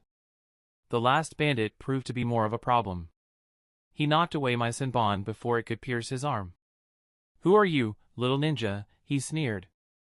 I didn't respond. Instead, I dropped to the ground and put one hand on the earth. Before he noticed what I was doing, I encased his feet, up to his knees, in stone. He cursed and tried to break free, but my chakra in the stone was much stronger than him. He swore violently, cursing me until I took advantage of his distraction to hit him in the thigh with a senbon. I released him from the stone and he slumped to the ground, mumbling incoherently. I turned my back on the village and waited while the Hokage helped tie up the bandits and talked to the head of the village. A group of children gradually gathered, watching me and murmuring among themselves.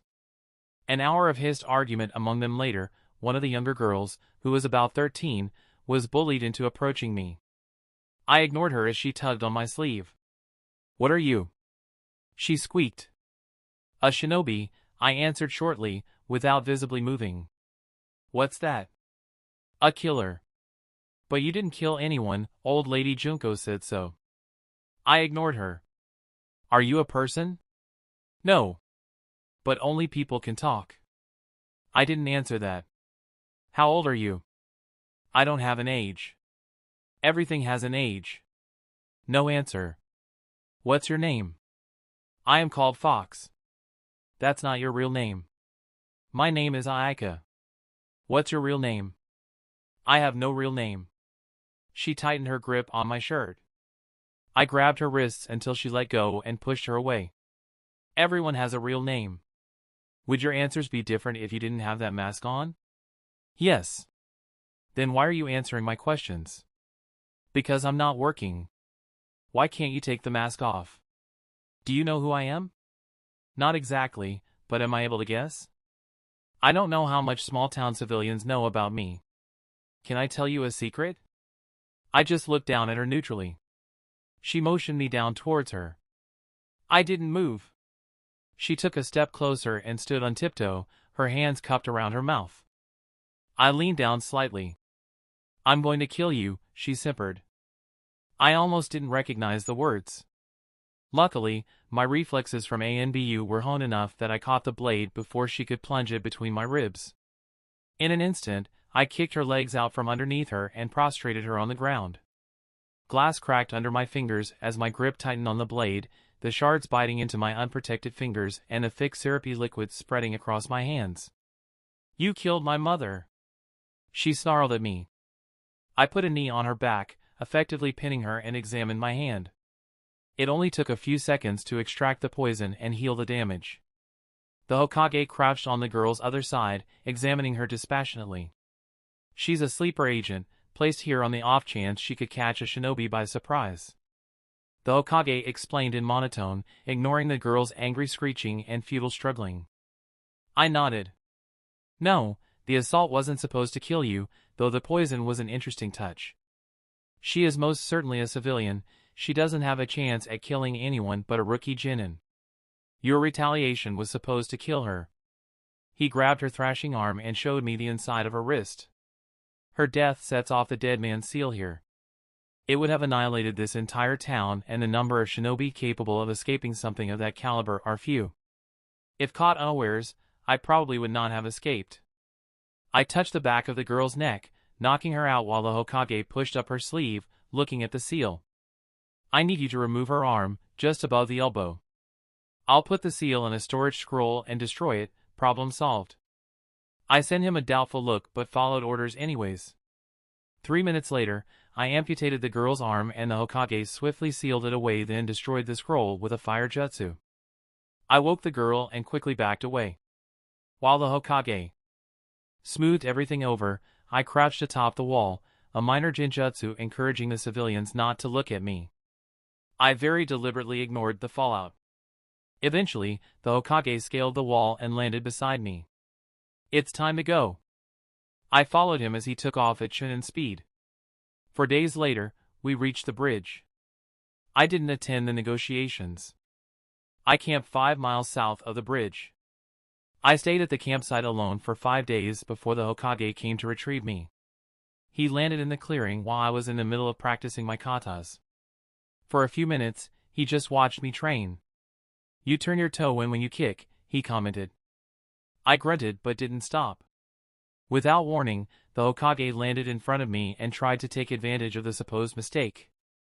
He swept his leg at my ankle from behind, but I rolled with the strike, using the extra momentum to twist into a cartwheel and then flipped into a back handspring to make space, nearly kicking him in the face in the process. Good job, let's see how you stack up, taijutsu only. I turned my back on him and marched over to where I left my bag and started to pack it up. The Hokage caught my wrist as I started to stuff my cloak inside of it. What are you doing? I wrenched my hand free and continued. Talk to me, Kichiro. I have nothing to say to you. I pointedly turned my back on him. Kichiro. I spun back towards him. You said that Suchikage wanted to ask me something. Well? He rescinded his request. That was anticlimactic. I snatched up my bag and started to head back towards Konoha. The Hokage stepped into my path. I want to talk to you, Kichiro. I took a step back and crossed my arms. I'm sick of this hostility. I scowled. Kichiro, he tried to put a hand on my shoulder, but I jerked back. I didn't trust my voice to stay even, so I clamped my mouth shut and jerked off my gloves, followed by my atayate, and threw them at his feet, holding out my hands so he could see the seals on my palms. As fast as I was able, I curled my right hand into a fist and swung it at his jaw. The seal burned as he caught my fist. I strained against him until steam started to rise from the burning seals and blood dripped down my forehead, then jerked away, went around him, and continued to march back towards Konoha. Chapter 64. The trip back was in total silence. The Hokage was welcomed back at the gates as a hero. I slid in through the ANBU entrance, invisible. Once everything was settled, the losses from the war were tallied. When almost all shinobi had been accounted for, the death toll from the war ended up at around a quarter of the entire shinobi population, or almost a third of the active shinobi corps, including ANBU. The losses were much lighter than expected, mostly due to the combat medics. Unfortunately, combat medics suffered heavier losses than any other group of shinobi, including ANBU. The combat medic corps was at half its pre-war size. 99% of the active shinobi had been injured in combat. Due to the medics, 80% of those shinobi returned to active duty before, or shortly after, the end of the war. The remaining 20% were either permanently crippled or had more than a year of recovery before they could return to active duty. Most of those were put into forced retirement. The ANBU death toll was around 40%. The genin promotion rate was at 40% and the death toll was at 10%, the lowest of all groups, though they had the highest number of forced retirees. The Chunin death toll was at 30% and the promotion rate was barely at 10%. The Jonin death toll was around 20%. Over the next year, I spent 1 day a week working in the hospital or healing inside if ANBU. Most of that time was spent in the hospital. The Hokage hesitated to forcibly retire a shinobi until his wife, me, Tsunade, or the Inuzuka determined the shinobi could not return to active duty.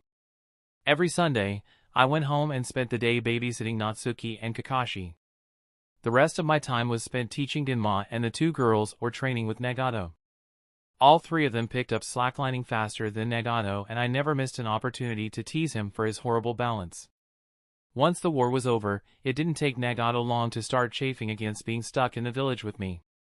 I never took any initiative to take missions outside of the village, which bothered him more than he cared to admit. I offered to put him on a more active team, but he refused. With twice the attention Nagato received and a near-suicidal drive to train, Ginma advanced at the same pace as Nagato did originally, which was frankly remarkable, especially considering he wasn't a genius like Nagato. He still could barely read and his academics were on a kindergarten level, but he could hold his own in a spar and even managed to beat one of Nagato's speed records when he was the same age, even though it was almost 4 months before he could duplicate the feat. By the end of the year, Nagato had indisputably mastered taijutsu and managed to beat me fair and square in a spar. In all honesty, he was in control of the fight the entire time, no matter what I threw at him. Considering his balance was still questionable for a shinobi of his caliber, it was a remarkable feat. The girls were a different story. They consistently sabotaged each other's progress to the point where they barely showed enough improvement to remain in the program. During the next 8 months, I almost exclusively trained them, Nagato, Ginma, and myself. When Ginma passed the test to become a full-fledged agent, albeit by the skin of his teeth, I dropped the girls from the program and sent them to the academy. They did not adjust at all to ANBU life and were incapable of the emotional control needed to ever be successful in the program. Ginma was closer to the minimum requirements than Nagato and I had been, but it was impressive nonetheless and only cast a darker shadow on the two girls. The next 2 years were spent taking as many missions as Ginma could handle. I had no more excuses to stay in the village. My skill in elemental ninjutsu was greater than any other shinobi in the village, save a handful of Uchiha and the Sandaime. My CLS mastery of wind, lightning, and earth, alongside chakra reserves that far outstripped the best shinobi in the village and chakra control surpassed only by Tsunade and the Inuzuka medic, made me one of the strongest shinobi in the village by the time I turned 17. Shortly before my 17th birthday, Nagato, Gunma, and I were officially transferred into the General Shinobi Corps, although my transfer was only for show. I was still the ANBU medic and ran missions that were too difficult or dangerous for the General Shinobi Corps or too trivial for ANBU Corps. Gunma was a solid shinin and after the first month, joined a different team that complemented his abilities better. Nagato easily made Jonin alongside me. While Nagato couldn't seem to master ninjutsu without hand seals, he was almost as good as I was, and his reserves were greater than most shinobi twice his age. In comparison to Nagato and I, Gunma wasn't cut out to be a ninjutsu fighter, and the gap in our chakra reserves widened exponentially over the years, slowly disenfranchising him to the branch of combat he just couldn't keep up in. He never mastered anything without hand seals, and it was one of the primary reasons he was so quick to switch teams. Like Nagato, he was far ahead of the curve in comparison to his peers, not that he realized it while always trying to keep up with an equal shinobi older than himself.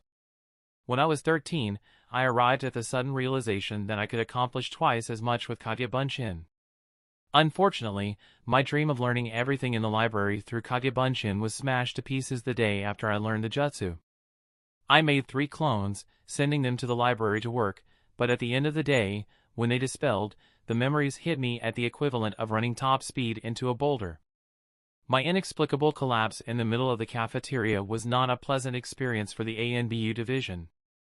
The backlash from the memories not only destroyed the memories themselves, but most of my memories from the day. It probably would have been better for me to run full tilt into a boulder. Nagato quickly figured out the problem just after the news of my unexplained collapse made it to the Hokage. It didn't save me from getting chewed out over the uncharacteristic risk by Sakumo, Kagami, the Hokage, Nagato, and several senior ANBU. After that, I experimented until I found out I could handle a single Kage Bunshin for half the day, but any more left me at risk of passing out and ensured a splitting headache. I never tried to push my limits on how many I could create for a short period of time. After several misadventures, I gave up on the idea of using and abusing Kage Bunshin. Shortly after Nagato's 12th birthday, we were at the point where we couldn't seriously train with ninjutsu inside the village walls. Even if we sealed off the training ground, it was too much of a risk. Once every few weeks, we snuck out of the village to train our serious ninjutsu. We got in trouble for it several times, unrepentantly sentenced to D-ranks, but only because Hokage repeatedly denied our requests to train outside the village. I wouldn't have bothered expanding my repertoire as much as I did if it wasn't for Nagato's pressure and the fact I couldn't let him go off and cause trouble by himself. Once or twice, Minato and Kushina joined us, but they didn't have ninjutsu of our caliber to sling around. Shortly after Minato's 17th birthday, Nagato and I faced off in a spar against Minato and Kushina, outside of the village of course. While I would be the first to admit that Minato was faster than both Nagato and myself, and Kushina was physically stronger unless I was augmenting my strength with chakra, the gap was barely enough to give them an edge. Nagato was better than them in taijutsu and I was significantly better at ninjutsu. Nagato and I only won because we had more chakra than them. In fact, I had more than twice as much chakra as all 3 combined. Even if we didn't have a strong enough offense to take them down, they couldn't make it through our defense and had no choice but to exhaust themselves trying. Between my 18th birthday and Kushina's 17th birthday, I finally managed to get permission from the Hokage and Kagami to see what I could do with the Kyuubi. Several Uchiha, Kagami, and all the village's shinobi seal masters, which was only the Hokage, Nagato, Jiraiya, Kushina, and Minato, were there as a precaution. I knew Sakumo was supposed to be there, but he was conspicuously absent. Once a powerful barrier had been set up around Minato and I transformed and fought him. At first, I wasn't entirely sure why Minato was chosen to be my opponent, but when I had nearly beaten him, he appeared outside the barrier in a bright flash of yellow. He had mastered the Hiraishin without telling me and as such was the only person who could have escaped if I truly lost control. When I finished reversing the transformation and the barrier was removed, the Hokage promptly forbid me from ever transforming again unless it was a last resort. Minato and Kushina led the trek back to the village while Nagato and I, grim-faced, took up the rear. Just after my 18th birthday, I sparred with Sakumo. With plenty of time to train from being stuck inside the village with Kakashi, Sakumo was one of the strongest shinobi in the village, even if his international reputation was fading. To my surprise, if not Sakumo's, I beat him. It was a questionable win, a glancing blow off his side from one of my blunted sparring kunai, which would have gutted him with a sharpened weapon, but I still won, and Sakumo admitted it. Throughout that entire time, I avoided the Hokage as much as I possibly could. I took missions from him, obeyed orders, but whenever I could, I sent Nagato in my place.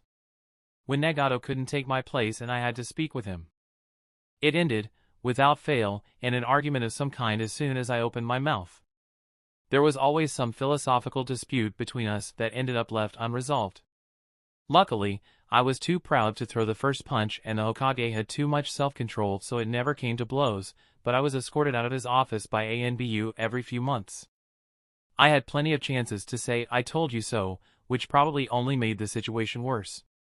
At least I knew when enough was enough and never accidentally pushed the Hokage too far in our arguments. Straight face. In celebration of the 5th anniversary of peace and Natsuki's promotion to Jinin, Nagato and I took her out of the village to train with us for the day. Both Minato and Kushina received a Jinin team at the same time. Sakumo asked to apprentice Kakashi to me, but I had to refuse. I didn't trust myself not to reflect what I could remember of the older Kakashi onto the younger boy, and I was too close to Sakumo to be impartial about the boy's progress. Instead, he was placed on Minato's Jinin team alongside Rin and Obito. I was extremely leery about the matchup, but since we were at peace and I hadn't seen hide nor hair of Madara, I didn't protest it, not that anything would have been done if I had. I may have been stronger than most shinobi in the village, but I didn't have anywhere near the political sway I should have, and Minato's new team was a political move to appease the Uchiha and civilian sectors. Even though he was only 18, Minato was almost universally recognized as the Sandame's eventual successor. I wasn't entirely sure how it happened, but it did. Minato and Kushina were recognized as a couple by everyone but themselves. Kushina's team, by extension, was a political move as well. Natsuki was placed on her team mostly because she was the only person who could teach her Uzumaki Fuinjutsu from a shinobi perspective. Alongside Natsuki was an Aburame and a Kimichi, the younger brothers of the future clan heads. To be perfectly honest, taking a day-old Jinin out of the village without authorization was not the smartest idea Nagato and I ever had. In fact, it was probably the worst. We didn't go very far outside of the village, probably only a mile. We didn't do very much training, it was more Nagato showing off and me providing an indestructible target, then impressing on Natsuki that even if she managed to figure out the techniques, she wasn't allowed to try them without one of us supervising. Everything went smoothly until I sensed something odd outside of the barrier. Nagato picked up on my unease immediately and lowered the barrier so I could pull on the Kyuubi's chakra to identify that was up. Nagato barely kept up as I scooped up Natsuki and raced for the village. "Stop them!" Someone shouted behind us. I smoothly passed Natsuki to Nagato and intercepted a gigantic blade about to cleave Nagato in half. I recognized Kubikuri Bocho in an instant and was extremely grateful I pulled my tanto and one of my sticks out instead of both sticks. Although, according to Kushina, since I refused to read the scroll left to be by Uzumaki Mito that explained their capabilities, they were powerful weapons, especially for being devoid of a sharp edge. I feared the sticks would buckle against the other 6 swords of the 7 swordsmen descending on me. If I had been relying on anything but my chakra sensing, I would have been killed. Fortunately, I narrowly avoided death and managed to cover Nagato's back. He started to turn and help me. "Get back to the village," I shouted at him. He hesitated. "Now!" I screamed, engaging with the new wielder of Samahana, which I was fairly sure was a very young Kisame, but I couldn't be sure. I wasn't entirely up to date with the bingo books, and last I knew, Kisame wasn't yet a swordsman. The 7 swordsmen fell into rank, only to be replaced by 3 people I immediately recognized. They were all Jinchuriki. I knew them for certain. While I was undoubtedly the strongest Jinchuriki in the shinobi nations, I kept tabs on the others. "Nagato! It's an invasion by Suna and Kiri. Get your sister back to the village and activate Code Black. The hand seals are serpent, rat, dragon, tiger. My life depends on how quick you get reinforcements here. But, Nagato protested. If you don't go this instant. Nagato took off in a shunshin as I faced down the 3 Jinchuriki. Any one of them alone I could have defeated without too much effort. I could have defeated them one at a time, back to back, however, all 3 of them at once, and I honestly didn't know how it would turn out. They weren't the biggest threat. Alongside the 7 swordsmen, the Sandaime Kazekage, flanked by the honored siblings and 3 other Suna shinobi I vaguely recognized from the bingo book, appeared on my left. On my right was the Sandaime Mizukage, flanked by a handful of shinobi I didn't recognize, but based on the size of their chakra signator. They were at least jonin. Every single person was glaring at me in utter hatred, and the combined killing intent made my knees weaken. My red hair and haori were plain for them to see. They all knew who I was, and everyone present, except perhaps the Jinchuriki, had a very good reason to hate me. I nervously readjusted my grip on my tanto and stick, casting my senses out to see how big the attacking force was.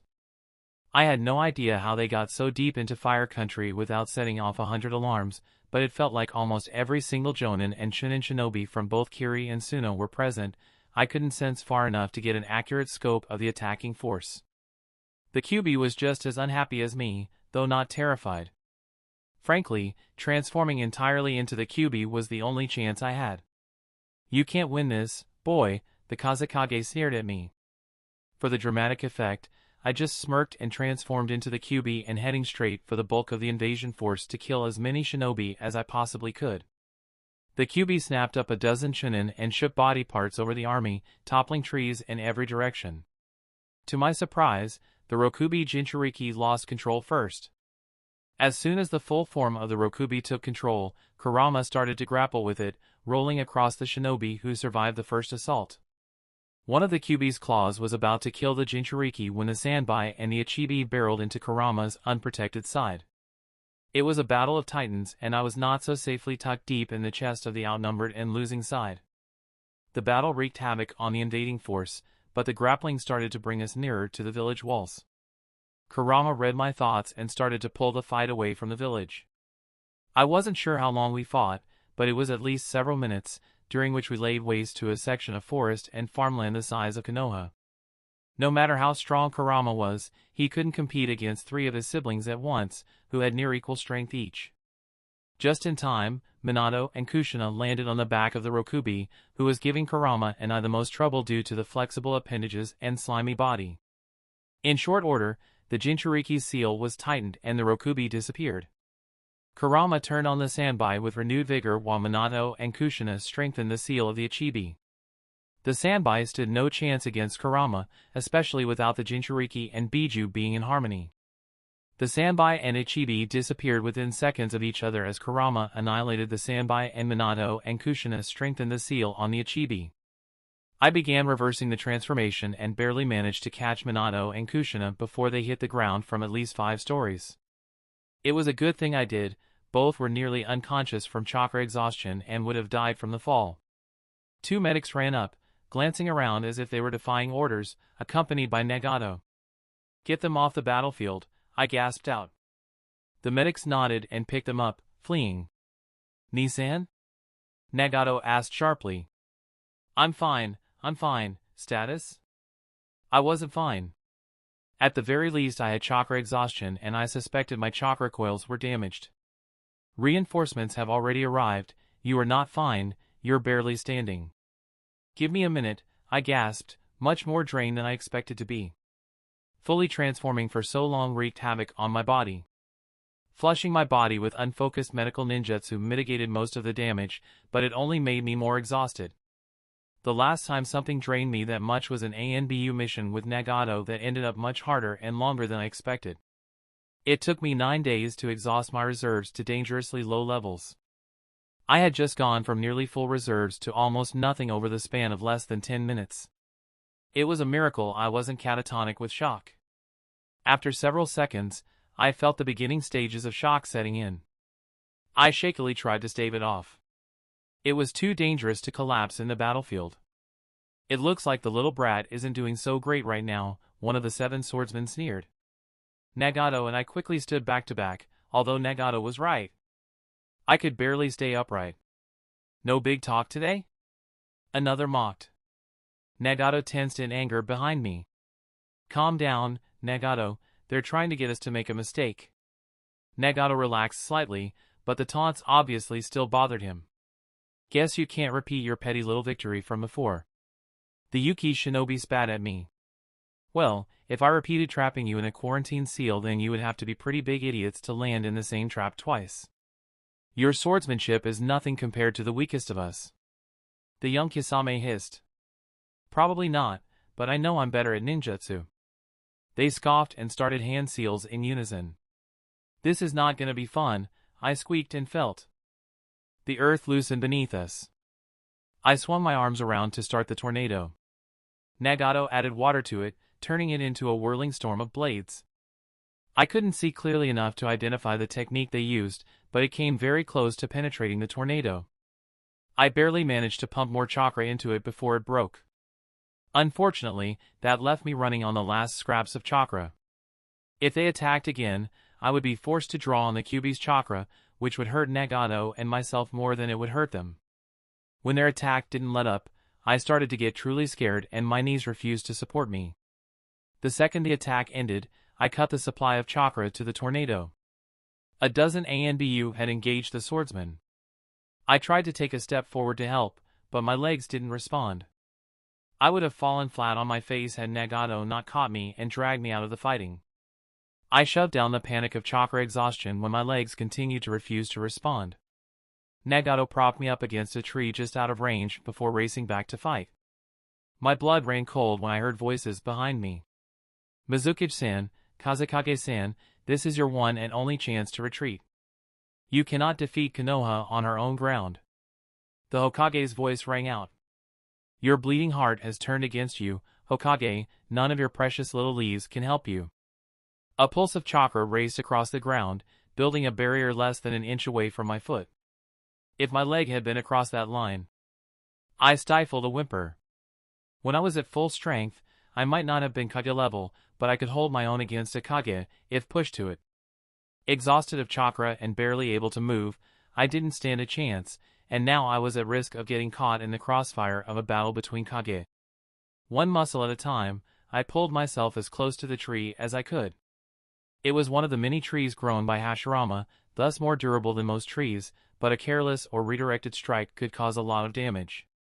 I slid into meditation, trying to regain chakra as fast as possible, at least enough to move if I absolutely had to. I listened to the battle behind me, on edge. The other two Kage had the Hokage pinned against the tree I was hiding behind.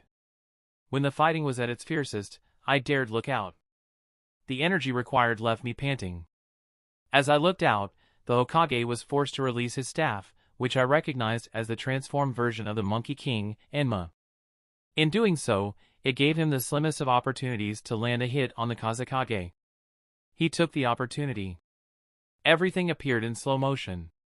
Just as the Hokage severed the Sandame Kazekage's head, the Mizukage thrust his own blade at the Sandame's exposed back, even as the Monkey King transformed back to try and stop him. He wouldn't make it, but I could. I didn't know what made me do it. I had nothing but ill will for the Hokage. I didn't care whether the Hokage lived or died. If the circumstances were different, I would just as easily be the person behind the blade. The seal on my forehead exploded with pain as I threw myself in front of the blade. It went through my heart, and my momentum across its path directed it away from the Hokage. The Mizukage barked out a curse, but the Hokage swung a very familiar stick, one of my sticks, at the Mizukage. He desperately tried to swing his sword up to block, but even as he tore it out of my chest, ripping through lung, bone, and muscle, eventually biting deep into my upper left arm, the Hokage's attack landed on the Mizukage's head. The barrier fell as Enma appeared behind him and snapped his neck. The Sandame barely managed to catch me before I fell, rudimentary Iryo ninjutsu glowing on his hand as he struggled to repair the damage to my heart. I couldn't even feel the pain. "Medic! Medic!" he screamed hysterically. "You can't die, boy, you can't. When I left, for IWA, you ordered me not to." My vision blurred and I couldn't see his response. Fitting, I suppose, that I die defying orders. "You're not going to die, Kichiro. He promised me, but I didn't believe him. Medic! He screamed. The QB's seal, it will release him at my death. I altered it. Medic! You're not going to die, I swear. He wasn't even trying to heal me anymore. Medic! Medic! It looks like I won, old man. You really have no control over me. There's no way for me to survive this. I don't have enough chakra left. You will survive, Kichiro, you will, I swear. I'm not scared, it doesn't hurt. I'm ready. Tell everyone I'm sorry. My vision gave out completely. I hoped I wasn't dead as I forced out the last few words through the blood drowning me. I love, blood filled the back of my throat and everything went white. Chapter 65. I wanted to wake up in one of two places, heaven, which I wouldn't mind the slightest, or hell, which I sincerely hoped wasn't an option. Imagine my disappointment when I found myself lying on a bed with a heart monitor beeping beside me. For a long time, I lay there, convinced I was back in my old world. The room was otherwise quiet, exactly how I expected a coma ward would be. I didn't want to open my eyes. Hell, I didn't want to keep living if that was the case. I missed my old life, sure, but I had already lost everything I cared about there. I had lost it all long before I ended up in the Naruto world. In my new life, I had a family. I had friends. I had a purpose. I had a good life. Even so, I knew I had to get up sometime. Laying there wasn't going to fix anything or make me feel better. To my absolute surprise and moderate relief, I immediately recognized the room I was in as Konoha's intensive care ward for high-value or flight-risk patients. Without moving anything but my eyes, I scanned the room. Beside my bed, the Hokage, wearing his funeral clothes, sat reading a small, hand-bound book. I automatically recognized Jiraiya's handwriting on the cover. There were several titles that had been scratched out, and Jiraiya had settled on Tale of the Utterly Gutsy Shinobi. The Hokage was on the last few pages. If the pain in my chest and the ache throughout my body was any indication, I wasn't going to be moving anytime soon, so I waited for him to finish. Besides, if this was hell and some facsimile of the Sandaime was my eternal torment, I much preferred him reading Jiraiya's to-be-published book than focusing on me. When he closed the manuscript and sighed wearily, I decided I had better speak up or else my eternal torment would probably last longer than eternity. So am I alive or dead? I rasped. To his credit, the Hokage barely twitched in surprise. Alive. Most definitely, miraculously, alive, he answered. His voice had none of the steel edge I was used to, that I was comfortable with. Tell me honestly, Kichiro, he murmured. Do you hate me? It was an odd question, but I didn't see any harm in answering it. I thought about my answer for a long time, but as much as I wanted to respond with a vehement yes, it wasn't the truth. No, I don't think I've ever hated you. I've been angry, disgusted, disappointed, frustrated and more, but never hatred.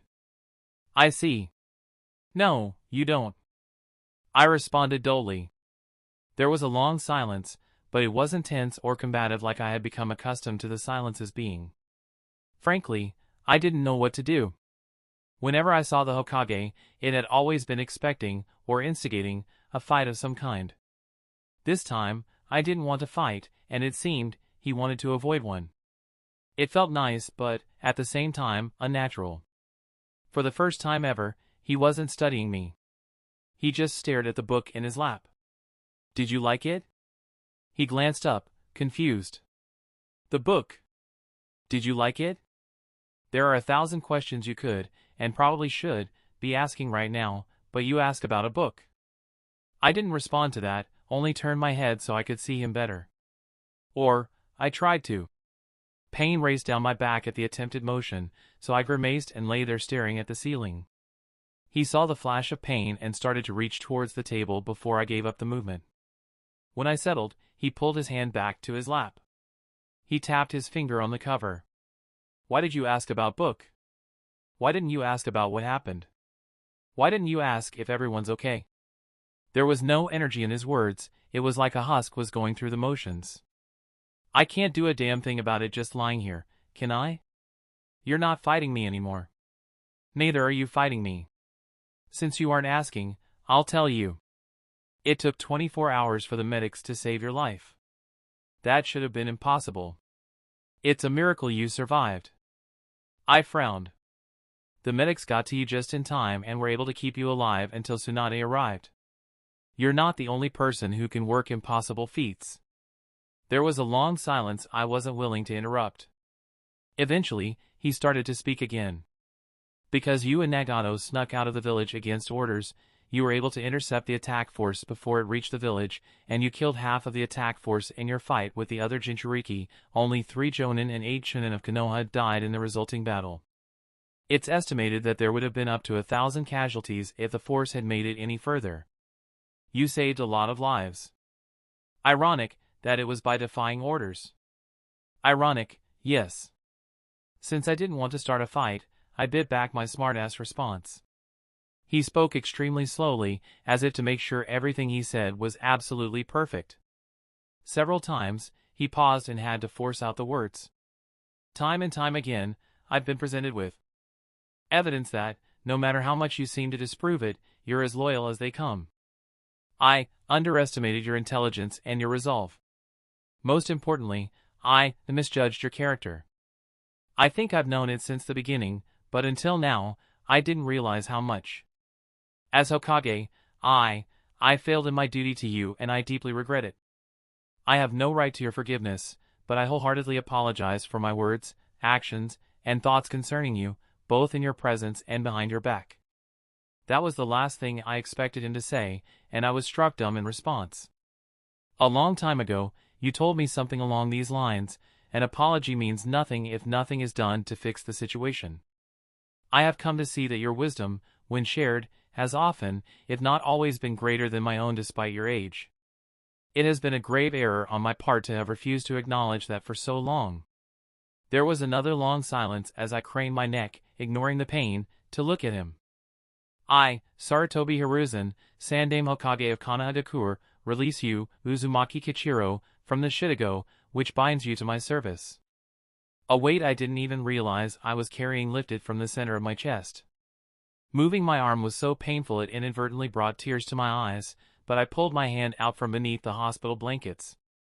I flexed my hand and the seal crumbled away, dusting the white sheets with black. Here, he pulled a damp cloth from somewhere out of sight and gently wiped away the seals. I just laid there, dumbstruck. For a long time, I thought the Shodai was the strongest individual I would ever meet. Looking at his physical strength, I still believed that to be true. But the strength that matters, wisdom, of course, but also the strength to be kind, the strength to stand by your convictions no matter what, and the strength to listen to and understand others, going so far as to recognize and yield when you are wrong, even though you don't admit it, all of those are things that this world needs. You are all of them and more. Because of that, I now believe you to be the strongest man I have ever met. I finally recognize that. I was openly gaping at him now as he neatly folded the cloth and set it down. I have not given you the respect you deserve, and I swear that will change, from now on. If you have anything to say, ever, speak up and I swear I will listen. He paused as if waiting for my response. Maybe your perception has changed, but I know you never wanted to be a shinobi. The paperwork has already been filed. You are released from any and all orders, contracts, or obligations you have to Konoha. If you wish to remain a shinobi in service to Konoha, I will make it so. If there's nothing else, I have taken up enough of your time. The Hokage stood and placed Jiraiya's manuscript on the bed beside me, in easy reach, if I could move properly. You asked if I liked the book. My answer is that I liked it very much. I included my comments on the text in the margins. Your recovery will take time, and I believe this will make the process a bit more bearable. Is there anything you need? I stared at the book for a long time. He walked over to the door and put his hand on the doorknob. After a long minute, he started to open the door. Will you please stay for a little while longer? I asked softly. There was a moment of hesitation before he closed the door and turned around, his eyes on the floor. I've always prided myself in my ability to beat everyone's expectations of me into little pieces. That is a trait to be admired in a shinobi, he interrupted. I thought carefully about what I was going to say next. I never held your actions and words against you. Even though I can't say I would have done the same thing in your position, I can understand your reasoning and, for the most part, it lined up with your personal code. I can't fault you for that. You claim you don't deserve my forgiveness, but that is just another point we disagree on. I forgive you, Hokage-sama. I don't know if I'm strong enough to forget, but I still forgive you. Thank you, he murmured, his voice thick with emotion. I want to remain a combat medic. He nodded. I will make the necessary arrangements. With that, he left. I stared up at the ceiling for a long time. It must have been several hours at the very least, because the pressure in my bladder slowly built. It wasn't until I was ready to try and get out of the bed myself, damn the consequences, when someone knocked twice on the door and opened it without waiting for a response. It was Tsunade. You look worse than shit, she said without fanfare. You came in with a giant hole in your chest. Your heart was in tatters, your left lung bisected. It's a miracle you're still alive, considering you had severe chakra exhaustion on top of that. Your chakra system was in tatters from the insane amount of Biju chakra you channeled. All three things should have killed you. That's before the rest of your injuries, albeit minor ones in comparison, but severe in context of the rest, are considered. During surgery, your heart failed 4 times and none of the blood inside of you right now are your own. Thank whatever kami there is that your sister somehow managed to store some of her chakra in a seal before this whole mess started. If it wasn't for the chakra transfusion, you would have certainly died. Even so, you spent 11 days in a coma. If it wasn't for Sensei, the medics would have given up on you. Sorry? I apologized uncertainly. While I liked Tsunade as a fellow medic and was the only male in the village who stood up to her, she still terrified me whenever I was her patient. You better be sorry. You have so much medical ninjutsu inside you right now that any more will poison you. You're going to be stuck in that bed for the next few weeks. Joy. How are Minato and Kushina now? They fought 2 Biju, how do you think they are? Last I heard, Minato is bedridden at home due to chakra exhaustion, nothing overly serious.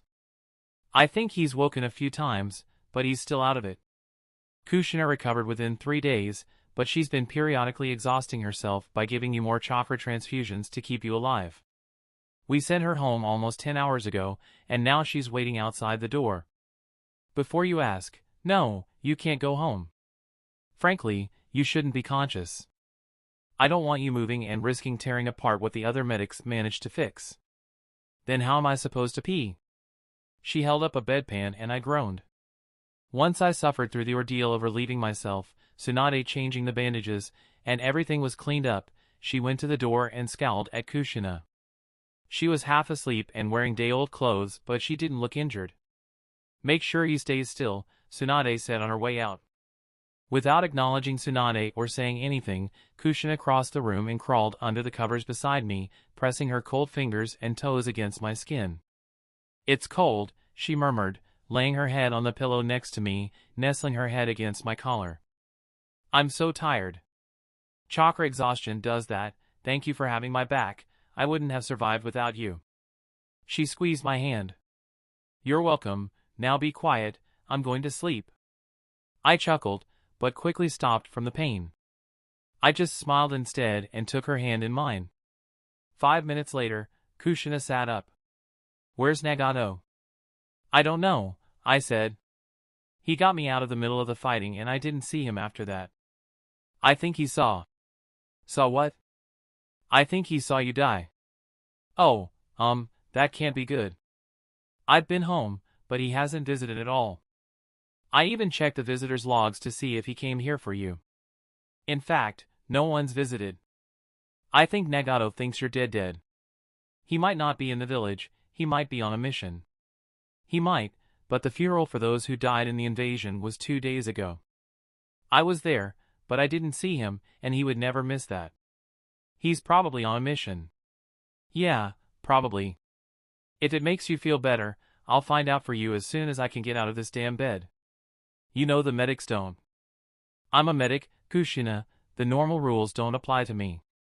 She wasn't convinced, but she settled back down beside me. I'm cold. Me too.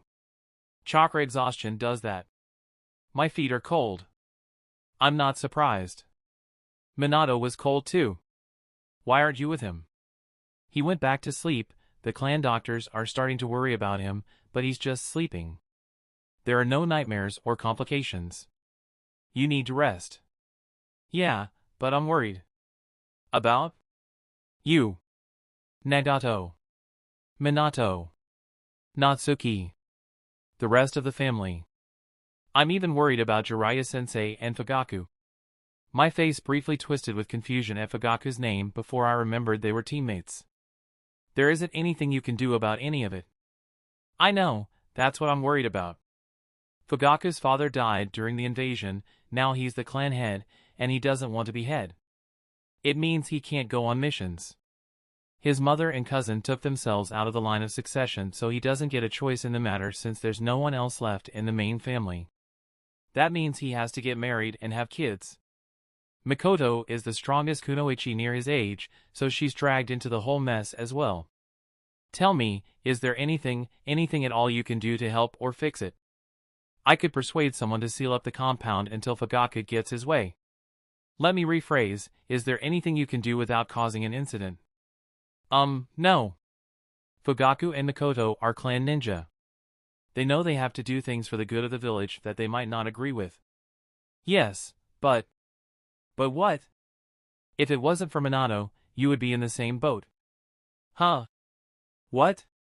You two aren't dating yet? She sat up and lightly slapped my shoulder. That's not funny. What? You already live together and I know. Shut up. I fell silent, smirking, as she flopped back down and decided my arm made a better pillow. I stared up at the ceiling and fidgeted with a loose strand of her hair. Nissan. She shrieked suddenly, shooting upright and throwing the covers off. I tried to sit up in alarm, but fell back with a groan as pain overpowered that movement. Whatever alarmed her was immediately forgotten as she fussed over me. I'm gonna go get Tsunade, she decided and hurried out before I could protest. Kushina! Tsunade's scolding rang through the hospital. A moment later, the door burst open and Tsunade rushed in, pressing a hand over my heart. He's fine, Kushina, don't do something like that again or I'll tether you to your own bed. Kushina gave Tsunade a pitiful look and the woman stormed out, exasperated. As soon as she was gone, Kushina sat down beside me and started to unwrap one of the bandages around my chest. What are you doing? I asked, alarmed and still wincing in pain. The seal on your hands and your forehead is gone. I want to see if the anchor is gone too. Anchor? What do you mean? Minato and I may or may not have drugged you while you were sleeping on several occasions to get a good look at the Shitago. You really weren't supposed to do that, but yes, the Hokage removed the seals just after I woke up. So you're free? She asked in a small voice. Yes, I am. She looked like she was ready to cry. Does that mean you're going to leave? What? No! Of course not. What makes you think that? You hate it here, Nissan, you always have. No, Kushina, I don't hate it here, I never have. True, I hate specific things about Konoha, but I'd rather be here than anywhere else in the world. She sat beside my head, leaning up against the headboard and absently brushing my hair off my forehead. A lot of people saw what you did for the Hokage. You're a hero. I closed my eyes. I don't know why I jumped in front of that sword. Because you care. I wasn't going to. A long time ago, just before I went to IWA, the Hokage ordered me not to die for him. I should have died. Whatever voodoo that kept me alive shouldn't have worked. I couldn't have healed that kind of injury, and in the middle of a battlefield, I wouldn't have tried. The QB doesn't scare me anymore, but I need you, Minato and Nagato need you, even Natsuki, Kakashi, Sakumo, and everyone else needs you. Thank you for living. I reached up, ignoring the pain from moving, and grabbed her hand tightly. I love you, Kushina, and I won't put myself in a position like that ever again. She bent down and pressed her forehead against mine, squeezing my hand. You did the right thing. As much as I want to scold you for almost dying, you did the right thing. Then why do I feel like the Hokage made a big mistake releasing that seal? I love you, Kichiro.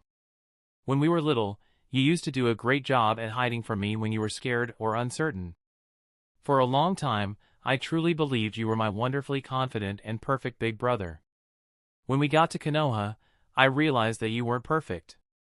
You had flaws just as big as me, but they made you better. When you kicked me out of that room after the QB was sealed inside of you, I realized that most of your confidence is fake. I was fine with that. It was nice to know that I could help you, even indirectly. She paused and a cold tear moistened my hair. While you were in ANBU, I found some of the coded notes you took when you were in IWA. Someone, I'm not entirely sure who, decoded a few of them and planted them for me to find. There wasn't much to those notes, considering I avoided writing anything down, even if it was in English. I didn't even know they made it back with me. You could have taken the Shitago off at any time, I could too. She accused. I closed my eyes. You could have taken it off, but you didn't. I didn't know if it would work, I responded. I talked to ISE about it. What did he say? He said it was because you were scared. You've always been really, really strong and smart, and you were scared that it was going to corrupt you. You were scared you would start to think yourself better, stronger, smarter, kinder than everyone else, and use your power while what you perceive as right and good, without taking other opinions into account. That's enough, Kushina, you're wrong. No, Nissan, hear me out. You were scared, so you made sure someone would always be stronger than you, someone would always keep you in check. You may not have done that intentionally, but you let something that was against everything you believe in to persist because of it. That's so very wrong, Kushina. Then what's right? She lifted her head. I could feel her studying me, but I didn't open my eyes. Yeah, I was scared, but I wasn't scared of myself. I knew from the beginning that no matter how I felt, unilaterally taking over was the wrong thing to do. I don't understand. I learned a lot from ANBU. I learned more than just skills. I learned why it's important to obey orders. I learned that I can't just follow my own set of rules. The laws and regulations exist for a reason, and whether I agree or not, to uphold the government, everyone must follow them. Thinking the rules don't apply to me and acting as such delegitimizes everything and makes me no better than a criminal. That's ultimately why I didn't ask you or Minato to remove the Shitago as soon as I was able. That's not the entire reason. No, it's not. I'm not trying to make excuses, but the Hokage has the entire village relying on him. He oversees and is responsible for everything, from the most dangerous, heinous mission to the most routine D-rank. He sends ninja to their deaths on a regular basis. Whenever a regular ninja does something against their morals, whenever they are forced to compromise their code, they can hide behind orders. The Hokage can't. I opened my eyes and looked up at her. I live here, Kushina, so do you and the rest of the family and thousands of other people. What happens when the Hokage becomes numb to everything and he no longer sees everyone as people, but as tools? What happens when the Hokage loses his morals to his job? It wasn't until recently that I got strong enough to pose more than a passing threat to him without committing suicide. Kushina averted her eyes. Yes, I deliberately antagonized him more often than I care to admit, and yes, he practically tortured me for it sometimes, but I made sure the worst of his cruelty, the brunt of his frustration and hatred were all focused on me. If his worst is on me, it makes him that much more driven to do his best for everyone else. I'm happy to make that exchange. Nissan, Kushina breathed, tucking her head into my neck. Why do you have to be so selfless? I didn't answer. The Hokage stopped to talk to me while you were unconscious. About what? Nothing in particular, but I told him why. Why? He needed to know why you took that sword for him. I told him even though he didn't ask. What did you say? I told him it was because you cared. I don't know why, to be perfectly honest. I shouldn't have done it. I had every excuse not to, including orders. Kushina absently fidgeted with my hair. Because you care. What do you mean? I think you're tired of life, of everything, and you want to make what's left worth something. I don't understand. What do you mean? Over 10 years of your life has been spent fighting or dealing with the effects of fighting and conflict. You were on every side of the war, you saw and felt more than most. You've already had your fair share of pain and suffering, from enemies, allies, and even family. You're tired of it. You think there's nothing more you can give. No, there's nothing more that can be taken from you. You wanted it to end on your terms with the last thing that is truly yours. You think I'm suicidal? Kushina flinched. I don't think you're suicidal, Nisan, but I know you want to die. You're wrong. This time I'm not. She wasn't wrong. Chapter 66. I pulled my hand away from her, closed my eyes, and turned my head to the side, ending the conversation. She didn't leave or stop fidgeting with my hair. Eventually, I drifted off to sleep. When I woke up, the room was empty and moving wasn't nearly as painful. Just as I started to try and sit up, the door opened. The Hokage entered, and as soon as he saw me propped on one elbow, he hurried in and lowered me back down onto the bed. You're back, I stated neutrally. It's been 4 days since you last woke up. The good news is that Kushina is back to light duty. The bad news is that your chakra levels are not rising. Chakra transfusions from your sister, facilitated by a seal she invented, is the only thing keeping you alive at this point. All the meager chakra your body manages to produce is collected around your heart and consumed. Tsunade suspects the blade that nearly killed you had special properties because several pieces are still inside of you. Why are you telling me this? Nagato or Kushina are responsible for making decisions for me right now. We're at war again. I'm assuming you're just a shadow clone. Correct. And someone wants to perform a surgery to find and remove the splinter. Correct. What do you want from me? Will you consent? It's not like I really have a choice. It's not a high-risk surgery, not if it's performed by a competent medic. Kushina brought to light some alarming concerns. She told you I was suicidal, didn't she? Well, she's wrong. I'm not. Then you won't have a problem letting a Yamanaka verify it. I frowned. I'm not going to kill myself, I swear. It's going to be a long time before I can move out of this bed. The only good I can do right now is give you information. If you want it, all you have to do is ask. We can't afford to stress you. I can manage the stress. Monitor my pulse if you're so worried. He reached out and took my wrist. The feeling of a chakra construct holding my wrist was unnerving, but I tolerated it. Nagato activated the Rinnegan. He stated bluntly. You were right about the fact he had it, by the way. Of course I was right. I could feel the blood drain from my face, but I carefully kept my body under control. He saw, didn't he? He saw the Mizukage. Yes. Where is he? I want. He locked himself in his room at home with his sister, hasn't let anyone in, refuses to listen to anyone. I tried to sit up again, but the Hokage put a hand on my right shoulder, effectively pinning me down. I was too weak to resist a clone. In the back of my mind, I hoped there was at least one ANBU guard in the room because I was completely vulnerable to an assassination and by now, most of the shinobi nation probably knew it. Let me go, I have to. No, you cannot go anywhere. You just told me. Natsuki-chan is fine, as far as I can ascertain, but she seems to be on Nagato's side in the matter and refuses to see reason or listen to news. Kushina, with a little help from Minato, can unlock the room with a seal. Then why? Ise-san does not want to risk fighting inside the house and Nagato spent too long in ANBU for them to be able to infiltrate the room and safely incapacitate him and Natsuki. If I go, you are in no condition to go traipsing around the village.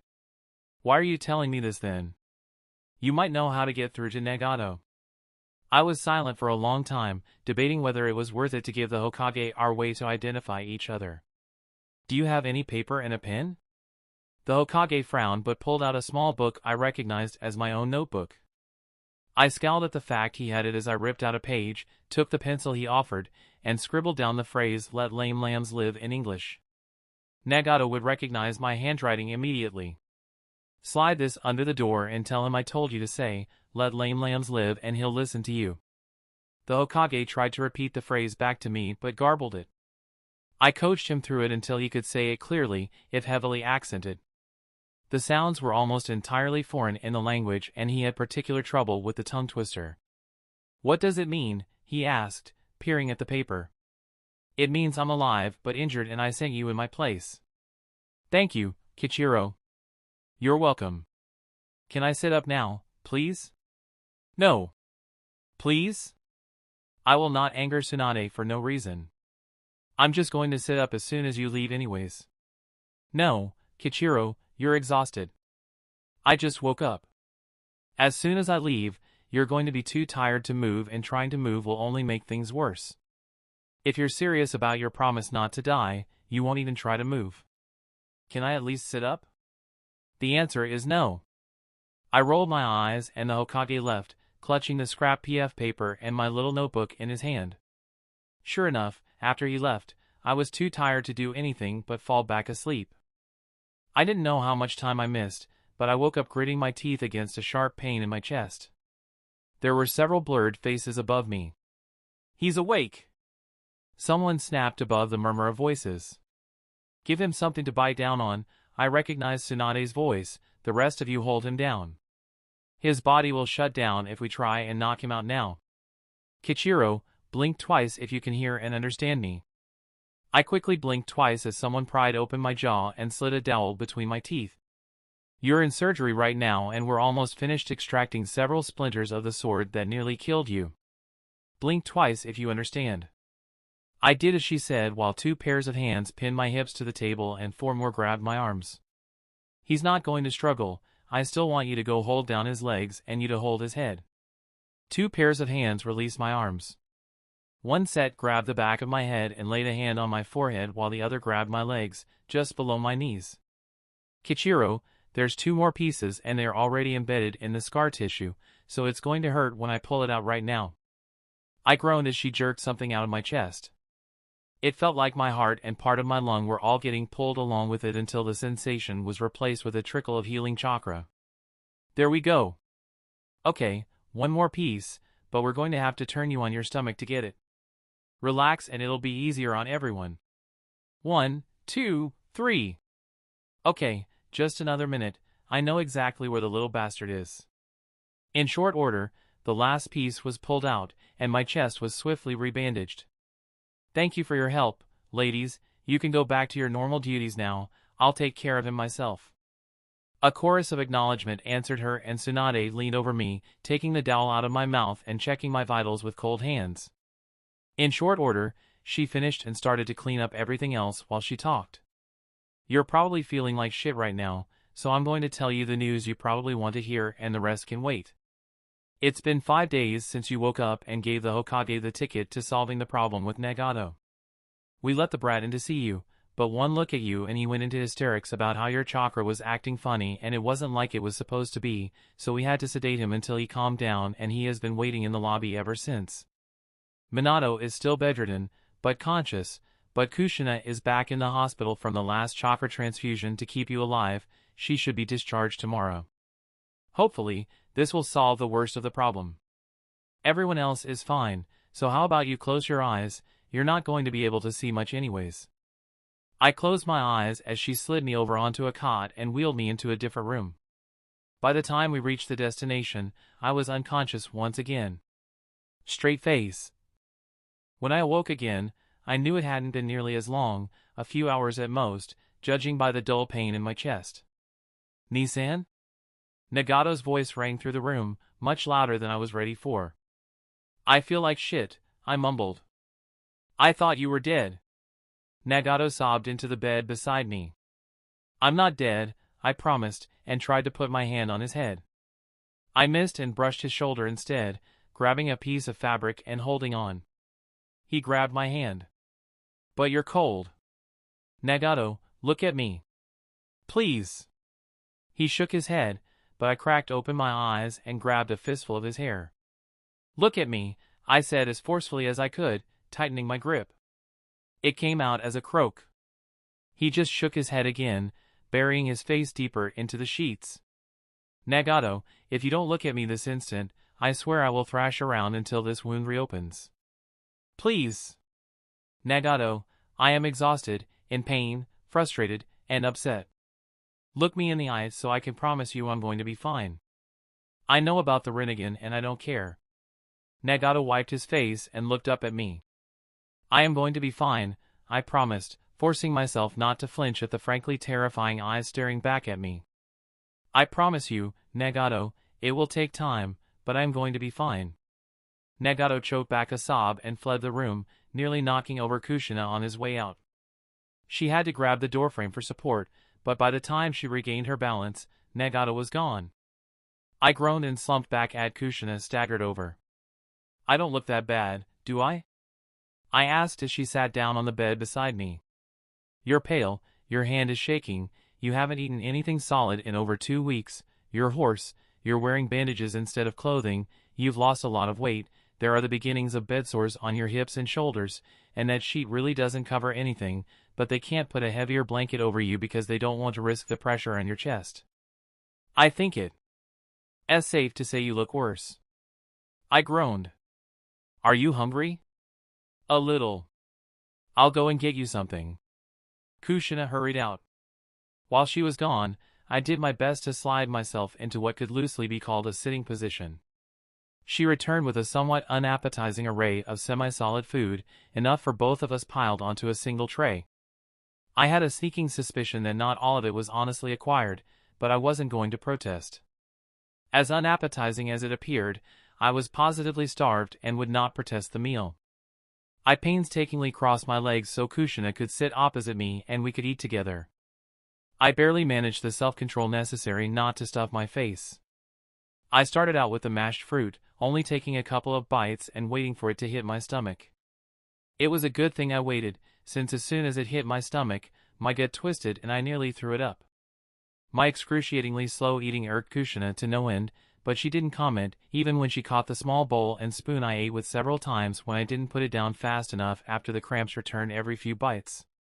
From the way Kushina kept looking over her shoulder, I suspected it wasn't entirely clear for me to be eating solid food.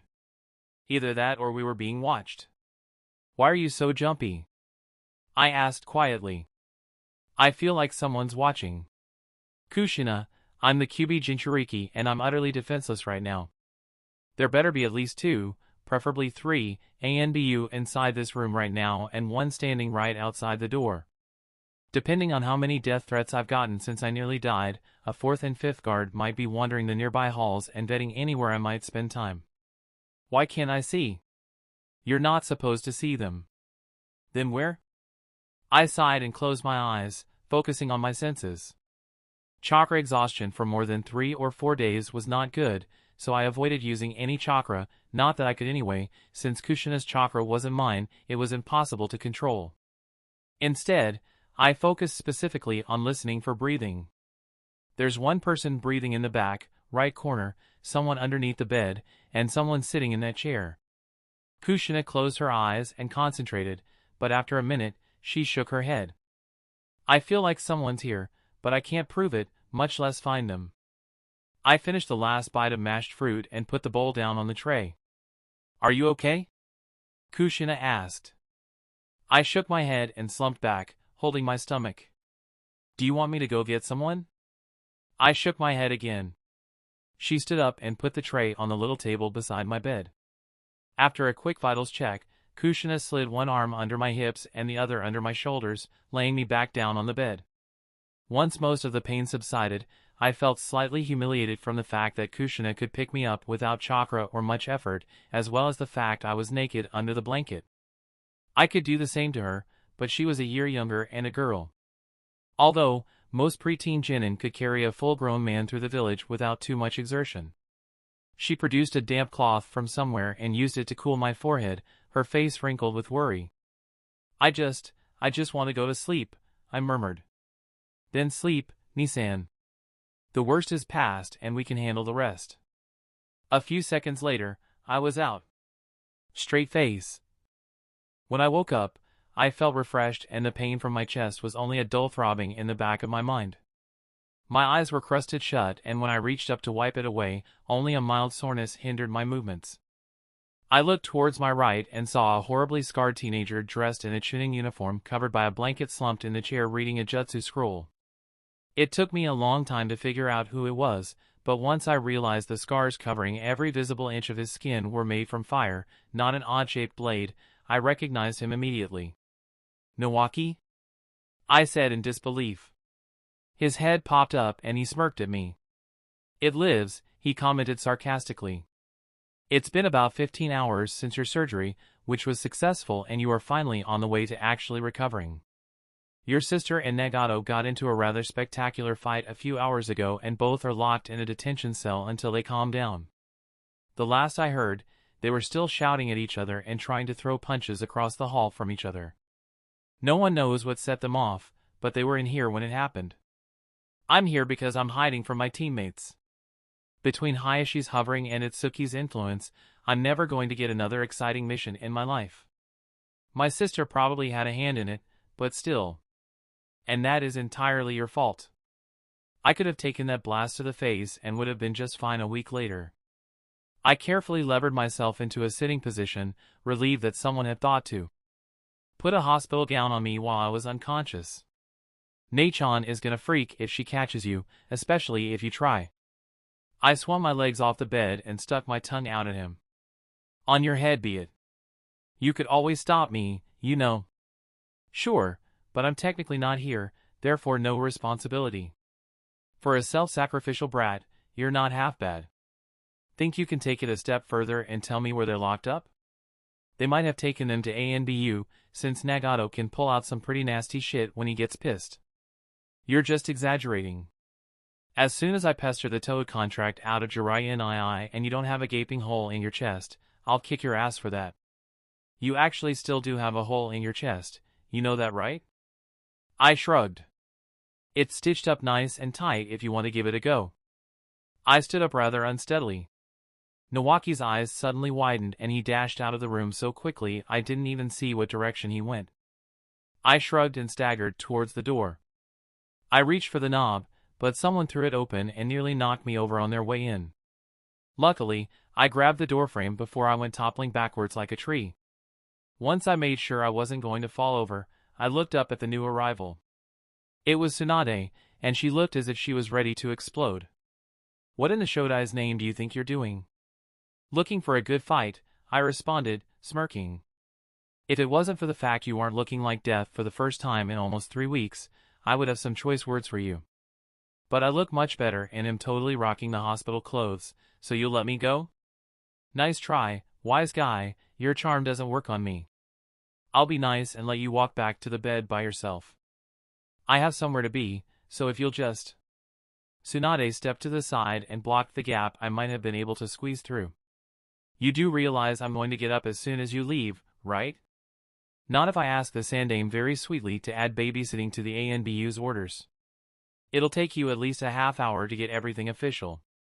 "True, but I know you let quite a number of ANBUs slide on medical treatment and I'm sure they don't want to get taken off duty for it." "Actually, you're not going to find anything. I did my job, full healings. Then I'll just tie you down. If don't want me to teach Jiraiya a jutsu that can get him into the girl's side of the hot springs undetected, you won't even try. A jutsu like that doesn't exist." "Oh really?" "Kushina and Minato have been using it for over a year, trying to spy on each other. They always try at the same time so they miss each other, but not even they have figured out that the other knows it or why they can't catch each other. How good do you think their sensei is going to be at it? Jiraiya has infected them both.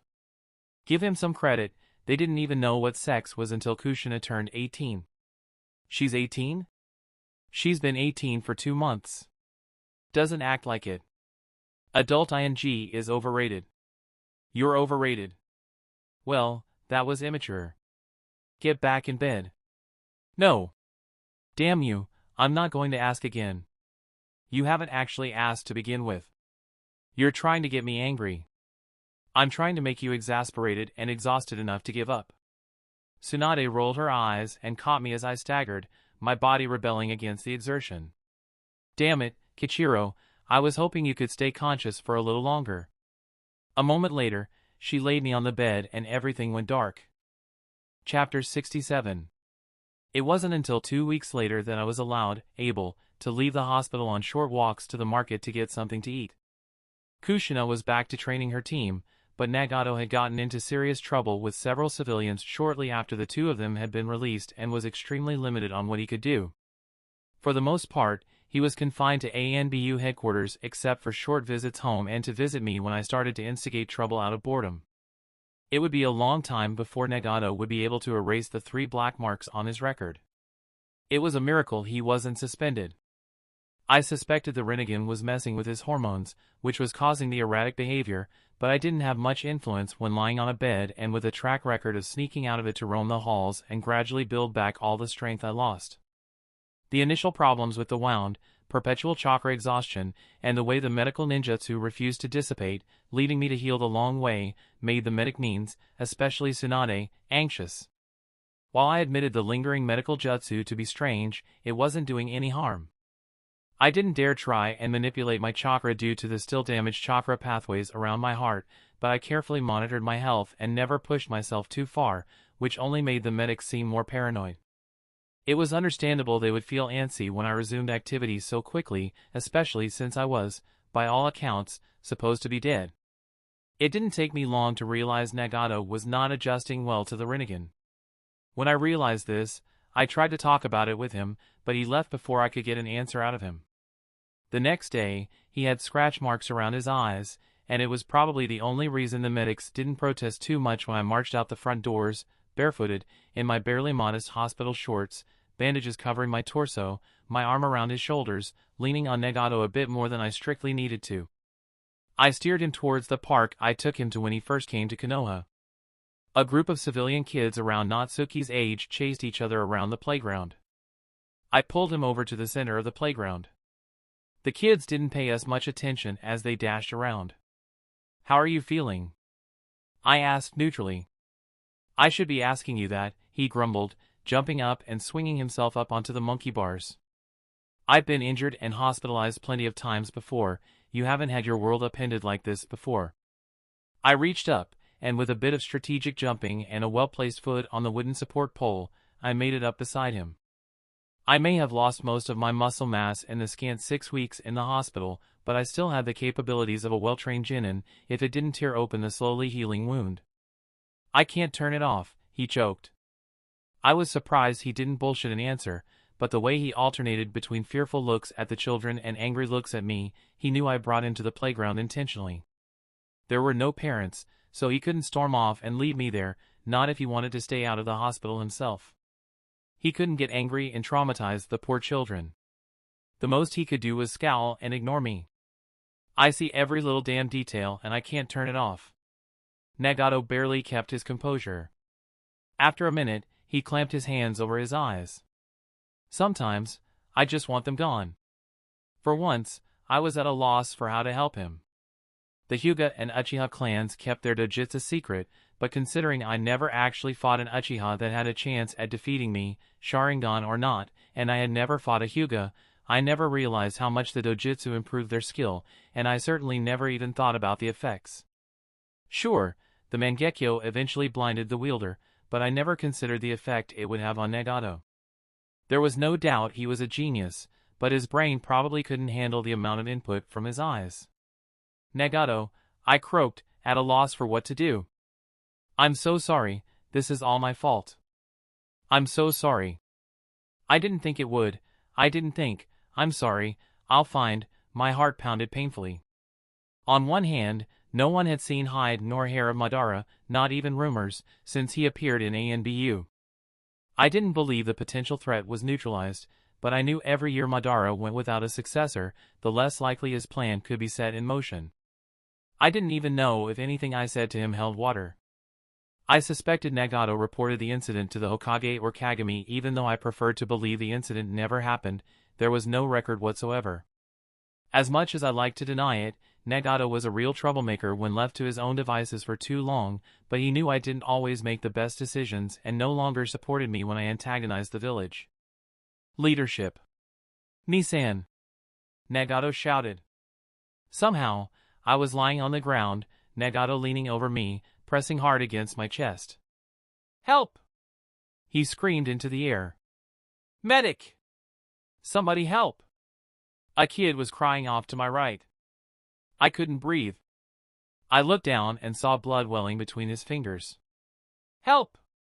Nagato screamed again. One of the kids, a little girl who could barely see through her tears knelt at my side. Nagato replaced his hands with hers and vanished. A few seconds later, he returned, dragging Tsunade behind him. What the hell happened? Tsunade demanded. I don't know, we were talking and then he froze, his chakra suddenly went crazy, but it wasn't a genjutsu and he got scared and kept apologizing. Then he started bleeding and nearly fell, so I carried him down. She leaned over me and reflected light from her forehead protector into my eye. He's unresponsive, probably shock of some sort, we need to get him back to the hospital. Nagato closed my eyes and as several hands started to lift me up, I drifted into unconsciousness.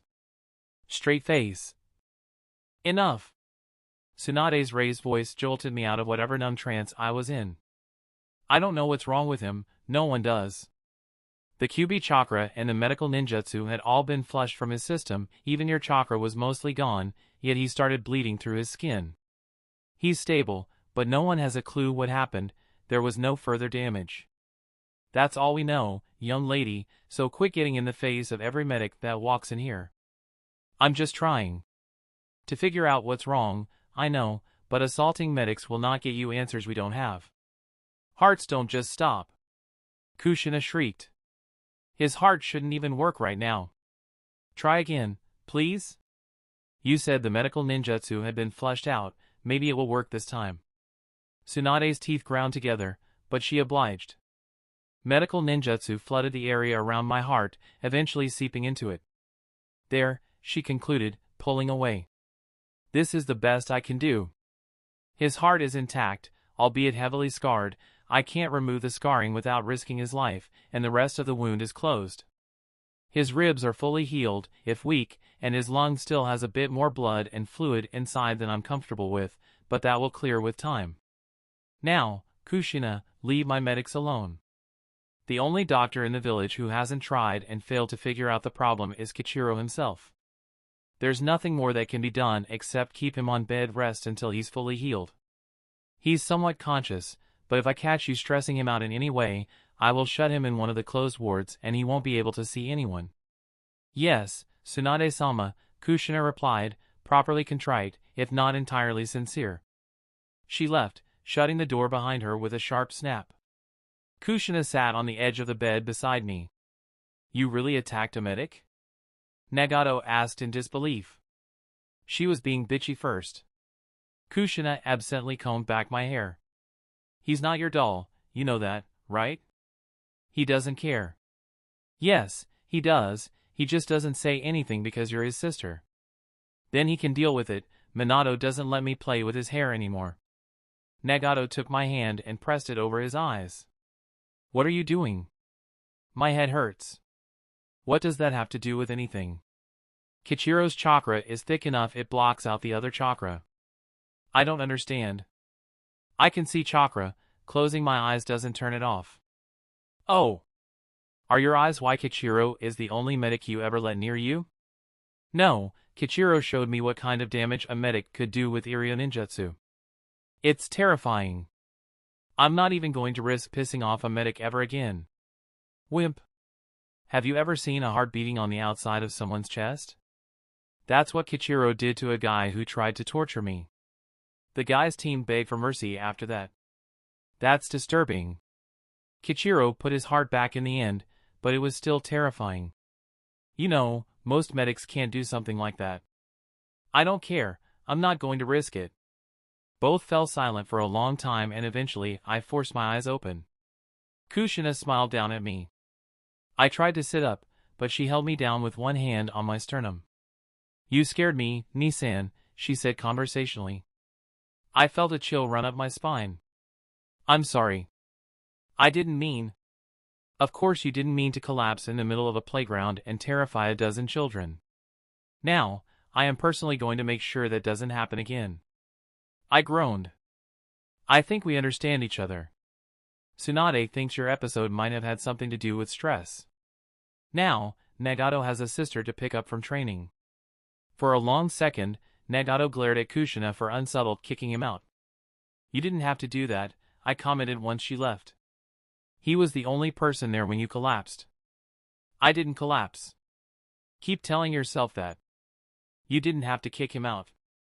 Yes, I did, if not for your sake, for mine. Natsuki wouldn't stop whining about how she hasn't seen him in a week. How long was I out? 4, maybe 5 hours. I'm starving. I'll get you something to eat, but if you so much as twitch before I get back, I will put another hole in you. Wouldn't that be counterproductive? I teased. You already claimed you'd never be getting married, so there are certain anatomical aspects I am fairly certain you will never need. Kushina. I flinched and tried to edge away from her. I should never have allowed Jiraiya anywhere near you. She just laughed and stood up. Minato will be here soon, don't let him run off, I need to ask him. Ask me what? Minato asked, opening the door and carrying in a bowl of rice. Tsunade said this is all you get for food today, sorry. He handed me the bowl. Under Kushina's critical eye, I sat up and glared at her. Ask me what, Kushina? Minato interrupted when Kushina and I made no indication of ending the staring contest. She glanced towards Minato, then realized her mistake, but I already turned away and started on the rice. Could you cover for me while I... No. Kichiro doesn't need to be babysat. He knows his limits and I'm sure his episode was just as frightening for him as it was for everyone else. How did you know what you were going to ask? I can read minds. Bullshit. Minato shrugged. I could tell you that you're just that predictable, but I don't think you would take it well. Kushina scowled. You're sleeping on the couch tonight. Ooh, lovers quarrel, I wish I had some popcorn. I commented. Both went red and turned to me, furious. We are not dating. Both growled menacingly at me. The children doth protest too much, methinks.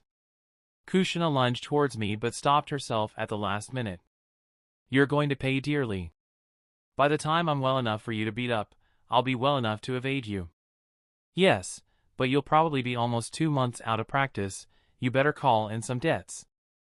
I raised you. I pointed out. Some job you did at it, she smirked. You're alive and reasonably healthy, aren't you? Kushina was about to retort when Minato butted in. Okay, Kushina, I set my team on that D rank, and you gave your team tomorrow off, right? Of course, but this person screwed up my plan. Wait, you had something planned? Not anymore. Good, you know how we're scheduled to go off to fortify the IWA lines so they don't get any ideas, right? Minato, we got taken off the rotation because Fugaku. Kakashi is coming with us and an Aburame volunteered to be team leader. We can't take Kakashi to the IWA lines, they hate Kichiro and Sakumo too much. We're not fighting IWA yet, it's a show of strength, but that's beside the point. I want to put the permanent seal on. Sensei and the Hokage checked it over, and it's good to go. Really? What seal? I interrupted. Hiraishin, Minato answered, smirking. Nice. I knew you could do it. Minato frowned and looked at me oddly. How did you know? I frowned, confused. I mean, I was just a little kid when I started this, I barely understood anything about Fuinjutsu, and you thought I could do it then too. You knew more than I did. Sensei asked me earlier today how I figured it out. It was ages ago, you told Natsuki and Kakashi some story about 3 kids who bent time and space to save the universe. I told all the other orphans a bunch of stories like that, but they were just stories. You liked the tragedies more, so I told you those. Besides, I haven't told you any of the stories in over 8 years. Between the two of you growing up, missions for all of us, and dealing with the aftermath of a war, there just wasn't a time. That's not my point. I explained the concept of the Hiraishin to you a week or 2 before, remember? Vaguely, I barely understood any of it. Whether you understood the mechanics or not, you knew I couldn't figure out anything beyond the technical details. I'm not following. When Suna kidnapped me and Kushina, they had a second team that went after the Nidame's jutsu. They were intercepted and killed, but in the struggle, all the Nidame's notes on the Hiraishin were destroyed, along with a lot of other Fuinjutsu created by Uzumaki Mito, the Shodai, the Nidame, and a handful of others. The only thing left of the Nidame's Hiraishin was the seal itself. What's your point? Minato. I had to reverse engineer the seal. I know that much. Have you tried to reverse engineer a seal? Several times, yeah. You know how hard it is. I didn't take it completely from scratch, so. You always knew what the seal did, even if you didn't know how, right? Of course. With the Hiraishin, I knew everything about how it worked, just from the seal, but I didn't know what it did. The Nidain never tried to explain it to anyone. He locked it away with several other jutsu he created, claiming it was too dangerous, that it would give whomever possessed it too much power, power that could easily corrupt. I still don't understand. I couldn't figure out what the seal did.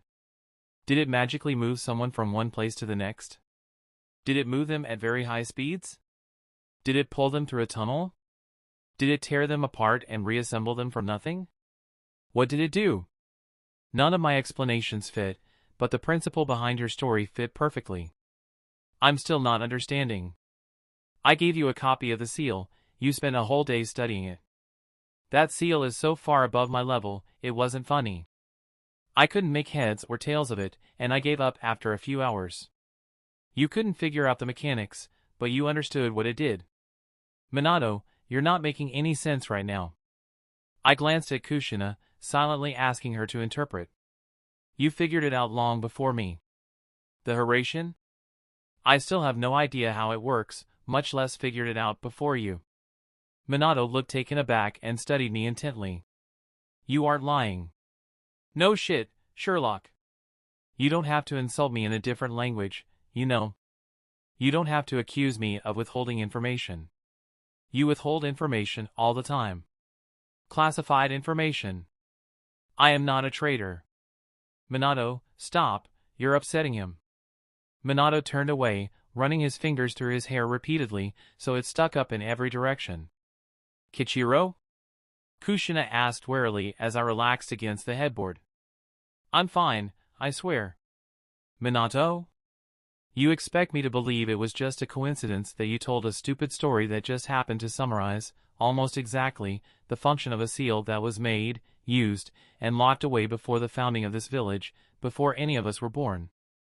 I don't even know what story you're talking about, Minato. The one where a kid's father was kidnapped by a thing that was slowly consuming the universe. They saved him, but the kid's little brother got trapped, so she had to go back and save him. Bullshit, some power, happy ending, and they all went home. A straight line is not the shortest distance between 2 points. I quoted. The translation didn't sound quite right, but it was close enough. Exactly. A Wrinkle in Time. You're telling me that the Hiraishin works like a method of travel in a children's novel. What are you talking about? Anyways, when I looked at the Hiraishin under that theory, everything fit perfectly.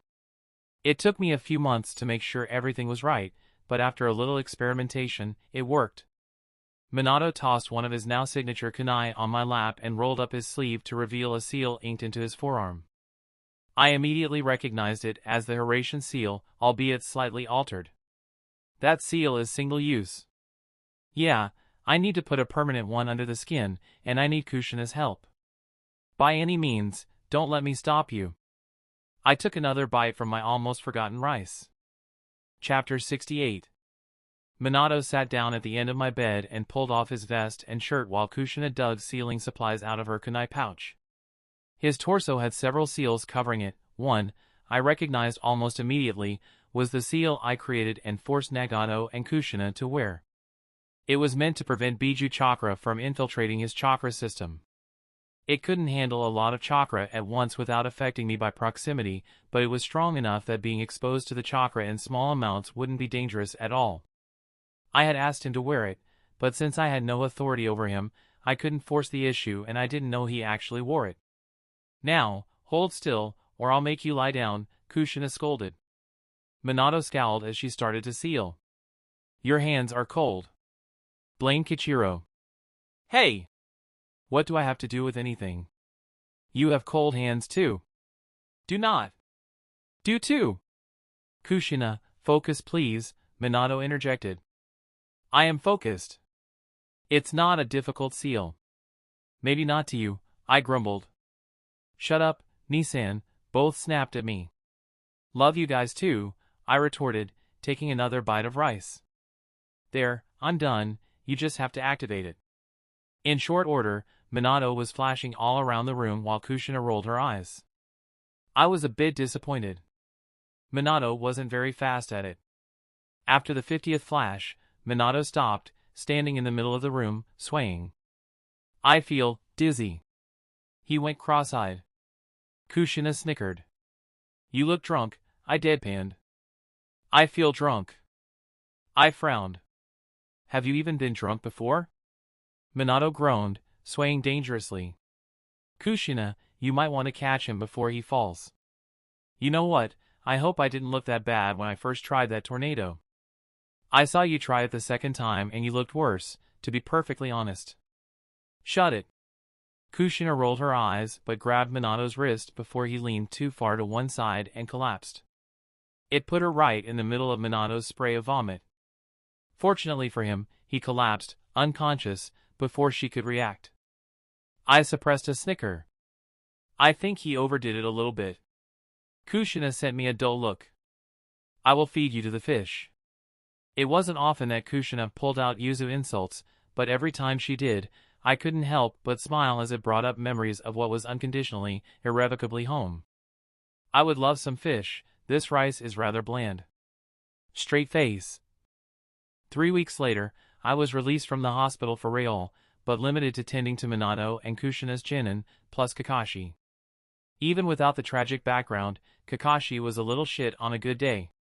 He contradicted almost everything I said, confusing the hell out of all the poor Jinin except Natsuki. When it was just me and Sakumo, he was extraordinarily mellow and agreeable. I didn't begrudge him the reputation he was trying to foster, although I occasionally had to tell him when he took it too far. Natsuki was the bane of Kakashi's existence because, having grown up with him, she knew him as well as his father did.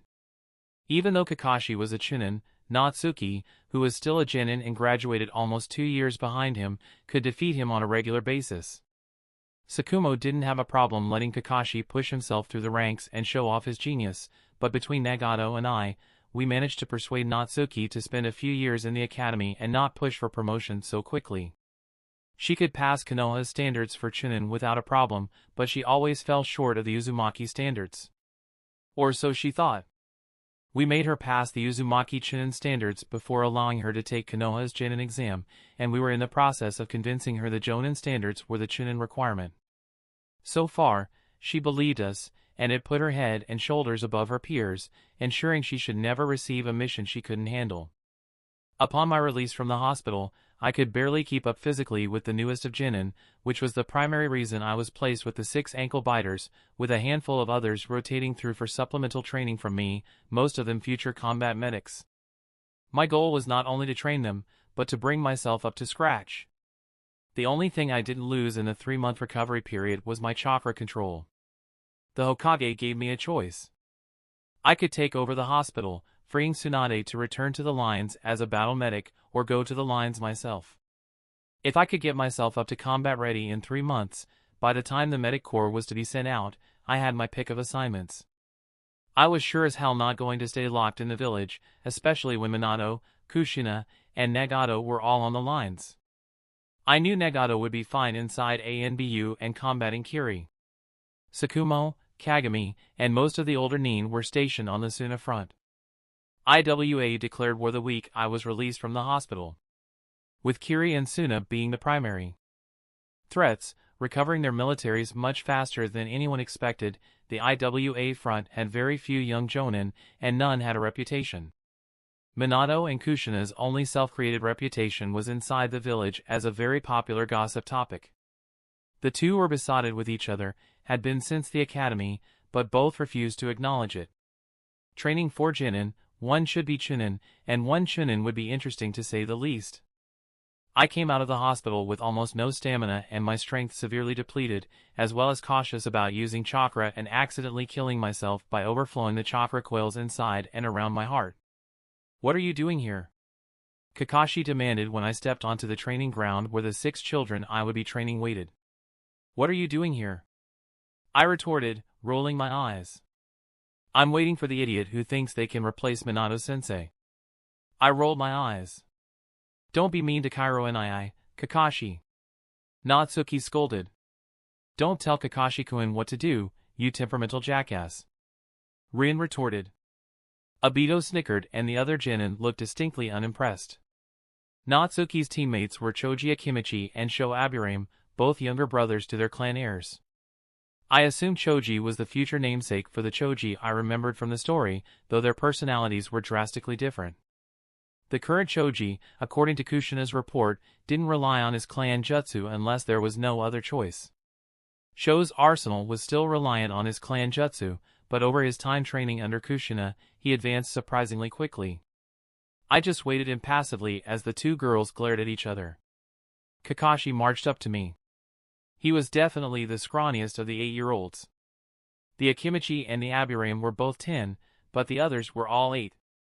He glared up at me and I looked down impassively, waiting for him to make the first move. You shouldn't be in the active corps, you're too weak. I knew he was talking about being injured and laid up for so long, and I could hear a bit of concern in his voice. He still sounded more like a little insulting ass. Kakashi always got antagonistic when Sakumo was out of the village, an occasion that happened with increasing frequency over the previous 2 years, and with 4 of the 6 people he truly respected as both people and shinobi out on missions, he would be almost unbearable. Unfortunately, the other kids didn't have the experience to see past the assholery to know that Kakashi was stressed and actually cared. That inexperience instigated an outburst against him. Rin tried to defend him, but Natsuki's violent explosion, her teammates' protest against insulting a ranked officer, and Obito instigating even more mayhem had me rubbing my temples. Enough! I snapped and they stilled under the pressure of my killing intent. I pushed a bit more on them than they were used to handling. Kakashi is correct, because of a serious injury, I am not strong enough to be a part of the active corps, but I am your commanding officer and sensei for the time being. Kakashi, if you have a problem, fight me. Kakashi interrupted. I beg your pardon? If you think you're strong enough to lead, prove it. I have nothing to prove to you, Kakashi, orders are orders. You never let orders boss you around before. Almost dying puts things into, Kakashi spat an impressive fireball at me. I batted it to the ground with my bare hands and caught him in a wind prison when he tried to follow up the attack with taijutsu.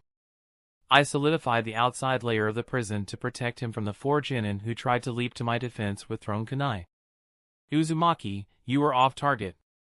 Uchiha, your throw was too weak. Noara and Hatake, get your emotions under control. Aburame, take your bug off me. Akimichi, you're out of position. Does anyone doubt my fitness as your commander? No? Good. I want to know what level each of you are at. I released Kakashi from the prison, dumping him on his ass. Uchiha, have you activated your Sharingan yet? Obito scowled at me. I'll take that as a no, you're with me. Uzumaki and Akimichi versus Aburame and Hatake, no kill shots, everything else goes. Any questions? What about me? Rin demanded, her bottom lip trembling. What's your role on the team? I snapped. Medic, she squeaked under my glare. Do you need me to spell it out for you? Her lip trembled and Obito stepped between us. Stop being mean to Rin-chan. I narrowed my eyes at him. And what can a dead lass like you do about it? I was going to wait to provoke him, but it was probably better to go with the flow. The boy needed his Sharingan, especially since he would be taking higher stakes missions sooner rather than later. I kept everyone else in place with focused killing intent. Kakashi and Natsuki stumbled backwards when I drew my blade and pointed it at them. I had never pulled a blade against either of them before. In fact, I had never even used weapons against them. I wondered if they had ever seen my ANBU-issued tanto, since it was normally hidden underneath my vest or against my back, behind my sticks. I could see that I terrified Obito, but the boy stepped up until the tip was against his chest. Leave her alone, he growled at me. That's a lot of bark, but I know civilians with more bite than you. The stupid little imbecile you're defending isn't even worth the ground she walks on. Let me remedy that.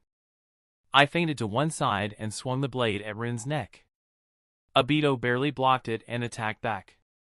He was strong, stronger than I was at the moment, though he still didn't stand a chance when I used chakra as a supplement. I kept myself just a smidge faster than he could go, scratching him just enough to put him under more pressure than he could deal with, but not too much to tell him he didn't have a chance. The second an opportunity arose, I disengaged and made him fight a genjutsu. His stamina was better than I expected. I was already feeling the strain.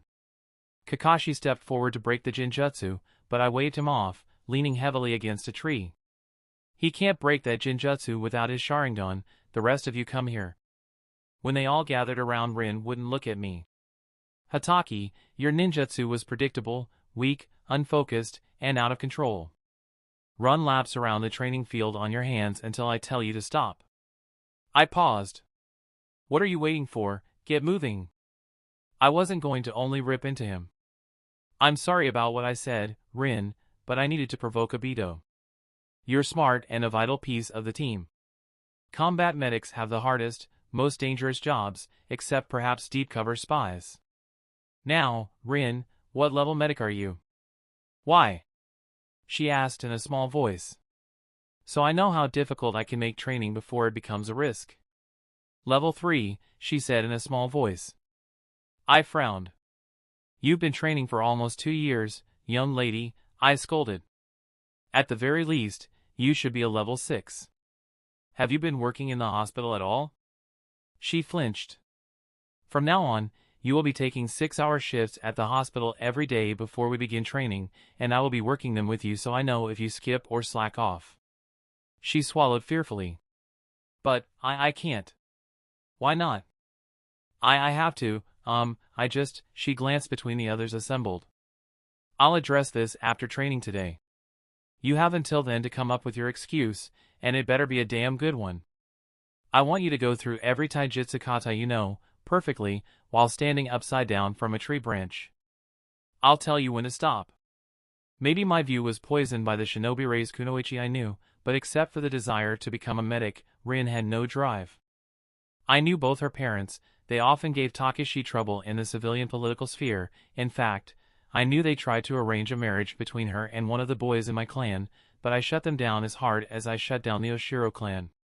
She was a good kid, but she didn't have any idea how weak she was, since her academy peers were all based from the civilian sector, except for Obito, whom the clan had all but thrown out and had zero success in the academy, Natsuki, who was a genius and a cut above most genin, and Kakashi, who was also a genius and her crush. Natsuki, you almost hit Rin and Obito when you threw those kunai at Kakashi. You are a genin, young lady, you should not be putting your teammates at risk with mere kunai. Target practice, now.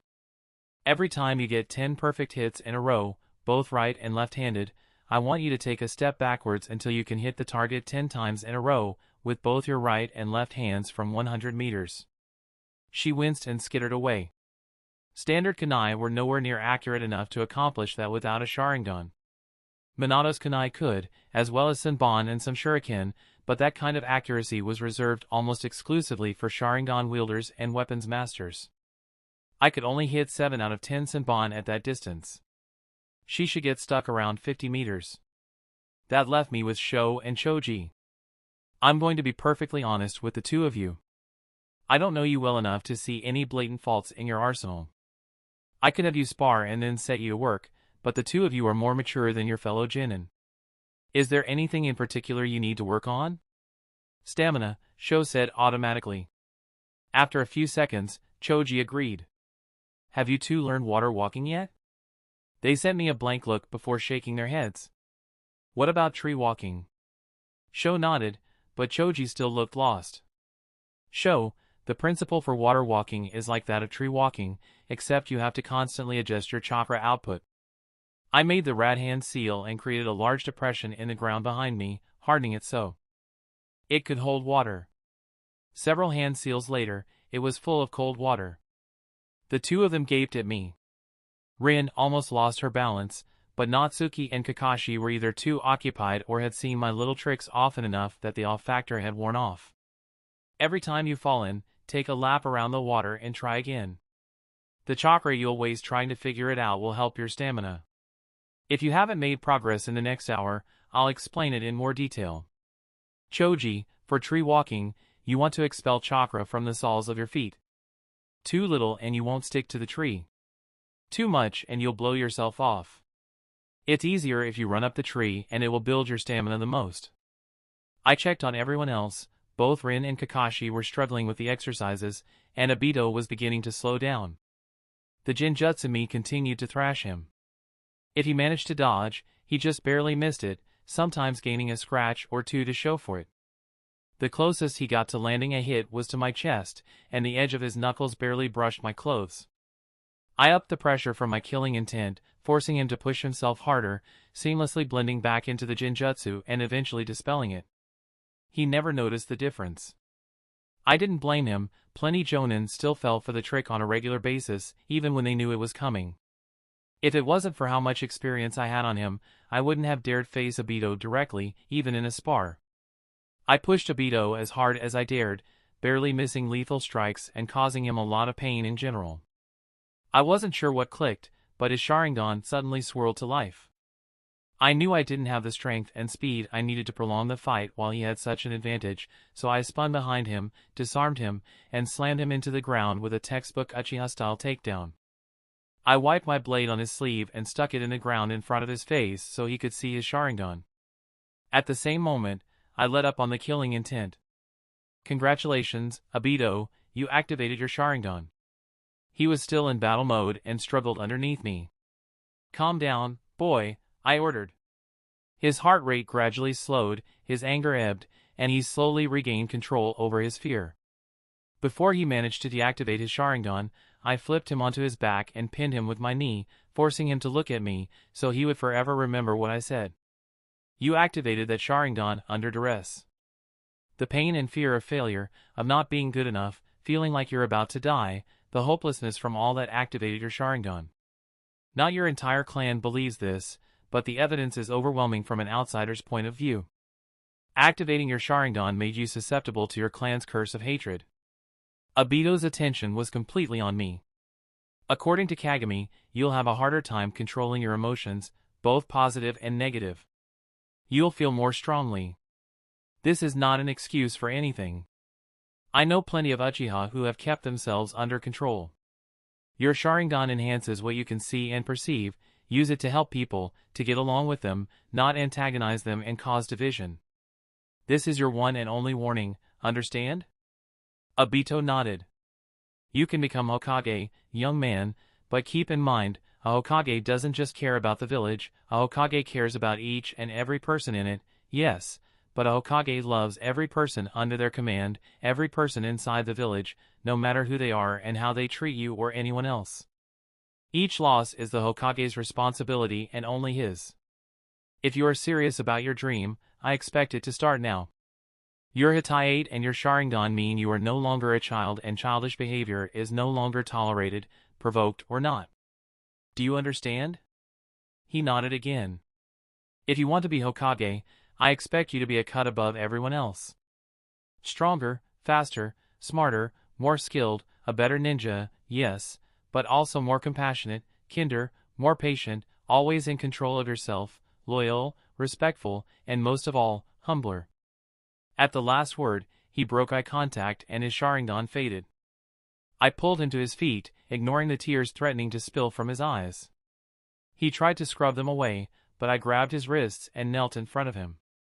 Opposite the lake on the edge of the Uchiha compound, there's a grove of trees. Minato and Kushina like to hang out there because it's quiet. They built a little treehouse in one of the trees. Go there and think about what I told you. I'll see you here tomorrow, same time, for training? It's okay to cry, Obito. It doesn't make you weak. I pulled him into a brief hug. He looked like he needed it.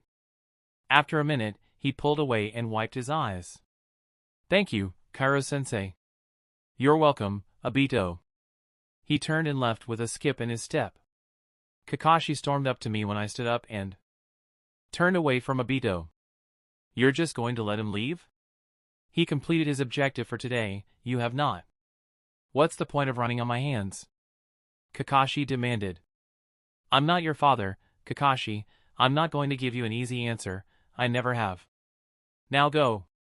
It's always about my father. Kakashi threw up his hands and turned his back on me. Then prove it's not. I responded. I lived under his shadow for almost 3 years, but as soon as I got a moniker, what little protection I had there was gone. I can't say I empathize, but I'm on the other side of that fence, and the grass isn't any greener. Do the exercises or don't, that's your problem, but don't you dare reject your father. You're the only family he has left. You wouldn't think so, the way he talks about you, Kakashi grumbled to himself. I knew I wasn't supposed to hear that. Instead of returning to his assignment, Kakashi started to practice his katas against the trunk of a tree. I sighed and walked over to Natsuki. What did you say to Kakashi? She asked curiously. Put your nose back where it belongs, Natsuki. You should be another 10 meters away from your target by now. Well, my aim sucks. So does your brother's balance. It doesn't mean he didn't work at it. Really? She asked, surprised. What? Is Nagato and I bad at balancing? Yeah, he sucks at it. Really? Really? Really, really? Really, really?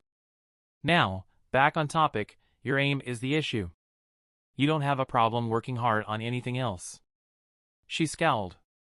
Natsuki, what's the problem? I took 2 of her kunai and tested them in my hand before flinging them at the bullseye. They hit dead center. There's nothing wrong with your blades, your stance is textbook perfect. What's the problem?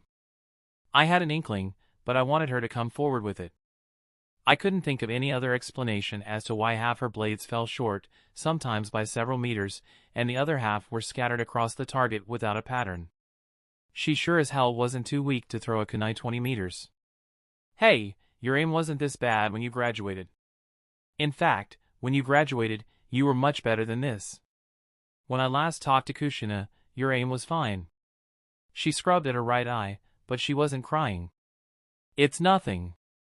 Then hit the target. I handed her a kunai. She took a deep breath and threw the blade. Her aim was fine, it aligned with the center of the target perfectly, but was several feet short. Try again. She threw the blade again, harder, and it stuck in the top of the target, perfectly in line with the center, but too high. That's not nothing, Natsuki. What's the problem? She scowled and turned away. Without warning, I cuffed her right ear. She stumbled to the side in shock, holding the side of her head. She didn't see the strike at all. Care to tell me why you can't seem to see out of your right eye, which happens to be your dominant eye? Care to share why you didn't inform me of this the second you knew I would be your commanding officer? She hung her head. Natsuki, not being able to see could get you killed, even in a spar, especially if no one knows to cover your blind side. I'm sorry, Kairo and I. Just tell me what happened. But... Yes, there will be repercussions, Natsuki, a stunt like that could have gotten you killed. What happened? She was crying now. I was sparring with Sho, he managed to hit me in the face once and my eye swelled up, so we decided to cut practice short.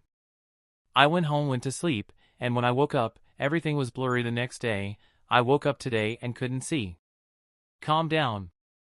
Natsuki, I'm a medic, I can fix these things. But you're still hurt. I went to the hospital and they said nothing was wrong, and I should just learn to adjust. Did a civilian doctor tell you that? She nodded. Natsuki, you're a genin now, you should have seen a shinobi medic. I've been working night shifts in the hospital for the past week, under observation. I'm fine, I just have to build up strength. Now let me see what's wrong. I knelt down and she knelt across from me. She winced when I touched her eyelid with my thumb. After a minute of diagnostics, I found the problem. It was a detached retina. You're lucky I know what this is and how to fix it. Some conditions are time sensitive, you're lucky this one isn't. I wasn't an expert in fixing eyes, but I had spent plenty of time reading up on them during my stay in the hospital. Rin! Come here please! I called across the training ground. A minute later, the girl hurried up and took a knee on my left. I want you to run diagnostics on her and tell me what's wrong. Natsuki gave me a very displeased look when Rin laid her hand against her sternum and closed her eyes. I just gave her a look that told her to deal with it. Minor fractures to the scaphoid and trapezium carpals of the right hand, 1 day old. A minor tear in the Achilles tendon, 2 weeks old.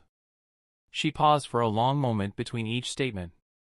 A minor puncture wound, presumably from a senbon, just above the left iliac crest, which goes all the way to the transversus abdominis, approximately 2 days old.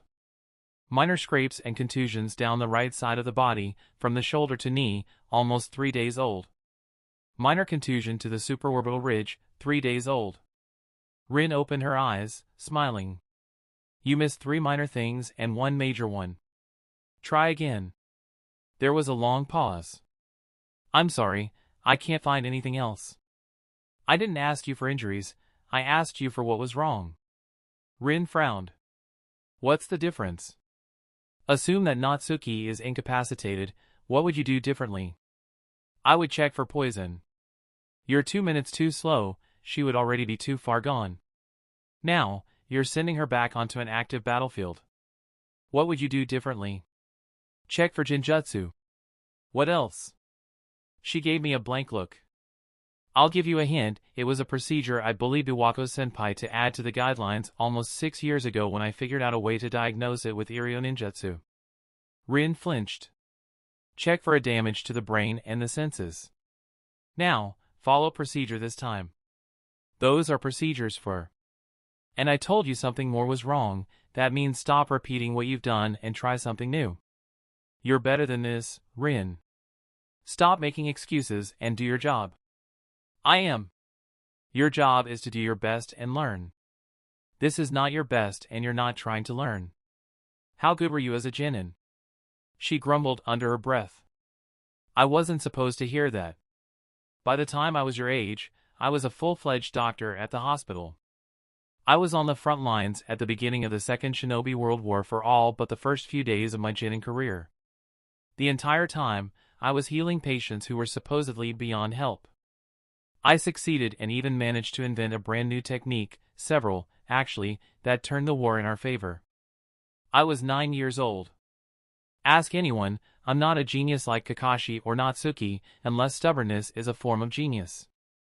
In fact, for a variety of reasons, nobody believed I could remain a medic after I made genin.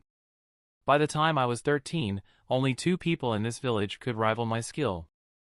Since then, I have worked in every medical department in and affiliated with Konoha, both shinobi and civilian. Is that enough credentials for you? Rin refused to look at me. Run the diagnostics again and tell me what you find. She obeyed. There's an increased amount of interferon located around her head, duration unknown. No Jinjutsu that I can find. She sucked in a sharp breath. No vision in the right eye, duration unknown. A long silence followed that. I've run every test I know, I don't know what the last thing is. Few medics with your experience could have found those 2 things, and the last thing, I've only met a handful of medics who would have noticed it, and none of them would have been able to figure out what it was. Natsuki, turn around. She scowled at me but obeyed. I brushed aside her hair and pulled down the back of her collar a few inches to reveal a seal. That's a location seal. Whomever is connected to it can find her at any time, no matter where she is. That's against protocol. True, but only because seals aren't very difficult to hijack. This one, however, was made specifically for siblings, not even their parents could take control of the seal. Kushina is the best seal master in the village and she's tried to tap into it, with only a moderate amount of success. The best she's managed is to deactivate it, mostly because it disrupts any other seals placed on her for an extended period of time. Do you and Kush? Let's get back on topic. Natsuki turned back around. Can you tell me specifically what's wrong with her eye? Rin shook her head. Natsuki, can you lay down, please? She shook her head and pointed at me instead. Fine. I responded and shifted to sit crisscross. Natsuki crawled into my lap, pulling her knees up to her chest. Since she was an infant, I healed Natsuki in my lap, mostly because she wriggled too much to do otherwise and partially because medical chakra had a tendency to put young children to sleep the more often they experienced it. Natsuki had grown up with Nagato almost panicking over every scrape and bruise and she was only now growing out of it. I held out my hands to Rin. Cautiously, she let me guide them to cover Natsuki's eyes. Have you watched a healing before? Rin nodded. Good, just watch and I want you to tell me what I'm doing. But since I'm in control of the healing, you'll be able to see more than you would by doing it yourself. I'm going to take partial control of your chakra to make sure you only see what I want you to see. I wrapped one arm around Natsuki's arms. Rin kept up a steady commentary, even taking the initiative to monitor Natsuki's vitals. 10 minutes later, I was done, and Natsuki was fast asleep in my lap. I dismissed Rin back to her katas before I woke Natsuki up. Chapter 69. 10 minutes later, Natsuki returned to target practice, her accuracy much better, even if it wasn't quite up to par. At least she was hitting the target every time. I moved on to Sho. He picked up water walking surprisingly quickly. He could stand on the still water just fine, but any disturbance out of his control and he would fall in. I watched for a minute or two before turning my attention to Choji. He had only made it a few feet up the tree, most of it from sheer physics. After watching Rin run through one of the medic katas, I walked up behind Kakashi and put a hand on his shoulder when he ignored me. He stopped pummeling the tree. Status of everyone here, oldest to youngest. Akimichi Choji, 80% of reserves remaining. Aburame Sho, 90% of reserves remaining. Uzumaki Natsuki, near full capacity. Noera Rin, 30%. You forgot 3 people. You're at near full capacity in chakra, probably lower with physical stamina, but I know you can augment that through chakra. I'm at 80. I cleared my throat. I'm at 60%, but there's no one else here. I put a hand on Kakashi's head and turned it towards the path onto the training grounds. The Sandaime stood leaning against a tree and watching us, specifically, me. He signed for me to take my time with ANBU signs. Kakashi flinched. Don't rely on your chakra sensing. Any jonin worth their salt can duck under most radars. Use all your senses. He nodded. Now that you've had time to think about it, what was the purpose of the exercise? Chakra control. Specifically? Using it on more than just ninjutsu. And, you wanted me to cool down. Have you? Kakashi nodded. Go over to Rin and tell her she can get off the tree. Run through the academy katas with her twice and then spar. Academy taijutsu only, and you're handicapped at 20%. Don't tell her this, but every time she hits you, you both have a lap around the entire village. If she can't finish, you have to carry her, dead weight. Kakashi scowled. If you go above 20% or she hesitates to take an opening, I'll add laps. Have fun. Kakashi was not happy, but he obeyed. I hurried over to talk to the Hokage. I landed in front of him in the regular ANBU bow, partially out of respect, and partially out of exhaustion. I didn't advertise it, but I didn't hide it either. He probably picked up on the strain from across the field. After a few seconds, I stood up. He handed me a scroll. I opened it apprehensively. It was a message from the Tsuchikage, declaring war through the bodies of a team of Konoha ninja. I didn't open the seal. It will be another month before combat operations begin. I will be handing command of the IWA line to Minato-kun at that time. I took a deep, forced breath. Is he ready? No, so I will be sending you to advise him. I'm a medic, I responded flatly. You won't be there as an official advisor, you will be repeating your assignment at the beginning of the last war with a younger medic, limited to the IWA front. I'm hoping to minimize the number of medics I'll have to devote to that front through your stamina and skill. I would prefer to place you on the Suna front where there is more need for your skill, but Minato trusts you, and I have learned from my mistake of blindsiding you with responsibility you don't want. I shuddered at the thought of whatever the assignment he wanted me to take entailed, then nodded. Is that all? No. Those genin are the most advanced genin the village has had in years. I want you to focus their training on being able to run messages, preferably in pairs. The number of chunin is much lower than it has been since the end of the last war. They're going to have to suffice as messengers. AIM and Taki have sworn neutrality in the conflict, so the IWA fighting front is much smaller, limited to the border with Kusa. The borders of AIM and Taki will be under separate commands, but they are simply a precaution. Are there specific pairs you would like me to have them train with, or do you want them to be able to rotate? The Akimichi and Aburame would chafe against being stuck with one of their younger comrades, so keep those two together. As for the other four, I would prefer Natsuki and Kakashi to be on separate teams. They're too much of a target when they're together. If the dynamics refuse to work, put them on a 3-man team and I'll find you another genin or two who can be paired with the oddball. There are plenty of genin in the village thanks to you. He sounded slightly resentful, so I gave him an infuriating smirk. When he didn't rise to the bait, I continued. If I can beat Rin's infatuation with Kakashi out of her, there shouldn't be any problems. Good to hear. Now, I don't mean to keep you from training. You could have just as easily, and much more efficiently, summoned me to your office before or after training. Now for the pressing question, why are you still suppressing your chakra? Your dear student is a little snitch. He vanished before I could ask who or what he was talking about. I shrugged and turned back to the training. Kakashi and Rin were sparring with excruciating slowness, although it was rather fast-paced for genin less than 2 months old. Kakashi was damn fast when he wanted to be, so being stuck at 20% was probably torture for him. Kakashi! Focus on your form, you're getting sloppy, I called across the training ground before heading over to Natsuki and ignoring the dirty look he threw at my back. Natsuki, that's enough target practice, you're going to hurt yourself if you keep it up much longer. She scowled but retrieved her weapons and put them away. Let's spar, but I want you to keep it at 50% and focus on your form. Got it? She nodded and settled into the traditional academy-ready position. Whenever you're ready, begin. She immediately lunged at me, the first few swings in the academy style before she switched to the Uzumaki style. I kept my feet planted, deflecting her swings without much of a problem. When she had a chance to run through most of the kata, I told her to up her speed to 75%. Her form was nearly impeccable. The only time I moved my feet was to stop her from flanking me and to exploit an opening from a mistake in her form. She corrected it every time. After almost 20 minutes, I told her to go all out. Keeping up with her wasn't my problem. Chakra covered for the weakness left over from my injury. Every few hits I landed, I took her down with a rapid-fire combo.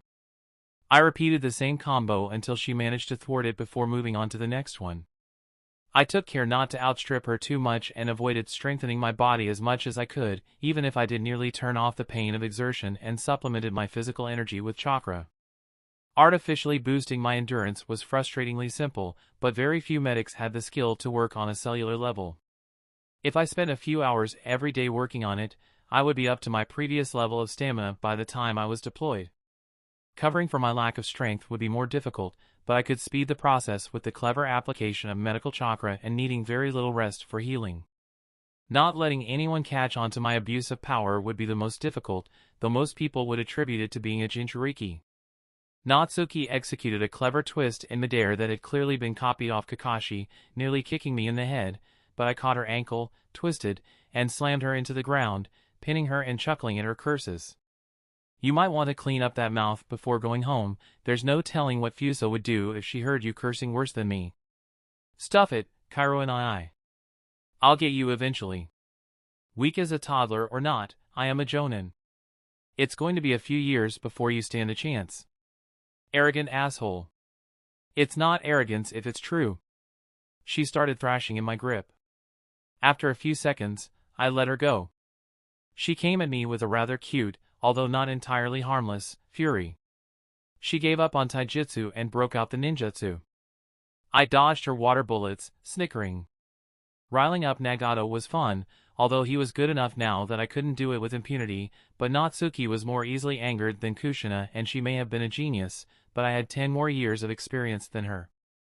When she pulled out the strong chakra chains, I was a bit surprised, but I evaded them easily. Kushina forced both Nagato and I to learn the adamantine sealing chains with her several years before. The only problem was that using them in battle against other shinobi took more sadism than Nagato and I had. They burned the victim like hell and sucked enough chakra to kill most chunin in less than a minute. As of yet, not even Kushina had ever been in a situation desperate enough to use them in actual combat. At least, she hadn't used the actual adamantine sealing chains. She used a different version she invented as very painful whips and restraints. In fact, she frankly abused them, both in combat and everyday life. The only reason I escaped their abuse as of late was because of Tsunade's edict about Kushina and bringing her temper into the hospital. I owed Tsunade a lot. My evasion tactics only frustrated Natsuki even more. I was never going to get anywhere near those chains again. After a few minutes, she calmed down, mostly because she raced through her chakra far too quickly. Finally, she backed off. Good job, but next time, keep your temper under control. It may help Kushina to get emotional, but it makes you sloppy. Back to taijutsu now? She glared at me as I mussed her hair, which was cut just like mine and Nagato's. She settled into my favorite taijutsu style, the spinning leaf. I didn't know you knew the spinning leaf. Did Nagato teach you? She didn't answer. I darted forward with a bastardization of the Hyuga style. I couldn't block chakra, but I could sever nerves, and depending how much time I had, I could sever veins and arteries as well. She clumsily deflected the strike, trying to spin behind me. She accidentally turned her back on me in the process. Well, that's unacceptable, I said, grabbing her shoulder, kicking the back of her knees, and slamming her face down into the ground hard enough for her to lose her breath. You tried to copy this from Nagato. He would never have taught you that move until you had nearly mastered the style. I copied it from you, she corrected smugly, albeit while wheezing. Interesting, but don't try that again unless you want to die with a knife in the back. If you want to learn, I'll teach you, just ask. If you haven't noticed, you've been in the hospital. Correction, I've been in the hospital with absolutely nothing to do except try to track down cases to consult on. At least, that was the case until last week. I have things to do now. Your point? She rolled her eyes. Get up, we're going to go check on everyone else. She protested when I tossed her over my shoulder and carried her over to the Akimichi and Aburame. They had made progress but exhausted themselves in the process. I dropped Natsuki on her ass. Boys, take 2 laps around the village, 50%, no stopping. Natsuki, take 10 laps, full speed, no touching the ground. When you finish, you're dismissed for the day. As soon as they leapt away, I called Kakashi and Rin over to me. Kakashi responded instantly, but Rin dragged her feet the entire way. Kakashi scowled as Rin trudged up. I really wanted to deck him for his expression, but I knew exactly why he was so sour, and if I was young enough to get away with it, I would be just as surly. He started scowling at me. Rin, I snapped. How many times do you manage to hit Kakashi? I had been watching the match out of the corner of my eye and counted 7, as well as 12 missed opportunities. Kakashi never exceeded his limits. 3? She guessed. I looked over at Kakashi. Care to correct her? 8, he grumbled, barely audible. I was surprised I missed one but made no indication of it. Much better. Rin, how many times could you have hit Kakashi? She mumbled something. Kakashi repeated it louder. 15. Faster than either of them could react and abusing chakra enhancement, I twisted Kakashi's arms behind his back, forced him to his knees in front of her, and wrenched his head back. Kakashi may have been a chunin, but he was still only 8, and didn't manage to stifle his cry of surprise. What? Rin protested weakly. Hit him, I ordered. Hit him for every time you didn't in that spar. Kakashi struggled against me, but he was too small to stand a chance. She shook her head and took a step back. Hit him, Rin! I bellowed at her. She started mumbling her refusal and shrinking back. I sighed and released Kakashi. He turned around and buried his face in my vest, but not after sending a furious look at Rin. Her refusal to hit him was probably interpreted as mockery, insisting that he was too weak to handle it and indicating that he wasn't worth giving her complete effort to begin with. I knew that Rin didn't mean it that way, but I didn't have the time or the patience to straighten it out. I couldn't understand the girl. She was smart, resourceful, and extremely skilled. Her taijutsu was perfect, but poorly applied. She was on her toes, ready to dart in any direction. Even though her voice betrayed her and she couldn't make eye contact, her heart rate was perfectly controlled, her posture impeccable. She was utterly exhausted, but her hands weren't shaking. She was an emotional reek, but she hid it better than most shinin. She was the image of a perfect shinobi, albeit a medic. She was the second best student of her year, the only person better than her was Natsuki. Having girls in the top 2 places had been a bit of a stir, but it quickly died down. "Rin, do you know who I am?" She nodded. "What do you know?" Straightening and planting her feet, she went into reporting mode. Uzumaki Kichiro, age 19, Jonin of Konoha. Known as the spirit of the triage for Israel in the Second Shinobi World War. Student of Hatake Sakumo. Known specializations include combat medicine, elemental ninjutsu, mastery of 3 elements with proficiency in the other 2, and taijutsu. Head of the Uzumaki clan and proficient in fuinjutsu. 251 reports of insubordination, but no court-martials. Older brother of Uzumaki Kushina, age 18, Jonin. Official students are Uzumaki Nagato and Shirano Igenma, however, frequently mentors Hatake Kakashi and Uzumaki Natsuki. Recently discharged from the hospital for taking a sword through the heart in defense of the Hokage after 229 specific instances of ignoring, disobeying, or outright protesting orders. My observations include former ANBU, former war prisoner, and over-reliance on family members and close friends for emotional stability. I had to grab Kakashi to stop him from attacking her. The last few things were dangerous information for a genin to have, true or not, and it probably came from her looking at files above her clearance, most likely my medical records, since that was the only thing she would feasibly have access to. Either that or she was there when I was brought in or at some point in my recovery period while I was unconscious. It's technically 552 counts of insubordination. The ones on the public record are only the ones filed by superior officers, not the ones against the Hokage himself. I've directly disobeyed the Hokage 301 times and I've been punished every single time.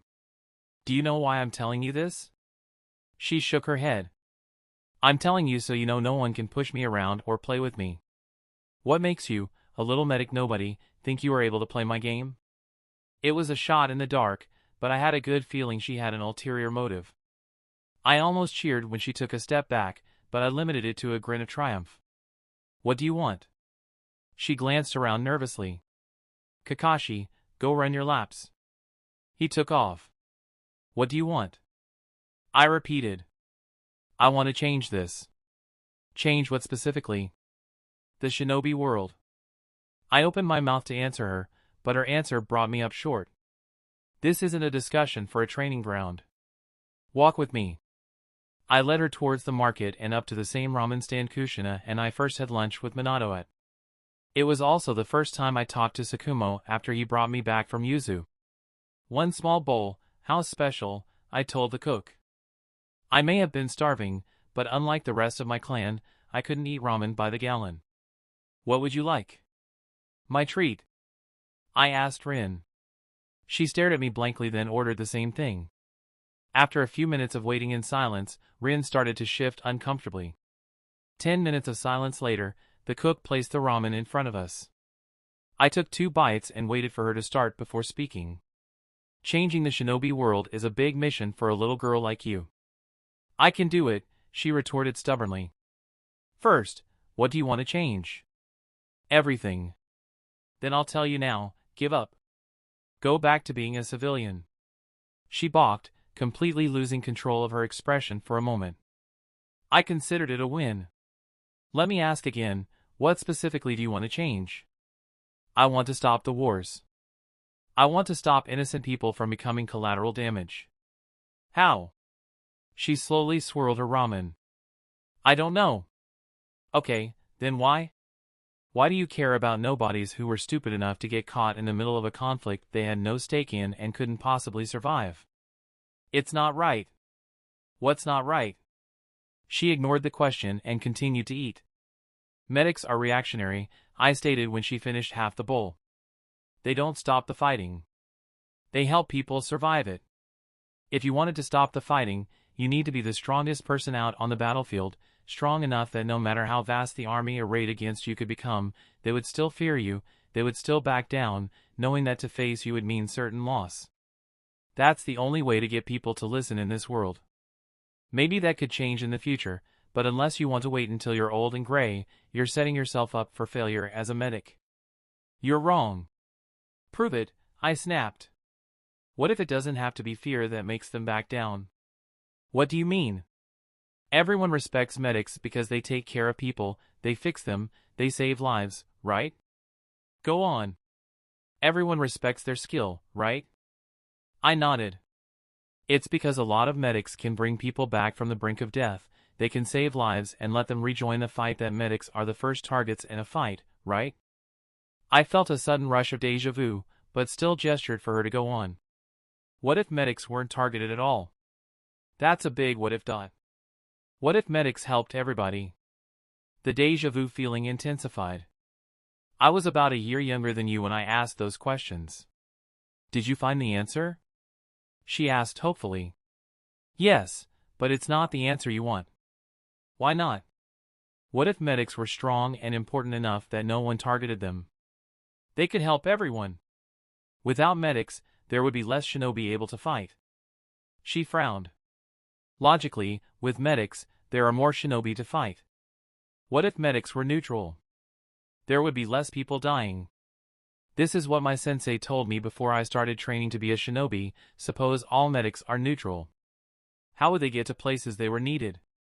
The most efficient way would be for them to travel with ninja teams. Suppose the ninja team met an enemy team. They fight, the medic stays out of it. Suppose the enemy team wins. Because of their neutrality, the medic has to help both teams, but to help the enemy team, the medic would be betraying their home.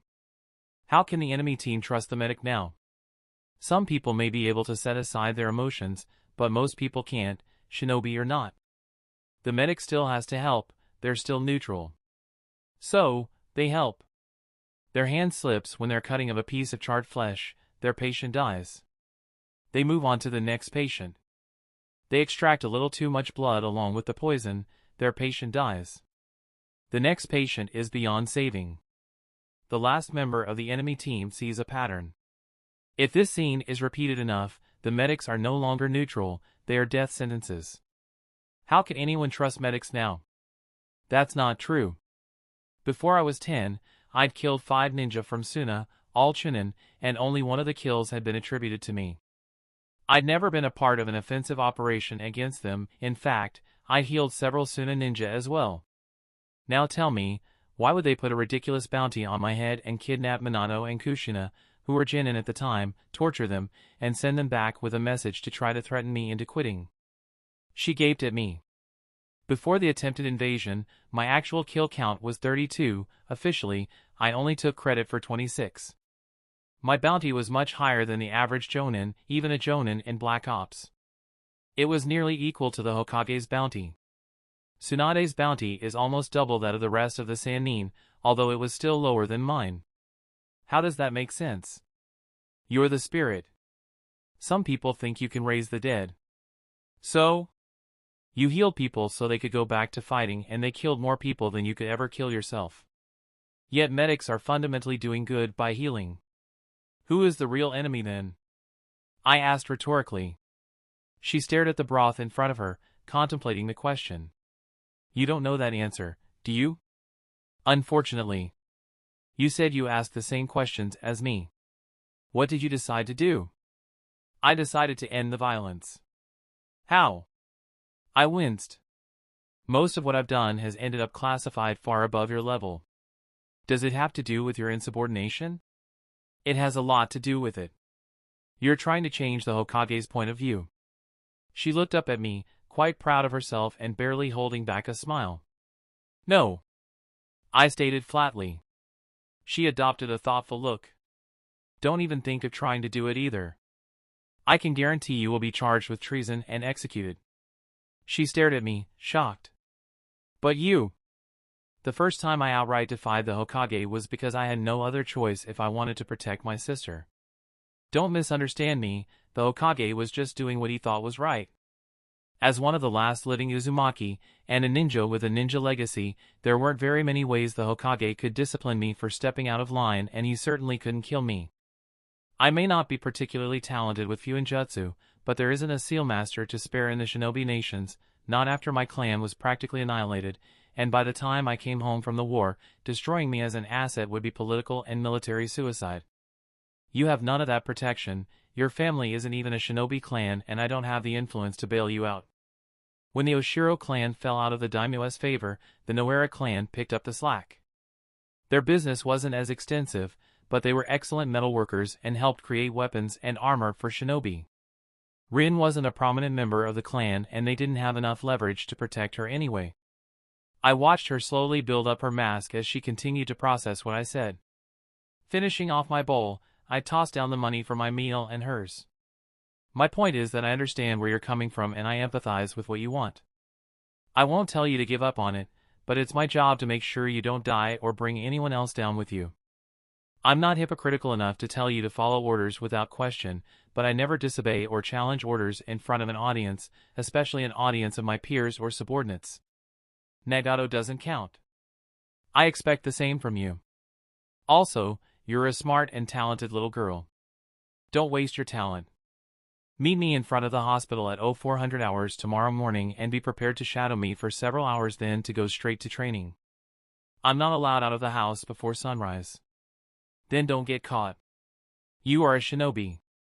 Respect your parents where you can, but orders from your commanders supersede theirs. I left it at that. Chapter 70. After stopping by the hospital to bully myself and Rin onto the morning shift and checking in with Tsunade, who tried to, unsuccessfully, convince me to spend the night under observation, I went home. Upon turning 18 and able to make some legal decisions for himself, Jin had officially joined the Fuinjutsu business, but dove into a rather esoteric branch of Fuinjutsu.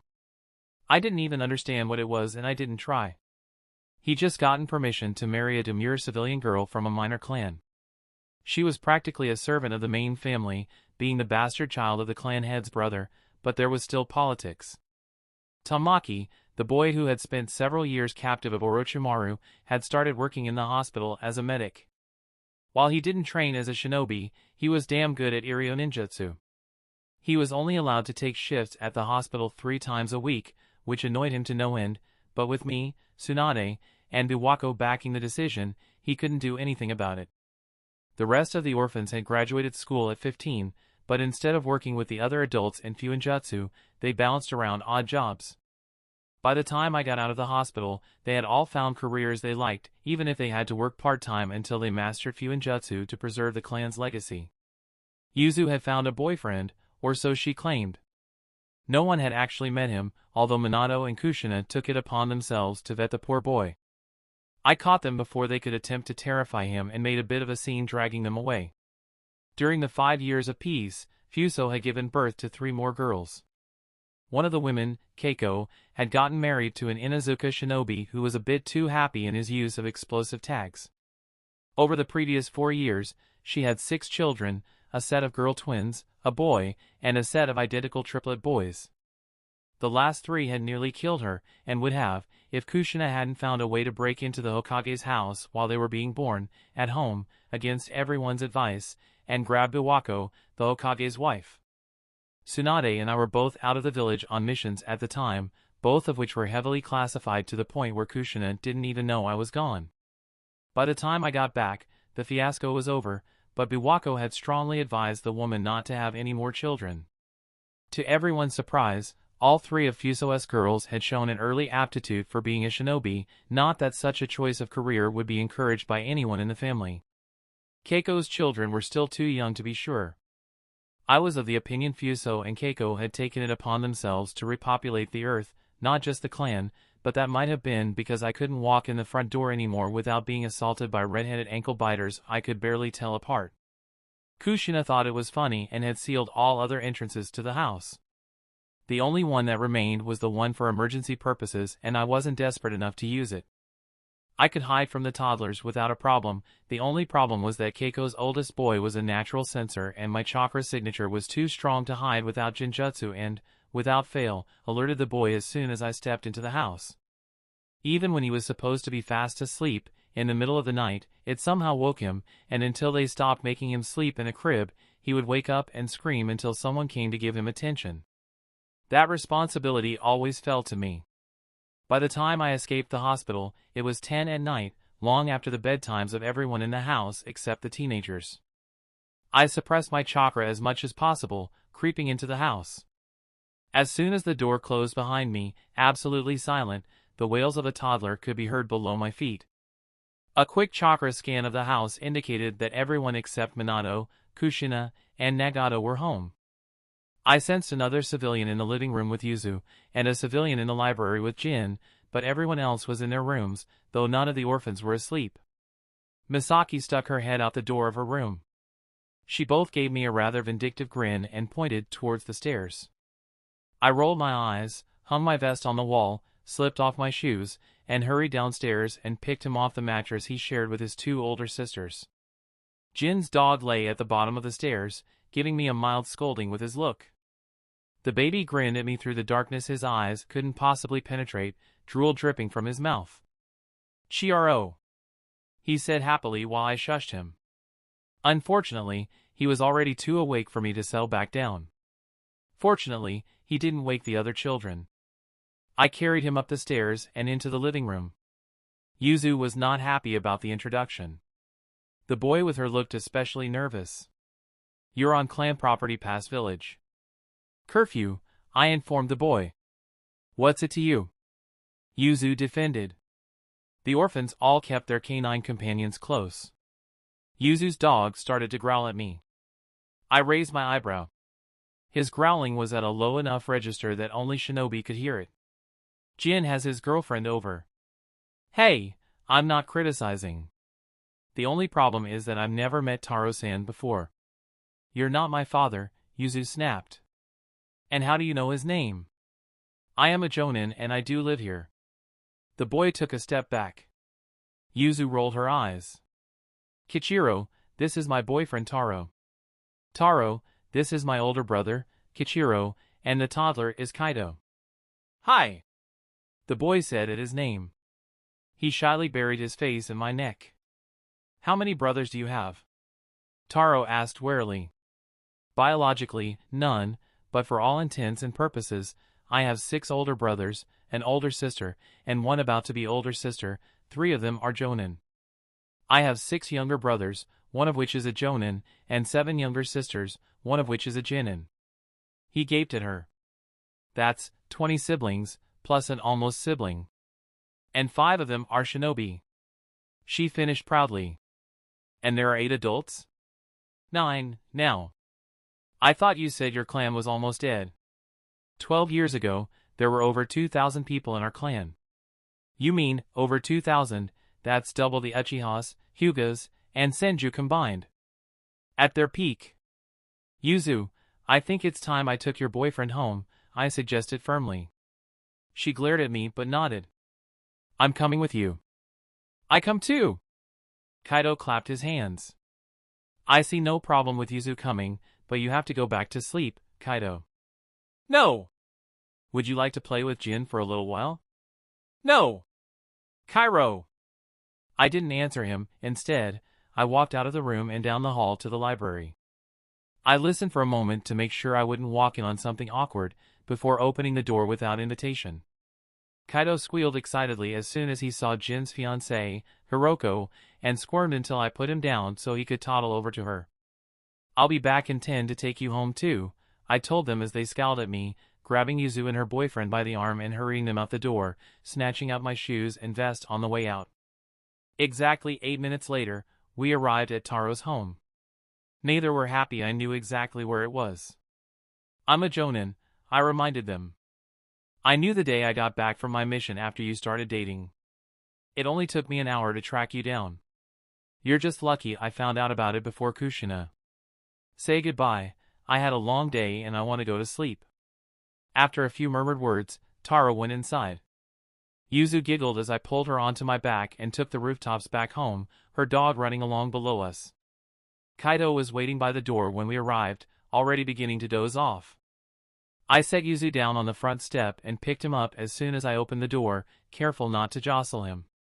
Hiroko had wrapped him in a thick blanket, and her and Jin were standing a few meters down the hall, watching him and talking quietly. I nodded at them while Yuzu and her dog made a beeline for her bedroom. I walked up to them just as Kaido fell back asleep in my arms. I'll send a clone to take you home, I murmured. Jin rolled his eyes. Hiroko shook her head. You don't have to bother, Jin can take me home. She had grown a bit of backbone since I first met her. Instead of bowing her head and agreeing with everything, she only gave me a nervous smile. I grinned back and left to put Kaido back in his bed. Jin's dog gave me another dirty look as I struggled to lay Kaido down beside his sister. As soon as I managed to detach him from my shirt, he started fussing, nearly waking his sister up. If he woke any one of the children up, they all would wake up and I was too tired to deal with it. I picked Kaido back up and carried him all the way up to the top floor after a brief stop to retrieve my vest. With one hand, I stripped off all my weapons and supplies, tossing them in a pile, before going back down to the basement, moving Kaido's sisters onto the other mattress with Fuso's two older girls. The children under 3 all had their own cribs. I lay down on the now empty mattress and fell asleep almost instantly. During the remainder of the night, I was woken 4 times as the children on the other mattress decided it was too cold with each other and crawled over to curl up against me and stick chilled fingers and toes against my skin. The other infants were old enough to sleep through the night, thank goodness. Fuso woke me up coming down the stairs late the next morning. I considered getting up, but eventually decided against it. Instead of going to meet Rin myself, I had sent a shadow clone. It still had another 2 hours before the memories would cause problems and I wanted to take full advantage of the leisure time. Sometime during the morning, several more very warm bundles. Had decided my legs made very good pillows. Fuso crouched next to my head and gently untangled someone's grip on my hair. Kichiro, you know Natsuki left over an hour ago for training, right? She said softly. Before she left, she mentioned you were supposed to be training her today. I sent a shadow clone, I mumbled back. You're spoiling these children, you know that, right? So? She sighed and walked back upstairs. An hour later I decided to get up, and the children woke up with me. I knew Keiko hated it whenever I did it, but I carried all 4 of the 1-year-olds up at once with the liberal use of chakra to make sure they didn't throw themselves off me. They didn't quite have the balance needed to climb the stairs by themselves in search of breakfast. The other 4 older kids followed me up, half asleep and refusing to stay in the quickly chilled bed. Keiko and Fuso quickly liberated me of 2 of the 1-year-olds and everyone sat around the table for a cold breakfast. 10 minutes later, I finished. Before I could hurry away, Naomi, the middle child in ISE and Fuso's family grabbed my wrist.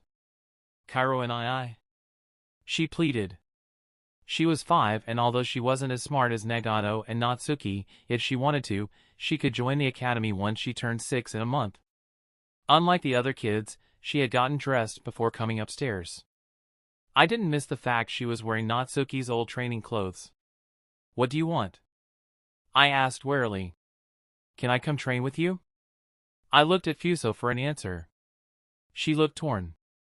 With Nagato, Minato, and Kushina out on the warfront, she was already worried enough.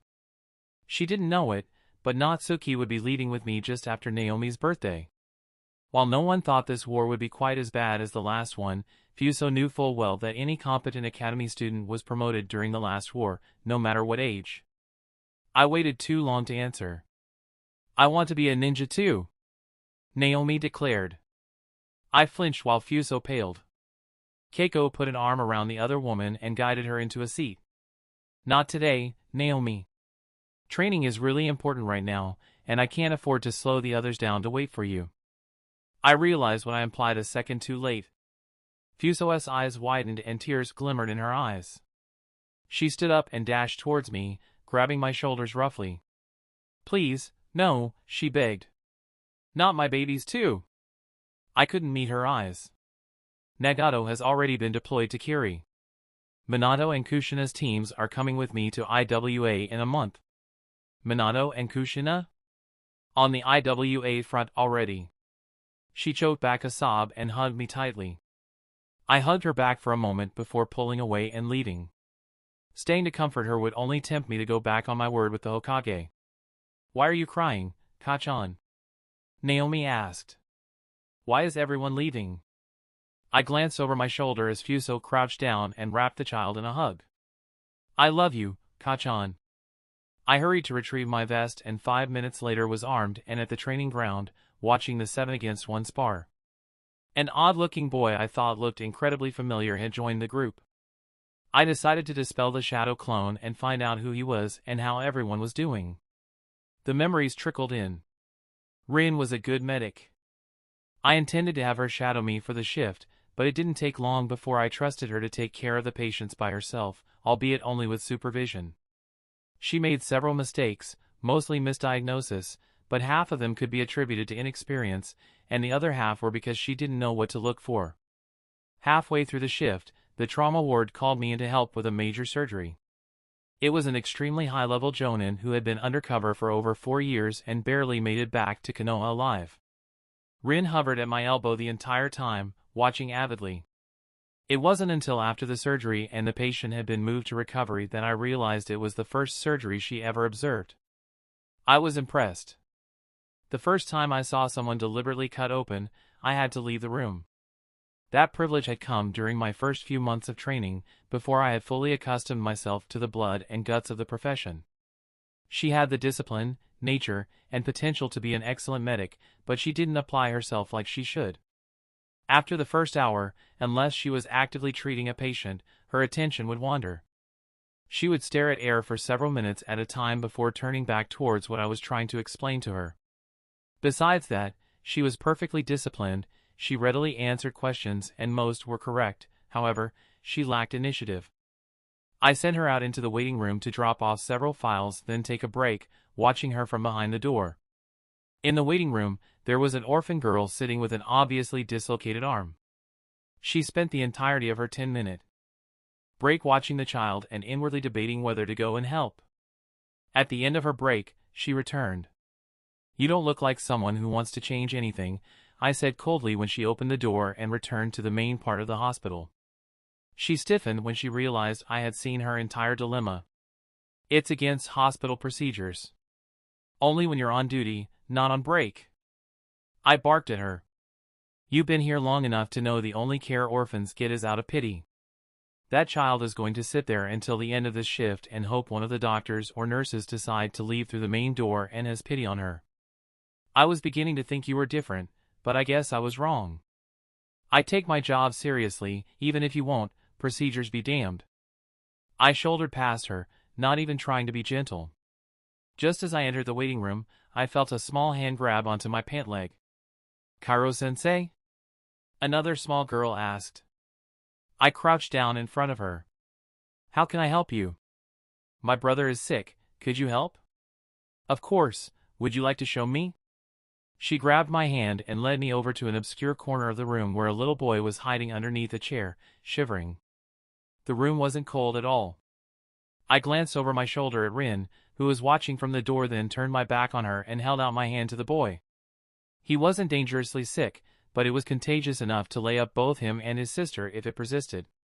In short order, I increased his fever until the bug died and made sure the girl wasn't sick either before moving on to the injured girl.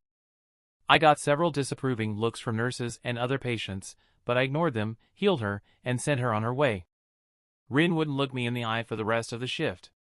When we got to the training ground, Kakashi was hiding in one of the trees while the odd-looking boy wandered around looking for him. Much to Kakashi's dismay, I offered to let the boy, whose name I found out to be Madogai, train with us for the day. Natsuki was not happy that I seemed to somehow wake up, get dressed and make it to the training ground in the time it took her to run there.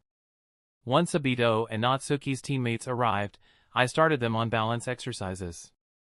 I was surprised to find out Sakumo didn't train Kakashi the same way he trained me. Kakashi had never tried rope walking. While everyone else picked it up with surprising ease, Natsuki and Kakashi had difficulties. To my surprise, it wasn't Obito who commented, it was Sho. "It looks like genius isn't everything, is it now?" Before I could tell him to shut up, Obito retorted, "Leave them alone, Sho, no one's perfect." He then looked to me, silently asking me if he made the right move. I nodded at him and motioned for him to focus on his own work.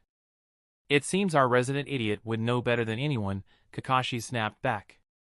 "Hatake!" I barked at him. That was out of line. "I never said anything untrue," he retorted. It was unnecessary, cruel, and inaccurate. He's an untalented idiot. You're wrong, Kakashi. His technical mastery of taijutsu and ninjutsu potential is significantly better than yours. He always loses. Come here. Kakashi clenched his fists and marched over to meet me in the center of the training ground. You learned your father's style, right? Kakashi nodded.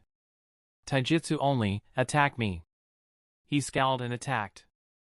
I slid through the forms for the advanced Uzumaki taijutsu style. Just like Sakumo's favorite taijutsu style was a perfect foil for the Uchiha style, the advanced Uzumaki style was the perfect foil for Sakumo's. No matter how fast Kakashi came at me, I kept an average Jinin speed and foiled his every attack before retaliating decisively and slamming him face first into the ground. He tried to switch styles at the last second, but he was too small to throw me off. Kakashi seethed underneath my foot.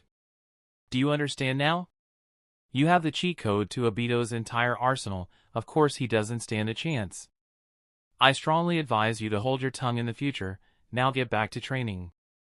I led him up and pushed him back towards the rope, his face burning in humiliation. A half hour later, when their combined frustration started to affect me, I started the group spar. While processing the memories, I stayed a moment too long in the tree. Guy was the first to locate me and they nearly managed to get a hit in before I shunshined out of their range. Natsuki and Obito had formed a damn good team. Between the two of them, they could probably take down a mid-level Chunin. Choji and Sho worked together, occasionally helping Natsuki and Obito. Rin was doing a decent job playing medic, though she was rather slow in healing and lost focus far easier than I liked. I ducked and dodged around them without much difficulty. They worked against each other just as much as they worked with each other. Kakashi and Guy got in each other's way more than they attacked me, and twice I caught Kakashi attempting to sabotage Obito's performance. It was uncharacteristically immature, but I had the feeling that Kakashi instigated Obito more than anyone wanted to admit. I foiled his attempt and made a note to talk with him later about it. It took less than a half hour for me to begin feeling the strain.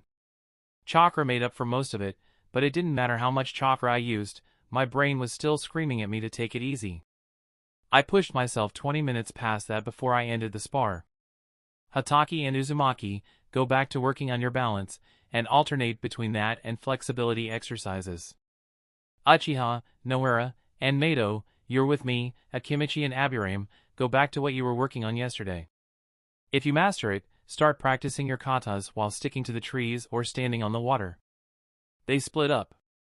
Obito looked up at me expectantly while the other two were surprisingly guarded.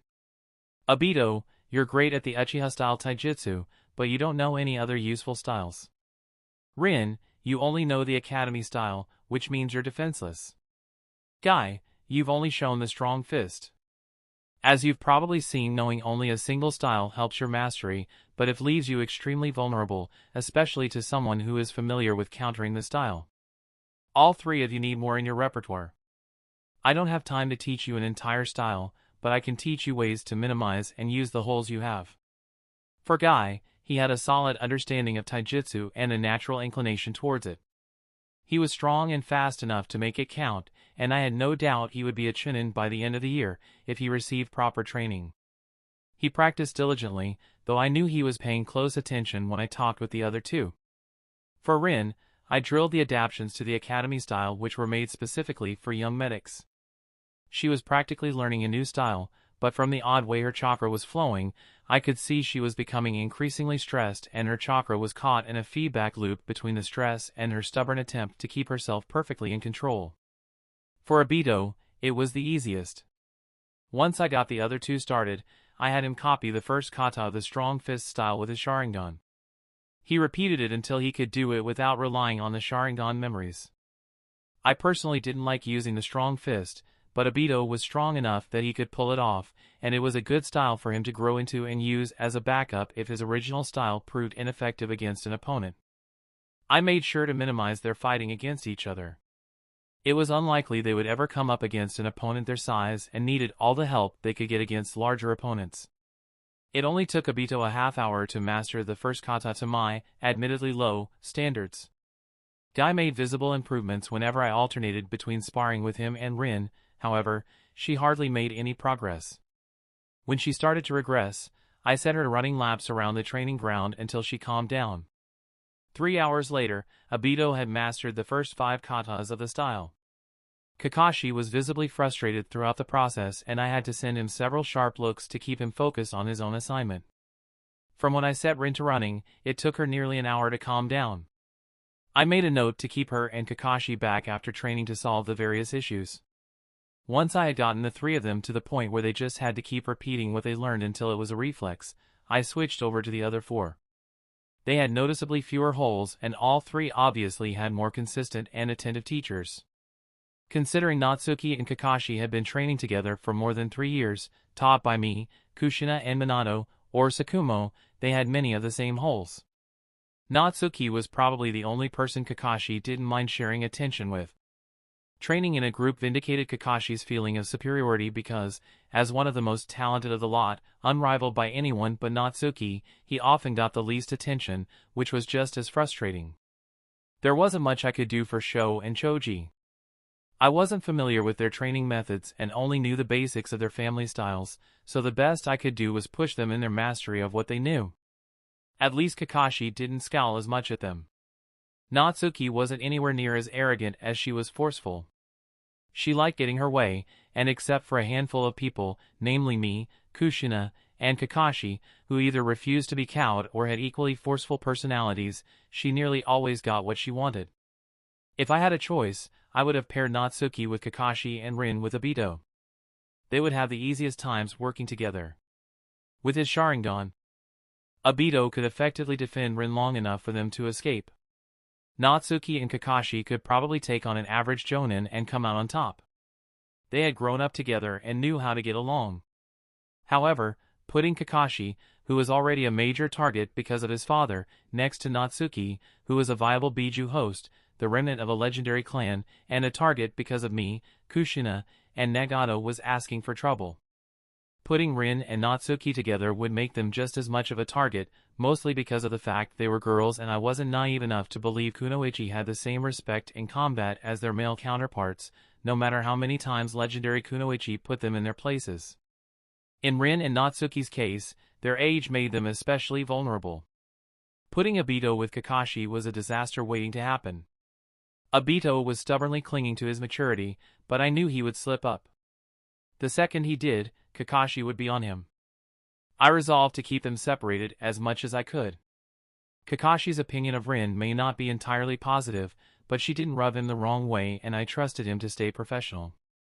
Obito and Natsuki had nothing against each other and were friendly enough not to cause problems with each other.